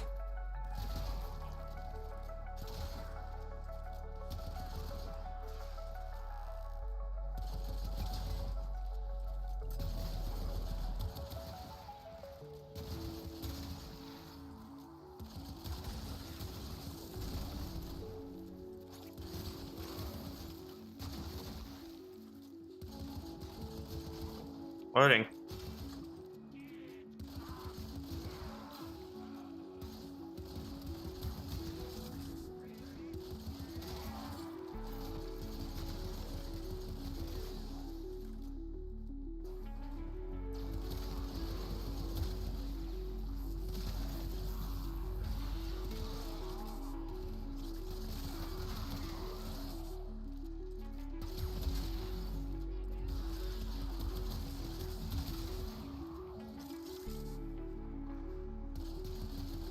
I've gone on my frustrated rant.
I guess.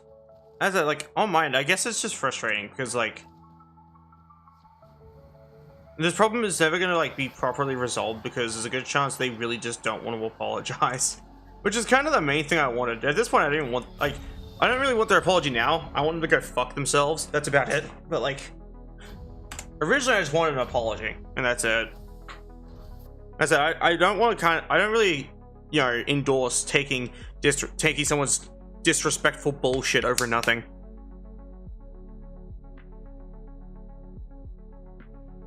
It's just like it's just not okay. Also, on the bright side, level 30 100 Forma Voruna. That's like level 3000 basically. I think it is actually. Let me see if I can calculate that. So I might be stupid. 30 times 100. She is technically level 3000. That's not a bit. That's how many levels I've earned as Voruna.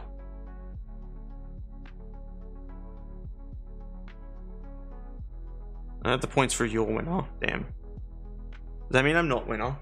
It's tragic. I'm in shambles, chat. I can't believe this. I'll never financially recover from this.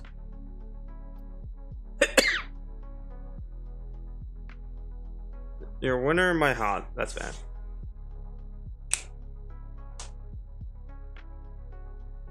Someone use Yippee. I want to like let out a soul, like a soul crushed Yippee.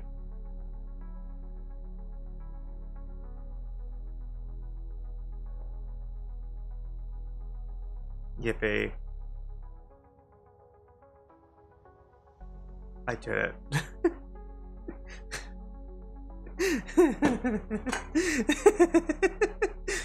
You wanna know what's really funny?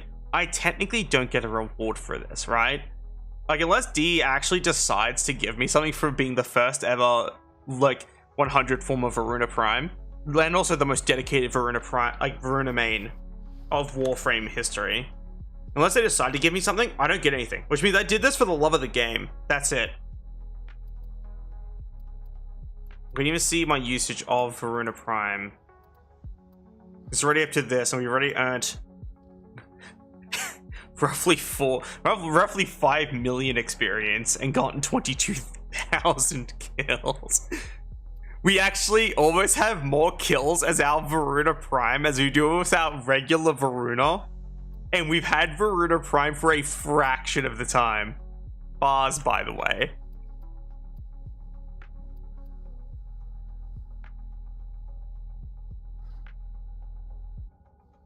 Bruh, several Grenadier War Memorials, thank you very much.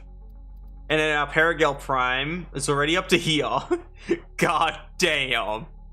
Nowhere near as much as my Paragale, like, it's only at 5.7 thou kills with only roughly 8 million experience, and this one's like 27,277, 458 with 20,000.2.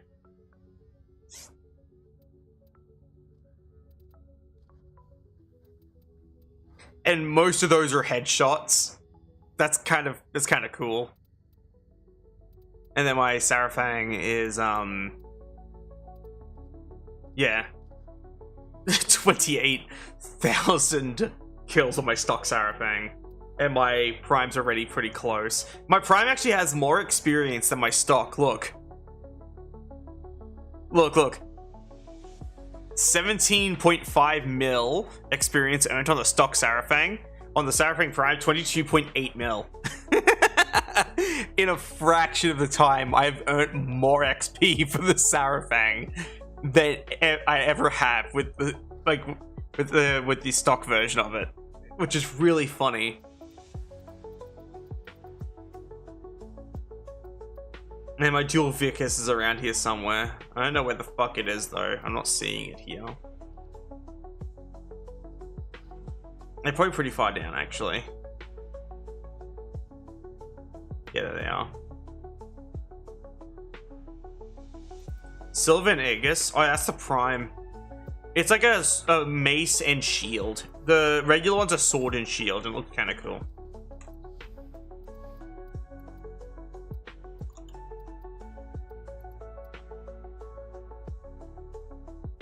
This is Silver and Aegis.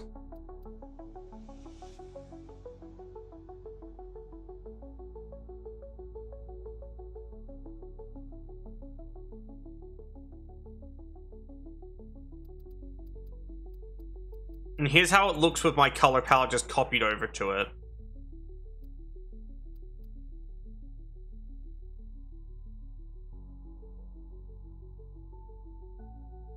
It's actually technically incorrect because of the energy color. If I did this instead, I'll do the glitch where I copy the colors over 1-to-1. Here you go, give me a second. Then we go Silver and Aegis.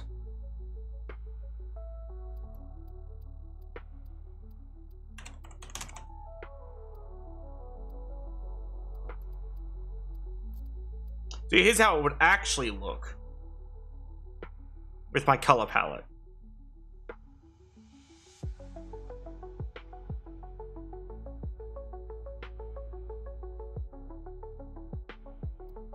And there are different skins for swords and boards too. Here's your different sword and board skins. Big chunky R shield with a short sword.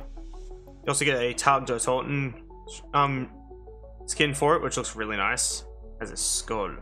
Fucking fucking ass. Got this one, which I used to use a lot, like back in the day. There's also this one which I haven't used. But yeah. There's other swords and boards, like this one's technically not a sword and board, it's an axe and board. But you got the Uck in front.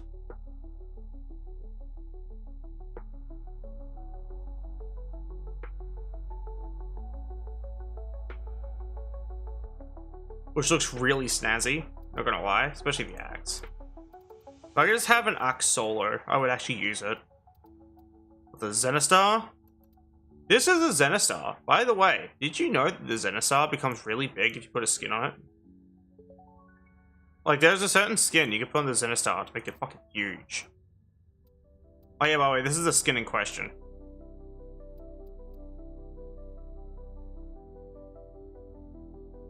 And D never patched this. But they removed my 4 shoulder pads. Which is what makes that even more insane to me. Hey, yeah, something as disruptive as this, but not 4 shoulder pads. There's also a sword that turns people to glass.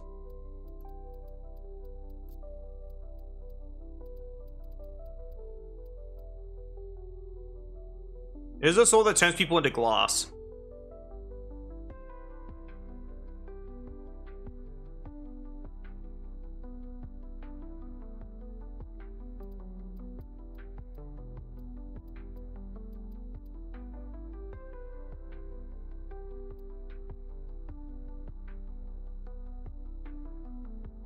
It goes hard. It's pretty cool, actually. So, you block while aim gliding and swing, and it'll fire a projectile that turns people to glass. That's how it works. Also, there's the Tarkin Lug, which is another, like, sword and board type weapon. This one's more of like a funny looking mace and like a buckler.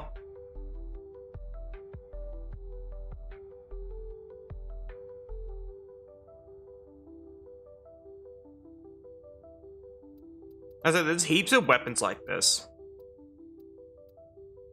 There's also weapons that are like swords and whips. So you got the Lacera. So this is basically like a sword that's also scissors. And a whip. Like a whip with a hook on the end. And it's really cool.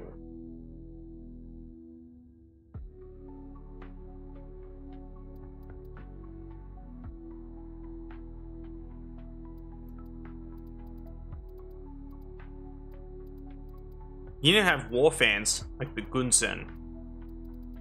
I like the Gunsen. This actually used to be one of my main melee weapons for a while. Was a war fan. Because they look cool.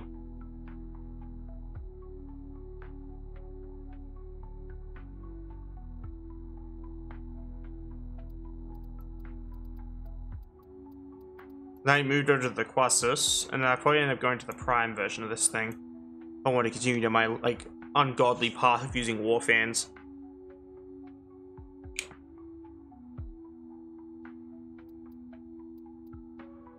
Heavy attacks with this one fire projectiles, which is kind of cool. Yeah, heavy attack throws daggers that deal guaranteed slash status effect. Daggers are more accurate when wielded by Zaku.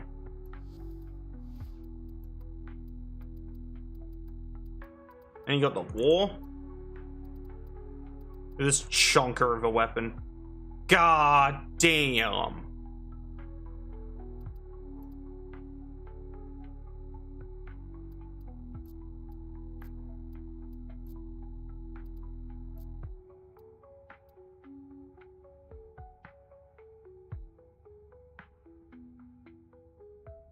It goes well with my Stalker appearance, actually.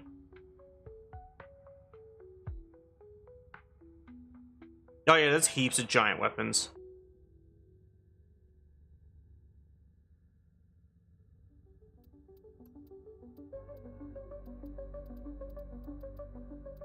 There's fucking this monstrosity, the Hispa, which is a giant ass scythe.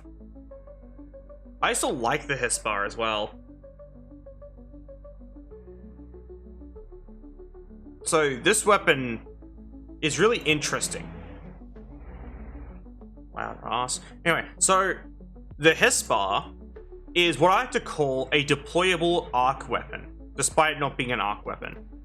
There's a few weapons that I like to refer to the same way. Like there's also the fucking Shadu, which is another example of this. Let me try and find the stock appearance for it. That'll do. But yeah, this is a Shadu. Shadu is a... What do you mean by what?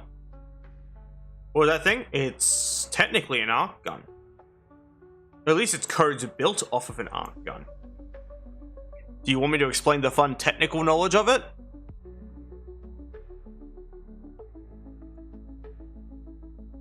Yes. Okay. So, the reason why this thing is named Imperator, and this thing is named Kazas, is because I have been disarmed when holding this weapon before, by a Hadaka-wielding Darak Master. Fun fact, this thing's code was originally derived from the Imperator arc gun. How do I know this? When I was disarmed, an Imperator arc gun took its place on the ground in front of the Darak Master. That's literally it. This thing uses the code of arc guns. So much so that even when you land after doing a double jump, which shouldn't create a heavy fall, if you land while not moving, you can't continue moving for a brief moment upon landing, which is the same application as arc guns. Another weapon that does this is the Kazas, also known as the Hispa. And the reason why the Hispa is being named a Kazas is because there's a likely chance its code was once again derived from an arc melee, which is only usable in space and not deployable with the Gravamag. This is the original Kazas, which is a giant fucking scythe, which is of course why I like it. But yeah, that's what caused the naming schema to happen. This thing has infinite ammunition, by the way.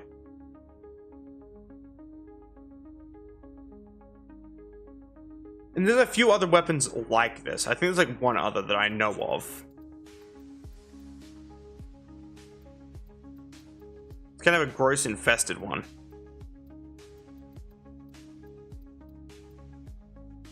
Which I don't think I have. Oh, there it is, Babonico.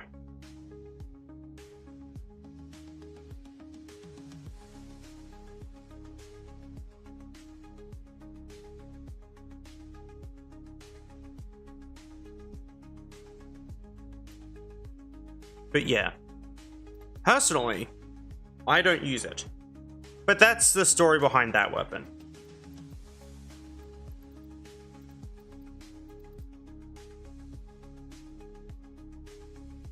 Anyway, I have achieved my goal of this stream. What was the Imperator do? It's not called that, remember? It's called the Shadu. The Shido is an autocannon of a sort.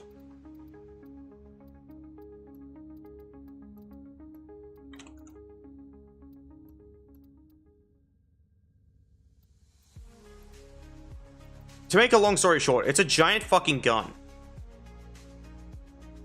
Kind of.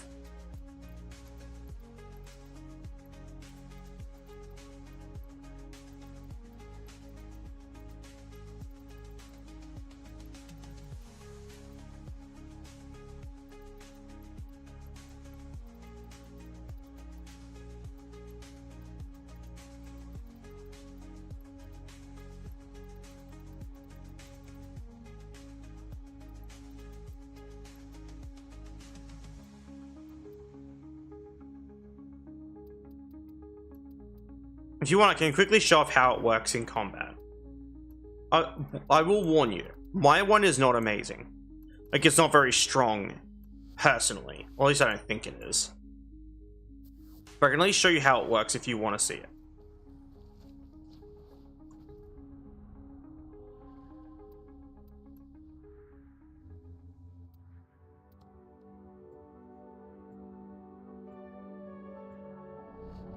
I actually didn't equip the right loadout. I have to quit immediately. So I forgot to equip my health tank Voruna loadout.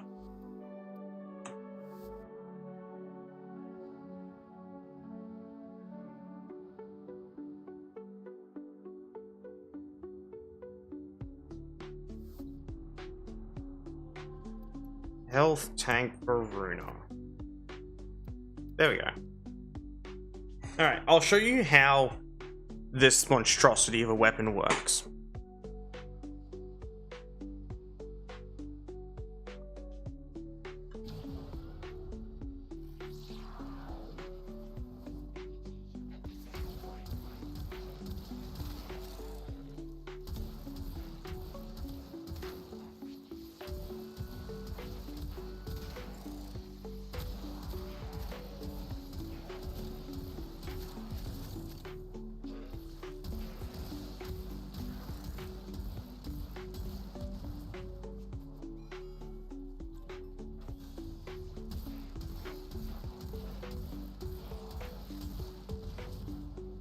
So, if you empty the magazine of this weapon, it does like a giant blast to refill itself, which is kind of cool.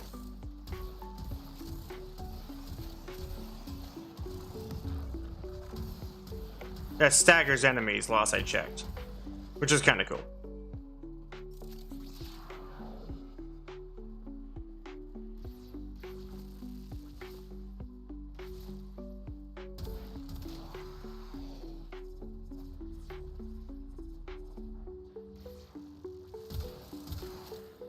Well, they're going to demonstrate that arc gun code as well. That I was talking about, the thing that makes it obvious it was derived from an arc gun.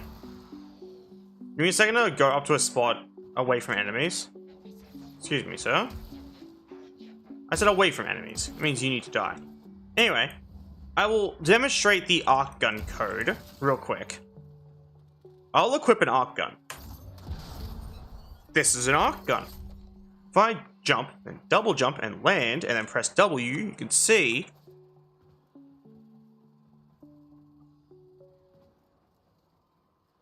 I don't move initially. Because the weapon's heavy, right?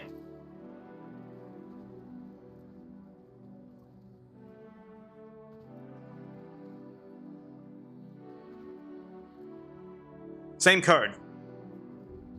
I know you're a game, you Maverick Renegades. I'm aware how you made your silly gun.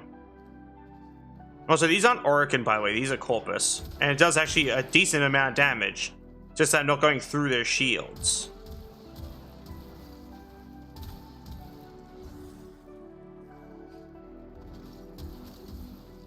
And also, these enemies are level 1, like over level 100, by the way. They're roughly level 100 to 104.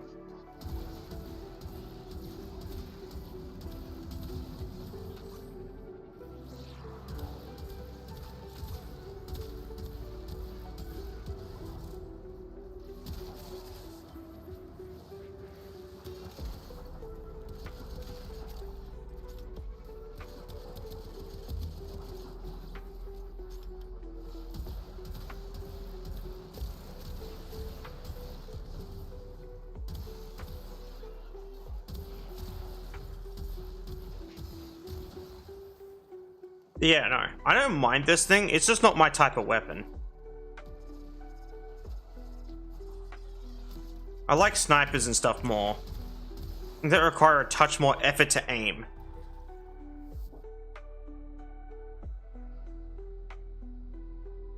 Though I also do appreciate the occasional light machine gun, which are two that I commonly find myself using.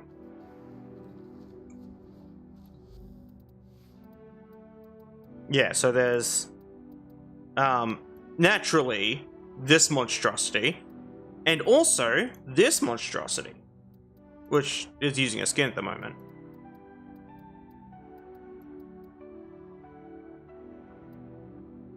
Ooh, okay.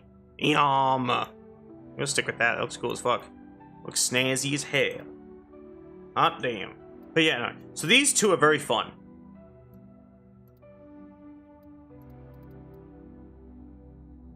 Ooh.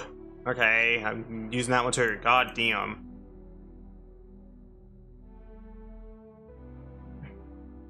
Anyway, so this thing is a moderate fire rate with it hurts. And the other one is a high fire rate with you will catch fire very quickly. I will demonstrate the latter of the two, because you've already seen the other one in action. This is called the Recon FX.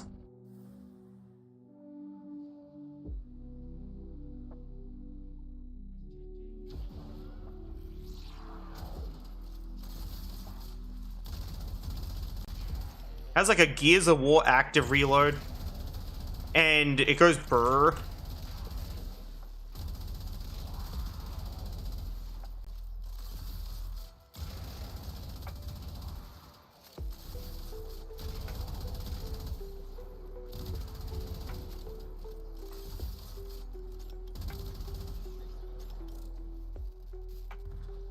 Yeah, no, it's pretty cool.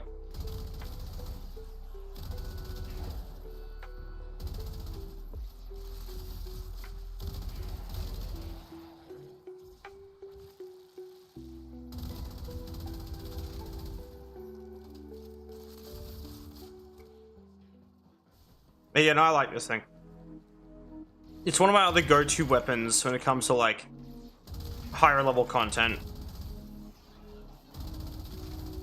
Or it just floods energy with status effects.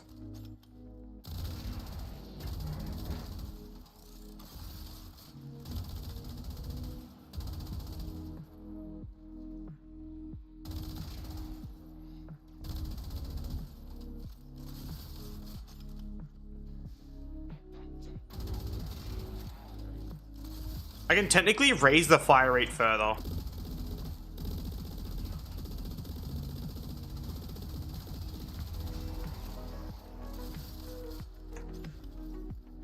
Yeah, it's literally a real ass goddamn machine gun.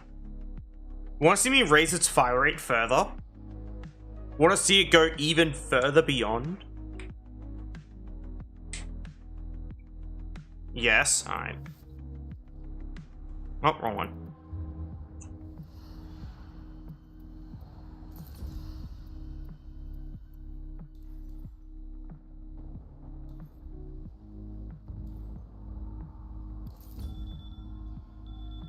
The Funny.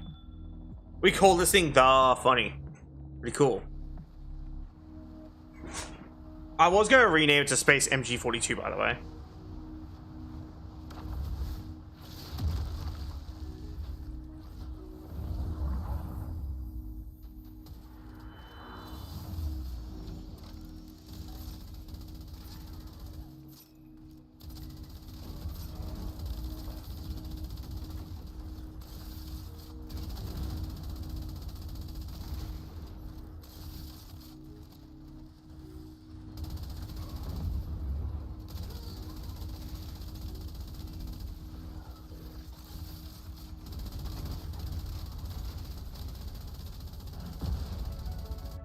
Oh no, I'm being invaded.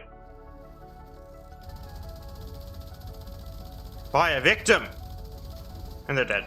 Lol. Alright, now the fire rate's going up. Yep. The fire rate will continue to go up with every objective I do. So that's how this one works. This mission type. Which leads to what I like to call the funny.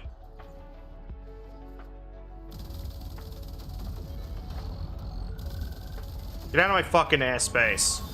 Next!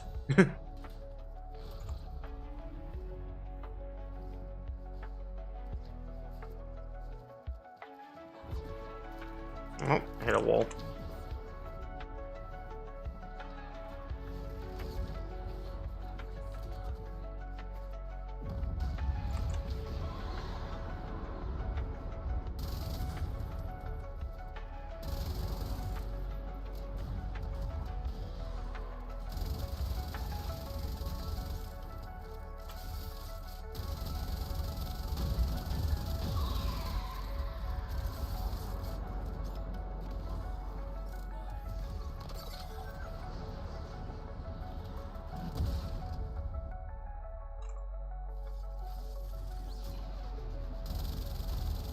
Nice health bar, nerd. Where did you get it from? The health bar store?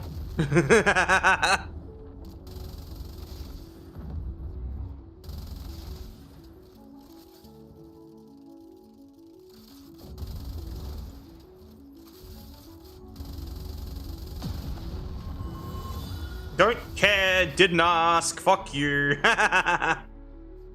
Anyway.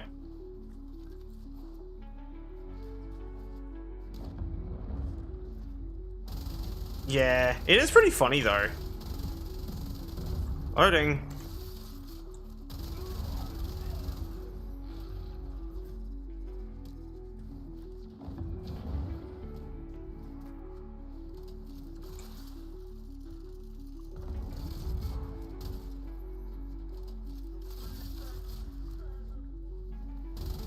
Scavenge battery components. Alright, it's easy to do.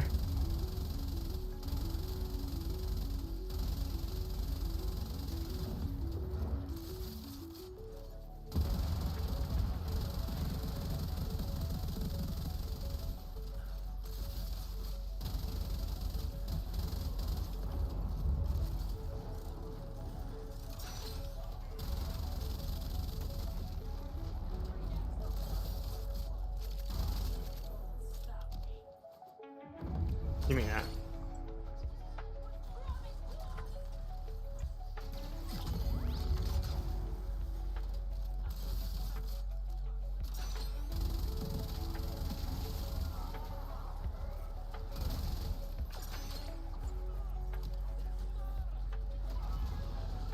And done. Next.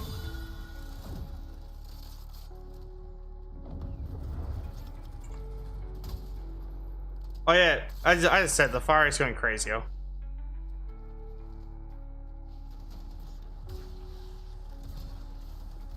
That wouldn't work because you can't have arse as like in the name. Even if you try to name a gun ambassador that has arse in it, it's not allowed because these giant bunch of pussies. Yeah, no, they won't allow you to name a gun with like with something with arse in it, but they will add warframes that like have sexual designs because they're oxymorons.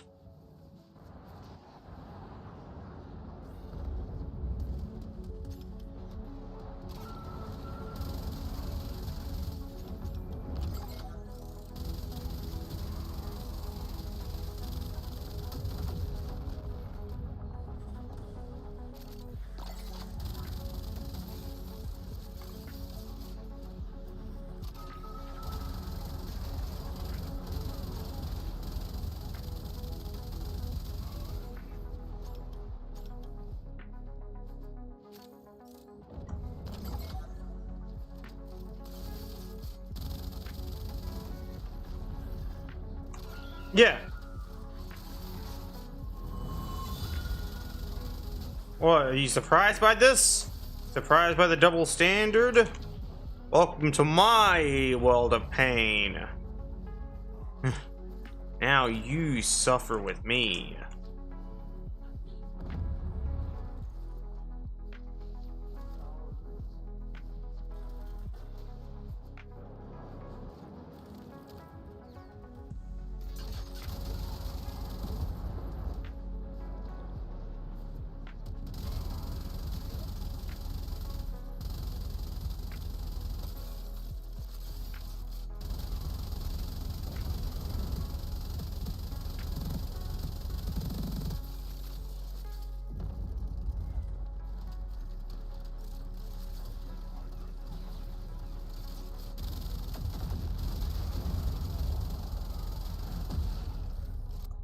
Oh, where are they?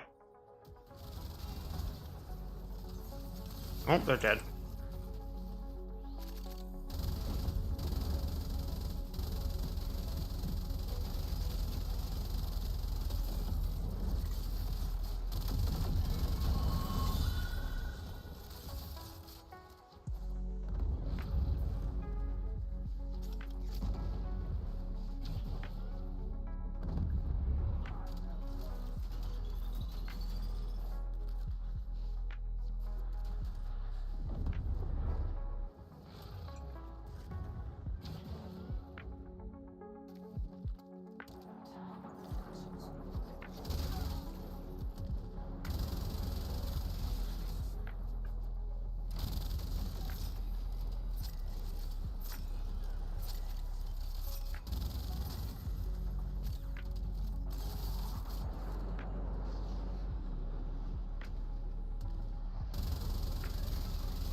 Anyone else feel like running?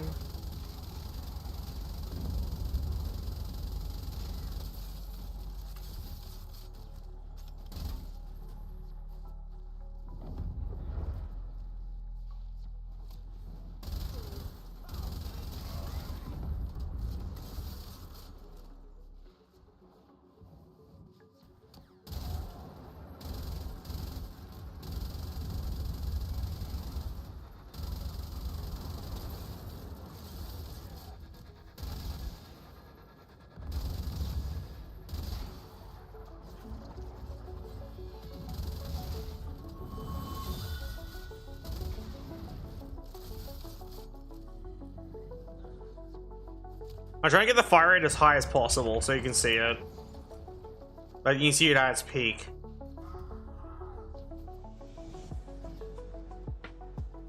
The objective markers in this area are kind of dog shit, as you can see. They're being placed like through walls basically, so I can't actually run straight to them.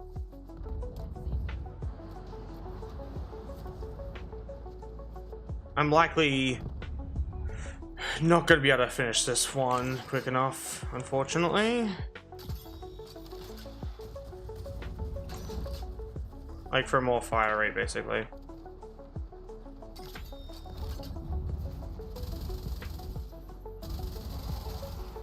What an awful spot for a fucking objective, by the way. Yeah, defend this area with the giant fucking turret in the middle. Stellar game design, chat. Holy fuck. Oh, there's a guy over there. Oh, they're dead.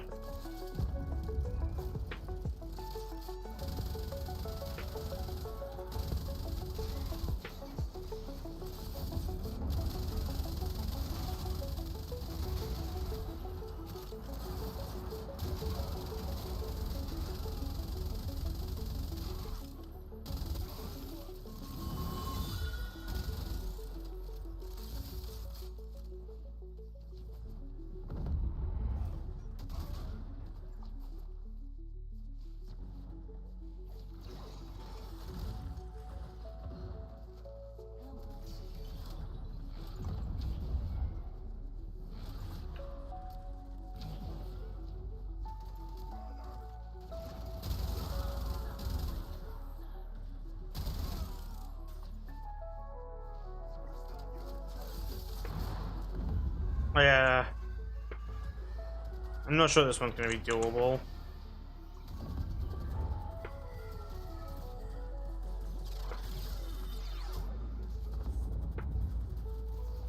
It might just take too long, basically.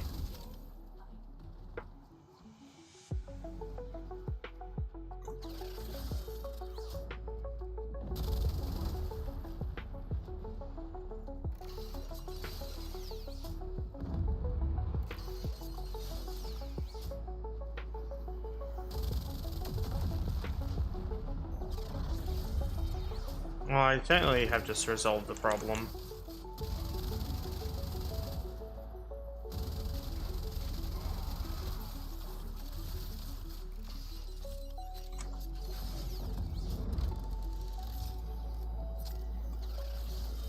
Cool. This objective's basically done. I won't have time to do any other ones, but that's fine.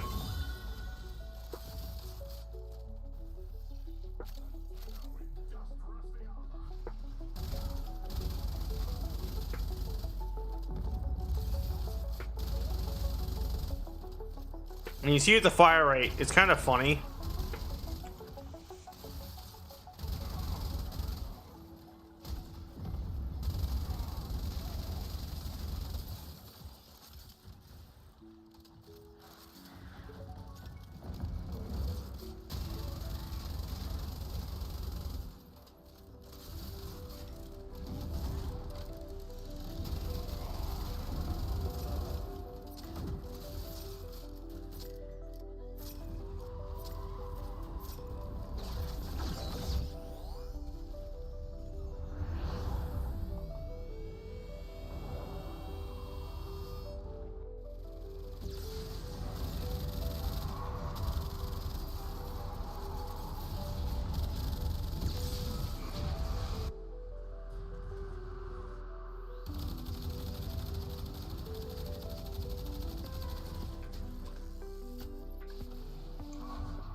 Yep.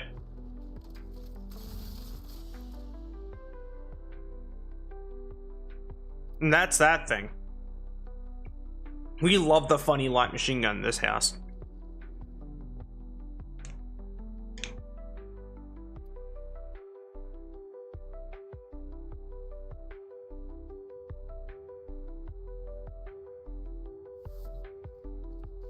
Do you understand the term light machine gun? A machine gun shouldn't be carried around by people. And a light machine gun is a machine gun engineered to be carried around by people, thus it is lighter than a machine gun.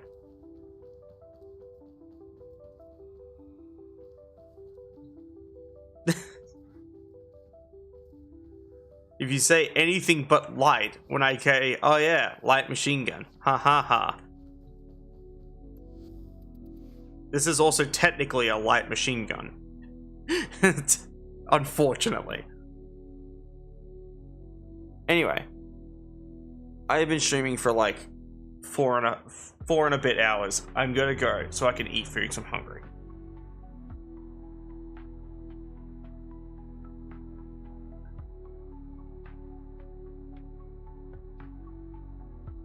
We achieved level 100 Forma Voruna, and that was our goal. Anyway, goodbye.